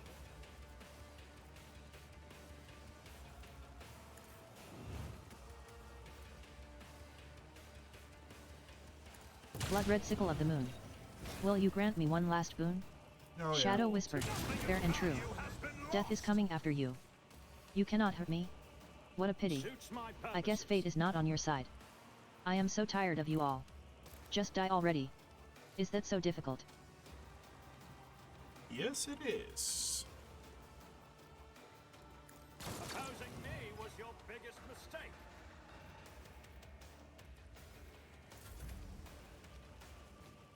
Watch my back. You've got a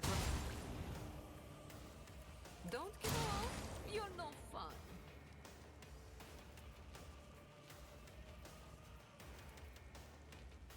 I hold all the cards.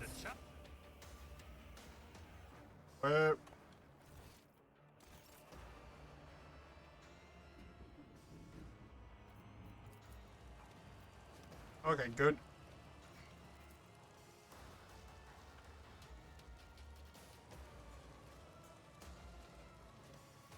You jest, surely. I can do that with the right incentive.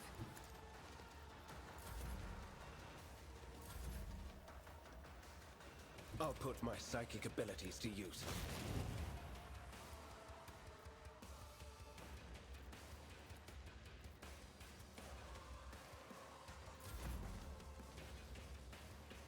Tried and tested tactics are the best ones. I need to actually throw some other weapons on you, don't I? Yep. Victory is imminent. Too bad I never leave debts unpaid.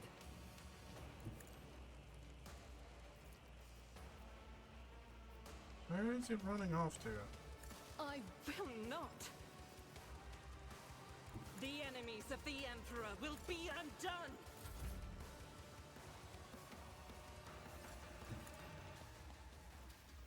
Already nothing of value has been lost. In the ensuing silence, a gurgling snicker becomes clearly audible. 1, 2, 3, 4, 5. I see our guest is too alive. 5, 4, 3, 2. Cease your inane mutterings. You may open your mouth when you are asked a question. And your answer had better be honest and to the point, or I swear by the Lex, I will make you speak. That survived? No, and I didn't count the dead. The ritual is a complex one to perform, so it took Tavrisk and me a long time to calibrate it. And you were the one it worked on. To think of all the possibilities that opened up, using the altar of change, I could have worked my way up to a Lord of Terra. What are you talking about? The very suggestion. The proctor's voice resounds with fury. His steely fingers dig into Glato's collar. You sick degenerate. As my father used to say, if you've come a long way, keep going. I'm a dead man as it is, so I might as well dream a little. Be silent, heretic. Or you will find yourself washing away your blasphemies with tears of blood until the pain makes you beg the Emperor for death. Sarian, what is its This wretched little world held nothing worthy of attention, save for Thasurtium. When I started having dreams about it, and about changing bodies, I thought I was going insane, and I shared this with my sculptor, the now late Tavrisk. He helped me to understand the essence of the mineral. Experiments and studies followed, mostly carried out by Tavrisk. I don't have his gift, but oh, the things I could do if I were a sorcerer. In the end, he realized Thasurtium was a potent psi-focus. After 1,000 cursed attempts, and a combination of powers, energies, and sacrificial victims, Tavrisk managed to create his finest sculpture from it, the Altar of Change. A magnificent artifact, a door to eternity. No more limitations imposed by our mortal bodies. No ailments, no injuries. If your flesh is worn, just swap it for new flesh. Don't like your lot in life?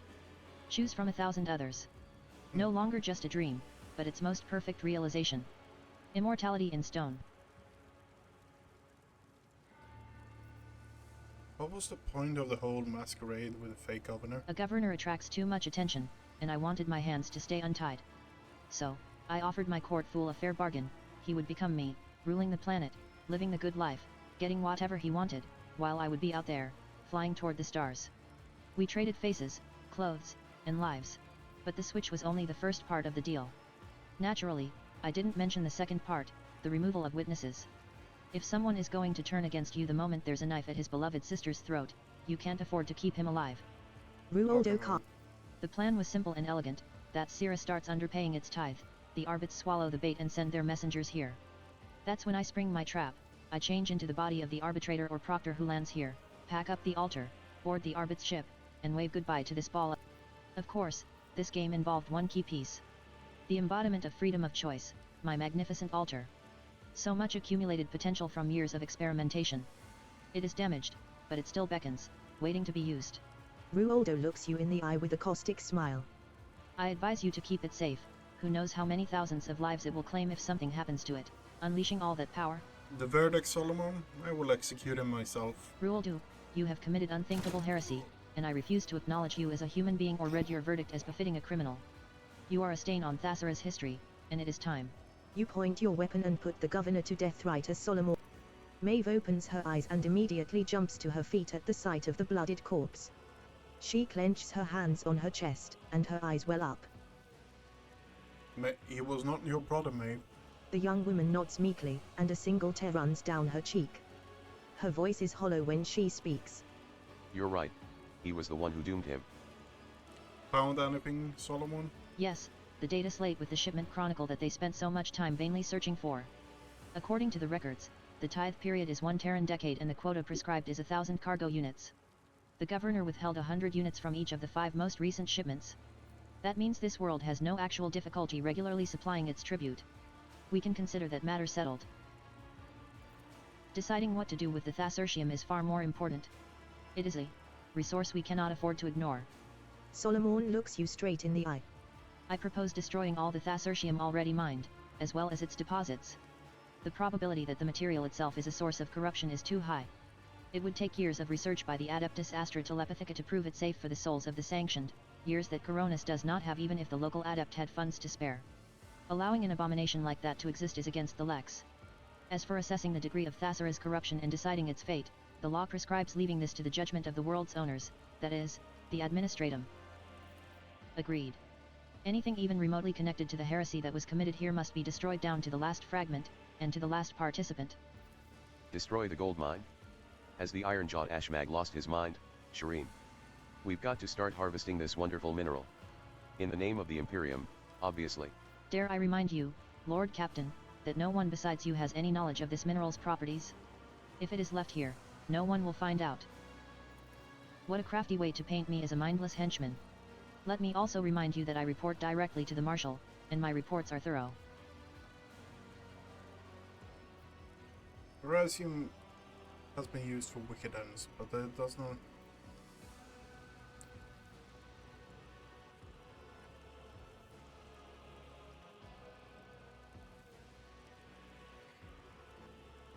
Let us do it your way, Solomon. If that is the solution the Lex Imperium demands, then I fully concur. Thank you, rogue traitor. Maeve looks up at you pleadingly. My celestial lord, what am I to do now? You were an accomplice to the heretics, and you have been touched by sorceress blight. In your position, I would beg for a swift execution. There is no hatred in Solomon's words, only total conviction about their truth.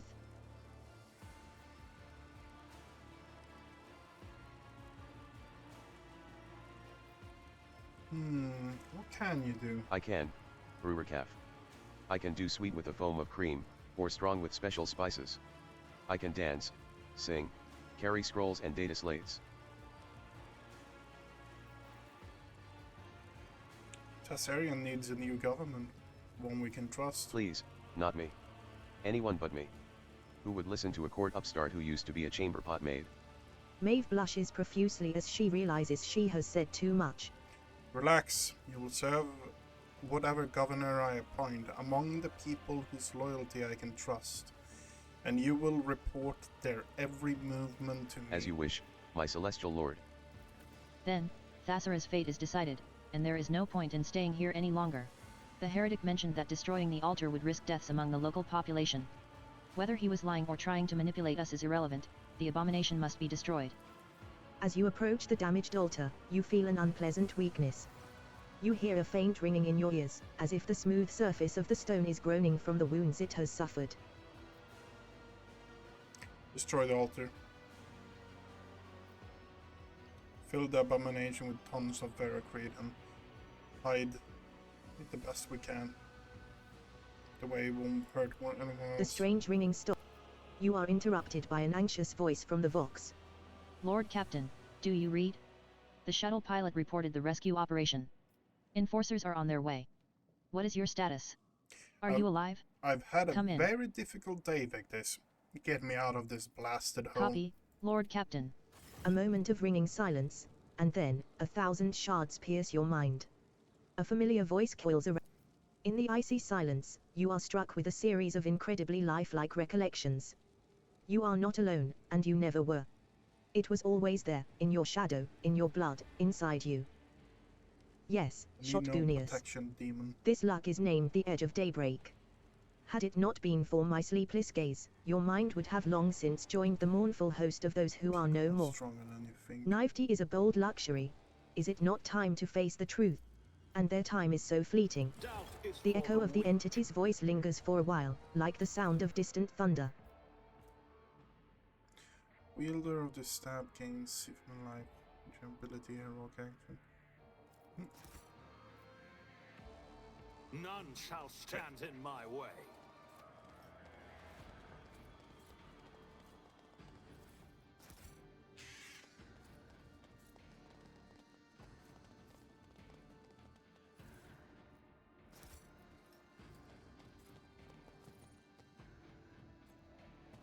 We are the spearhead of the Come on. Imperium. Okay, so we got the Cruel Fate. This weapon gains 75 over penetration, and the wielder scores a critical hit to gain 1 AP. Oh, okay. I'll lay claim to the stars.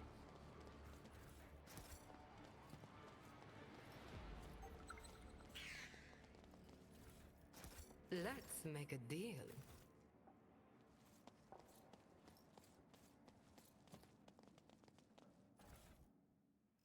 Okay, we have Heavy Maul. Immediately make a shield battle against the target.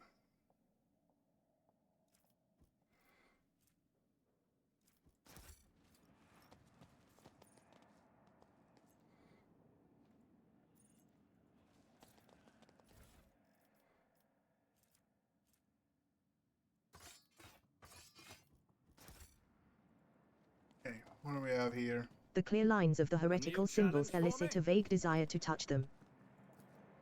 Circles have been scrawled over whole stacks of scrolls. Each circle resembles the one daubed on the floor, but none replicates it exactly.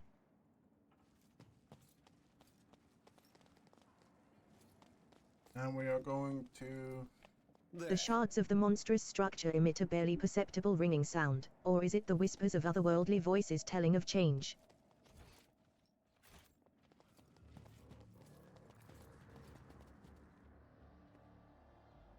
Oh fuck, I might have missed some loot there, but I looked around continuously and I couldn't find it, so...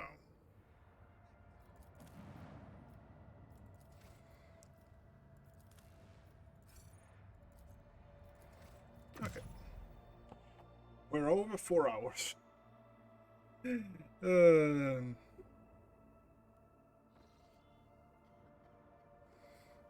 I? I'm here.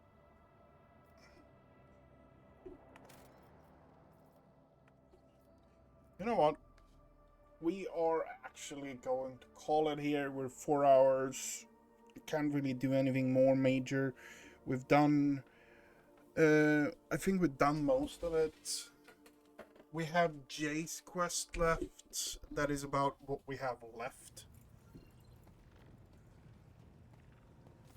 The high factotum Janris Danroke greets you with a cool smile and the merest hint of a bow. You are already ranked 20. You are the one of the ones we actually can pump a bit of rep in, but even you are kind of low as well.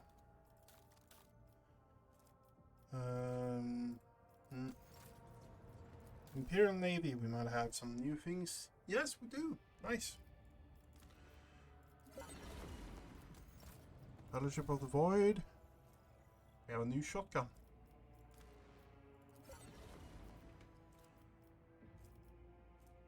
Okay.